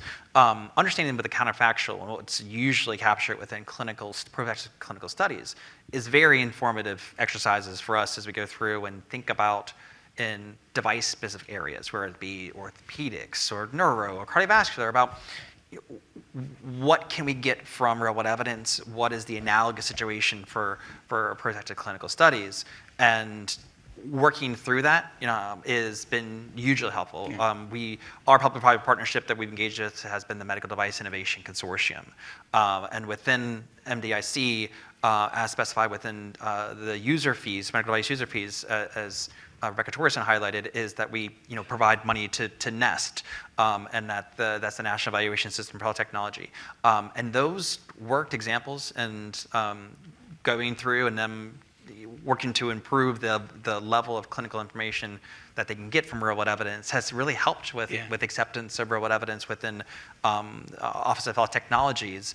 I think cardiovascular, through the examples for CMS and otherwise, has kind of been the poster child for real-world evidence. But it's spreading more. But it's spreading more. across Yeah, the other absolutely. So OHPs, these investments in the public-private partnerships are investments with sister agencies.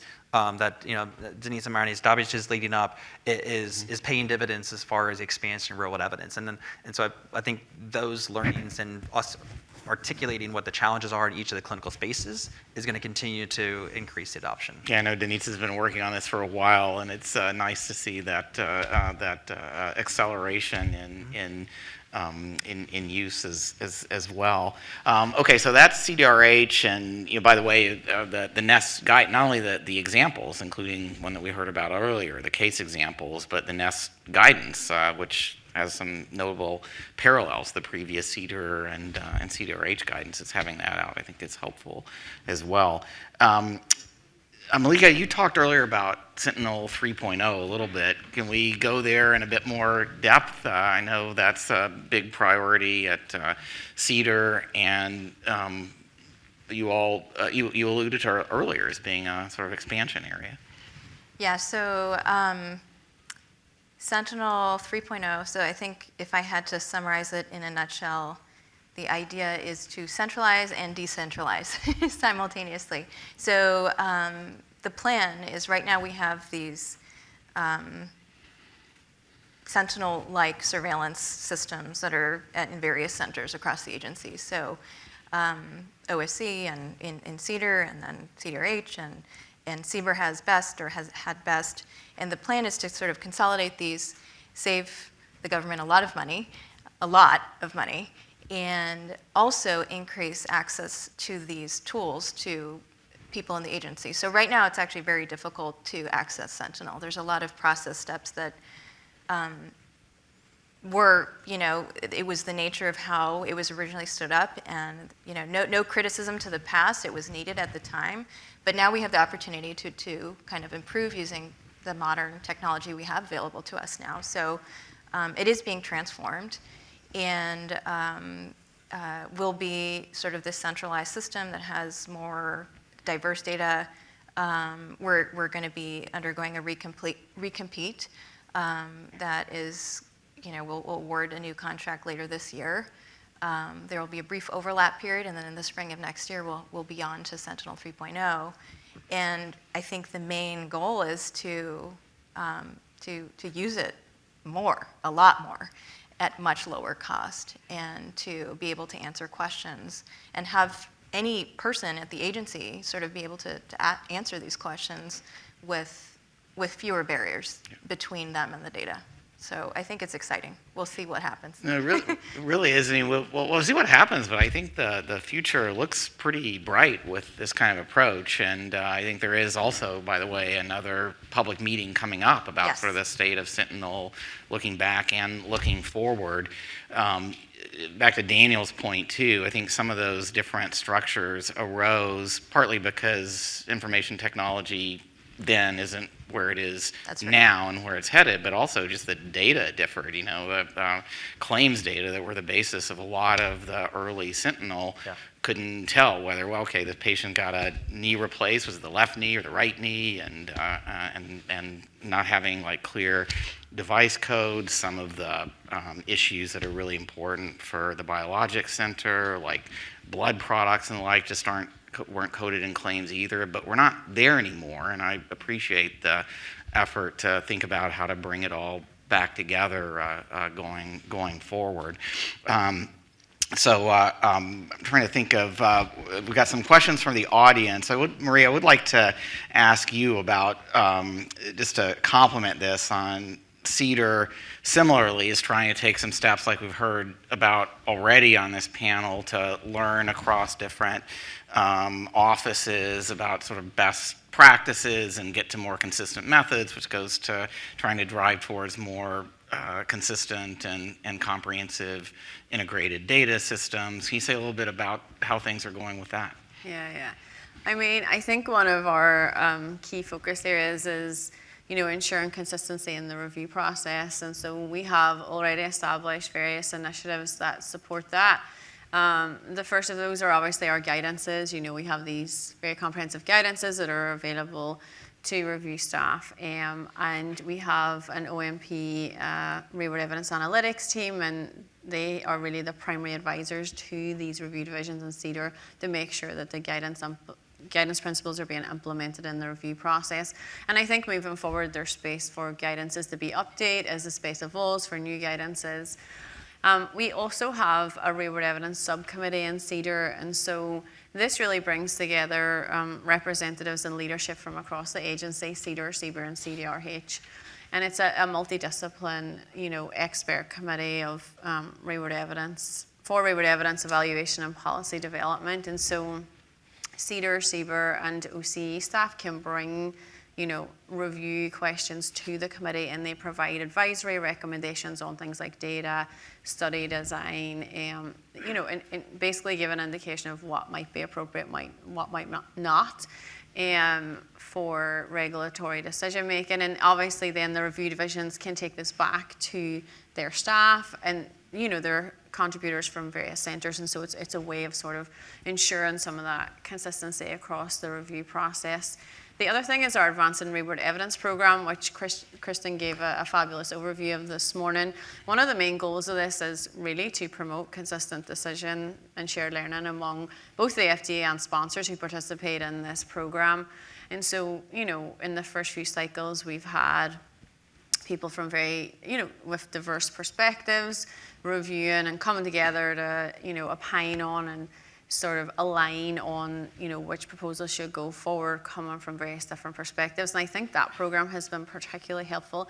For someone who has a long history in CEDAR, I've had an opportunity through that program to work a lot with CBER. We've had a couple of submissions, and just looking at the way, there's different study designs that are used for vaccines, for example, the different approaches to how the studies are done. I'm learning, and I'm taking back to CEDAR from that.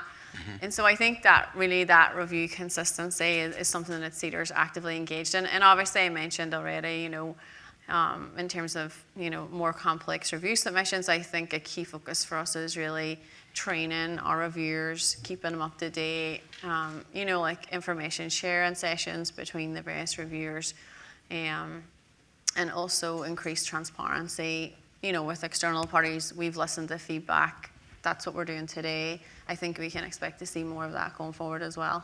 Yeah, that transparency was a recurrent theme all day, how much the companies, the product developers appreciate that, and the opportunities for learning back and forth, just like you're talking about across different review divisions.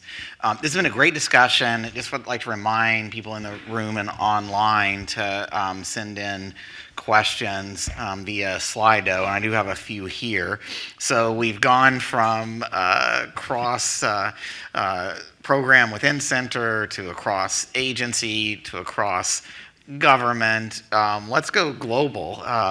It's a question. Could you all comment on current efforts and challenges in harmonizing guidances and approaches on the use of real-world data and real-world evidence on a global scale and across different regulatory regions? I just would add to this is an area where FDA has been involved previously and has had, I think, a significant impact on getting the more aligned guidances across regulatory regions, which I think would help with making product development more efficient.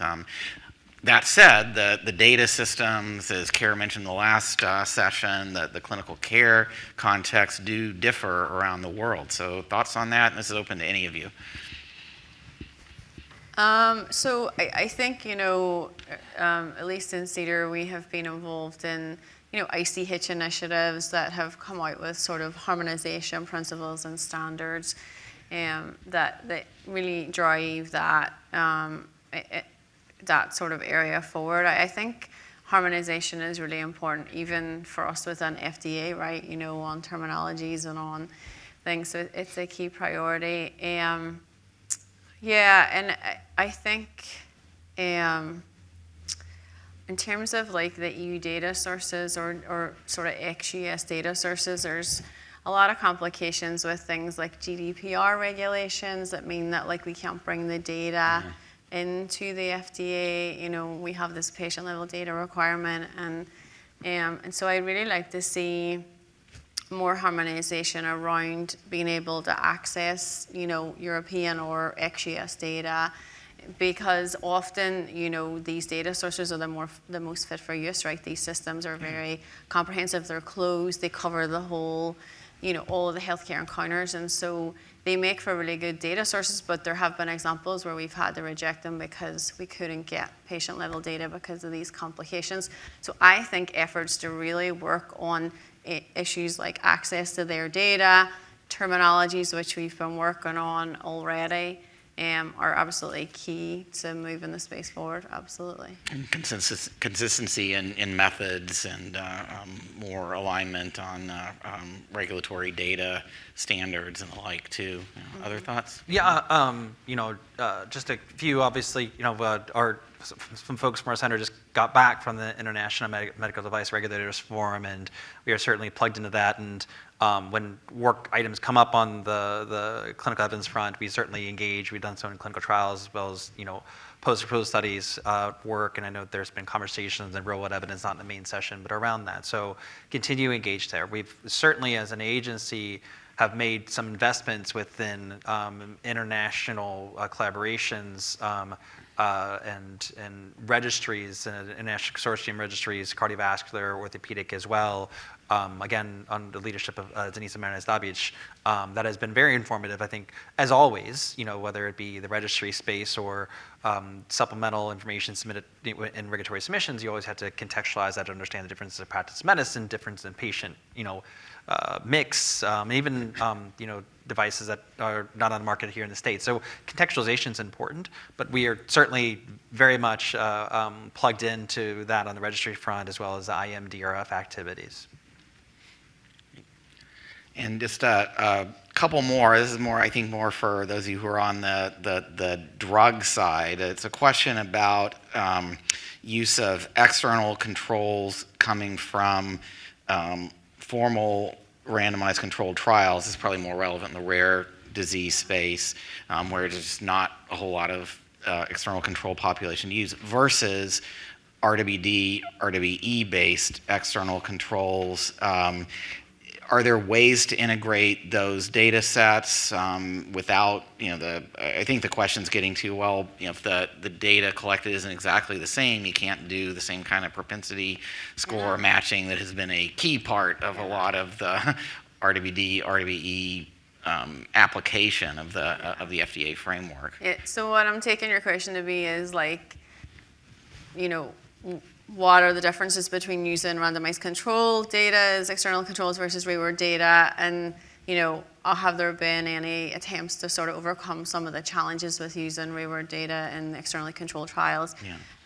Yeah, and I think obviously if, you know, RCT data is available, you know, given the rigor protocolized collection, you know, there are so many differences between, you know, how patients are treated in a clinical trial and clinical practice, which is probably one of the most foundational challenges with externally controlled trials, because it will and often limits differences in the populations themselves too. Yeah, I mean, you know, exactly the characteristics of the patients, the characteristics of their disease, their comorbidities, but also how they adhere to the medications, right? In trials, adherence is much higher. Sometimes the dosing is different. Sometimes patients are on it for a longer duration, right? So there's all these different considerations that need to be taken into account. We have funded, actually it was J&J through a UO1 mechanism, to really look at, in the setting of multiple myeloma, where there were concerns about measurement error. They were using data from Flatiron, real-world data from Flatiron, and comparing, you know, with their already completed trials.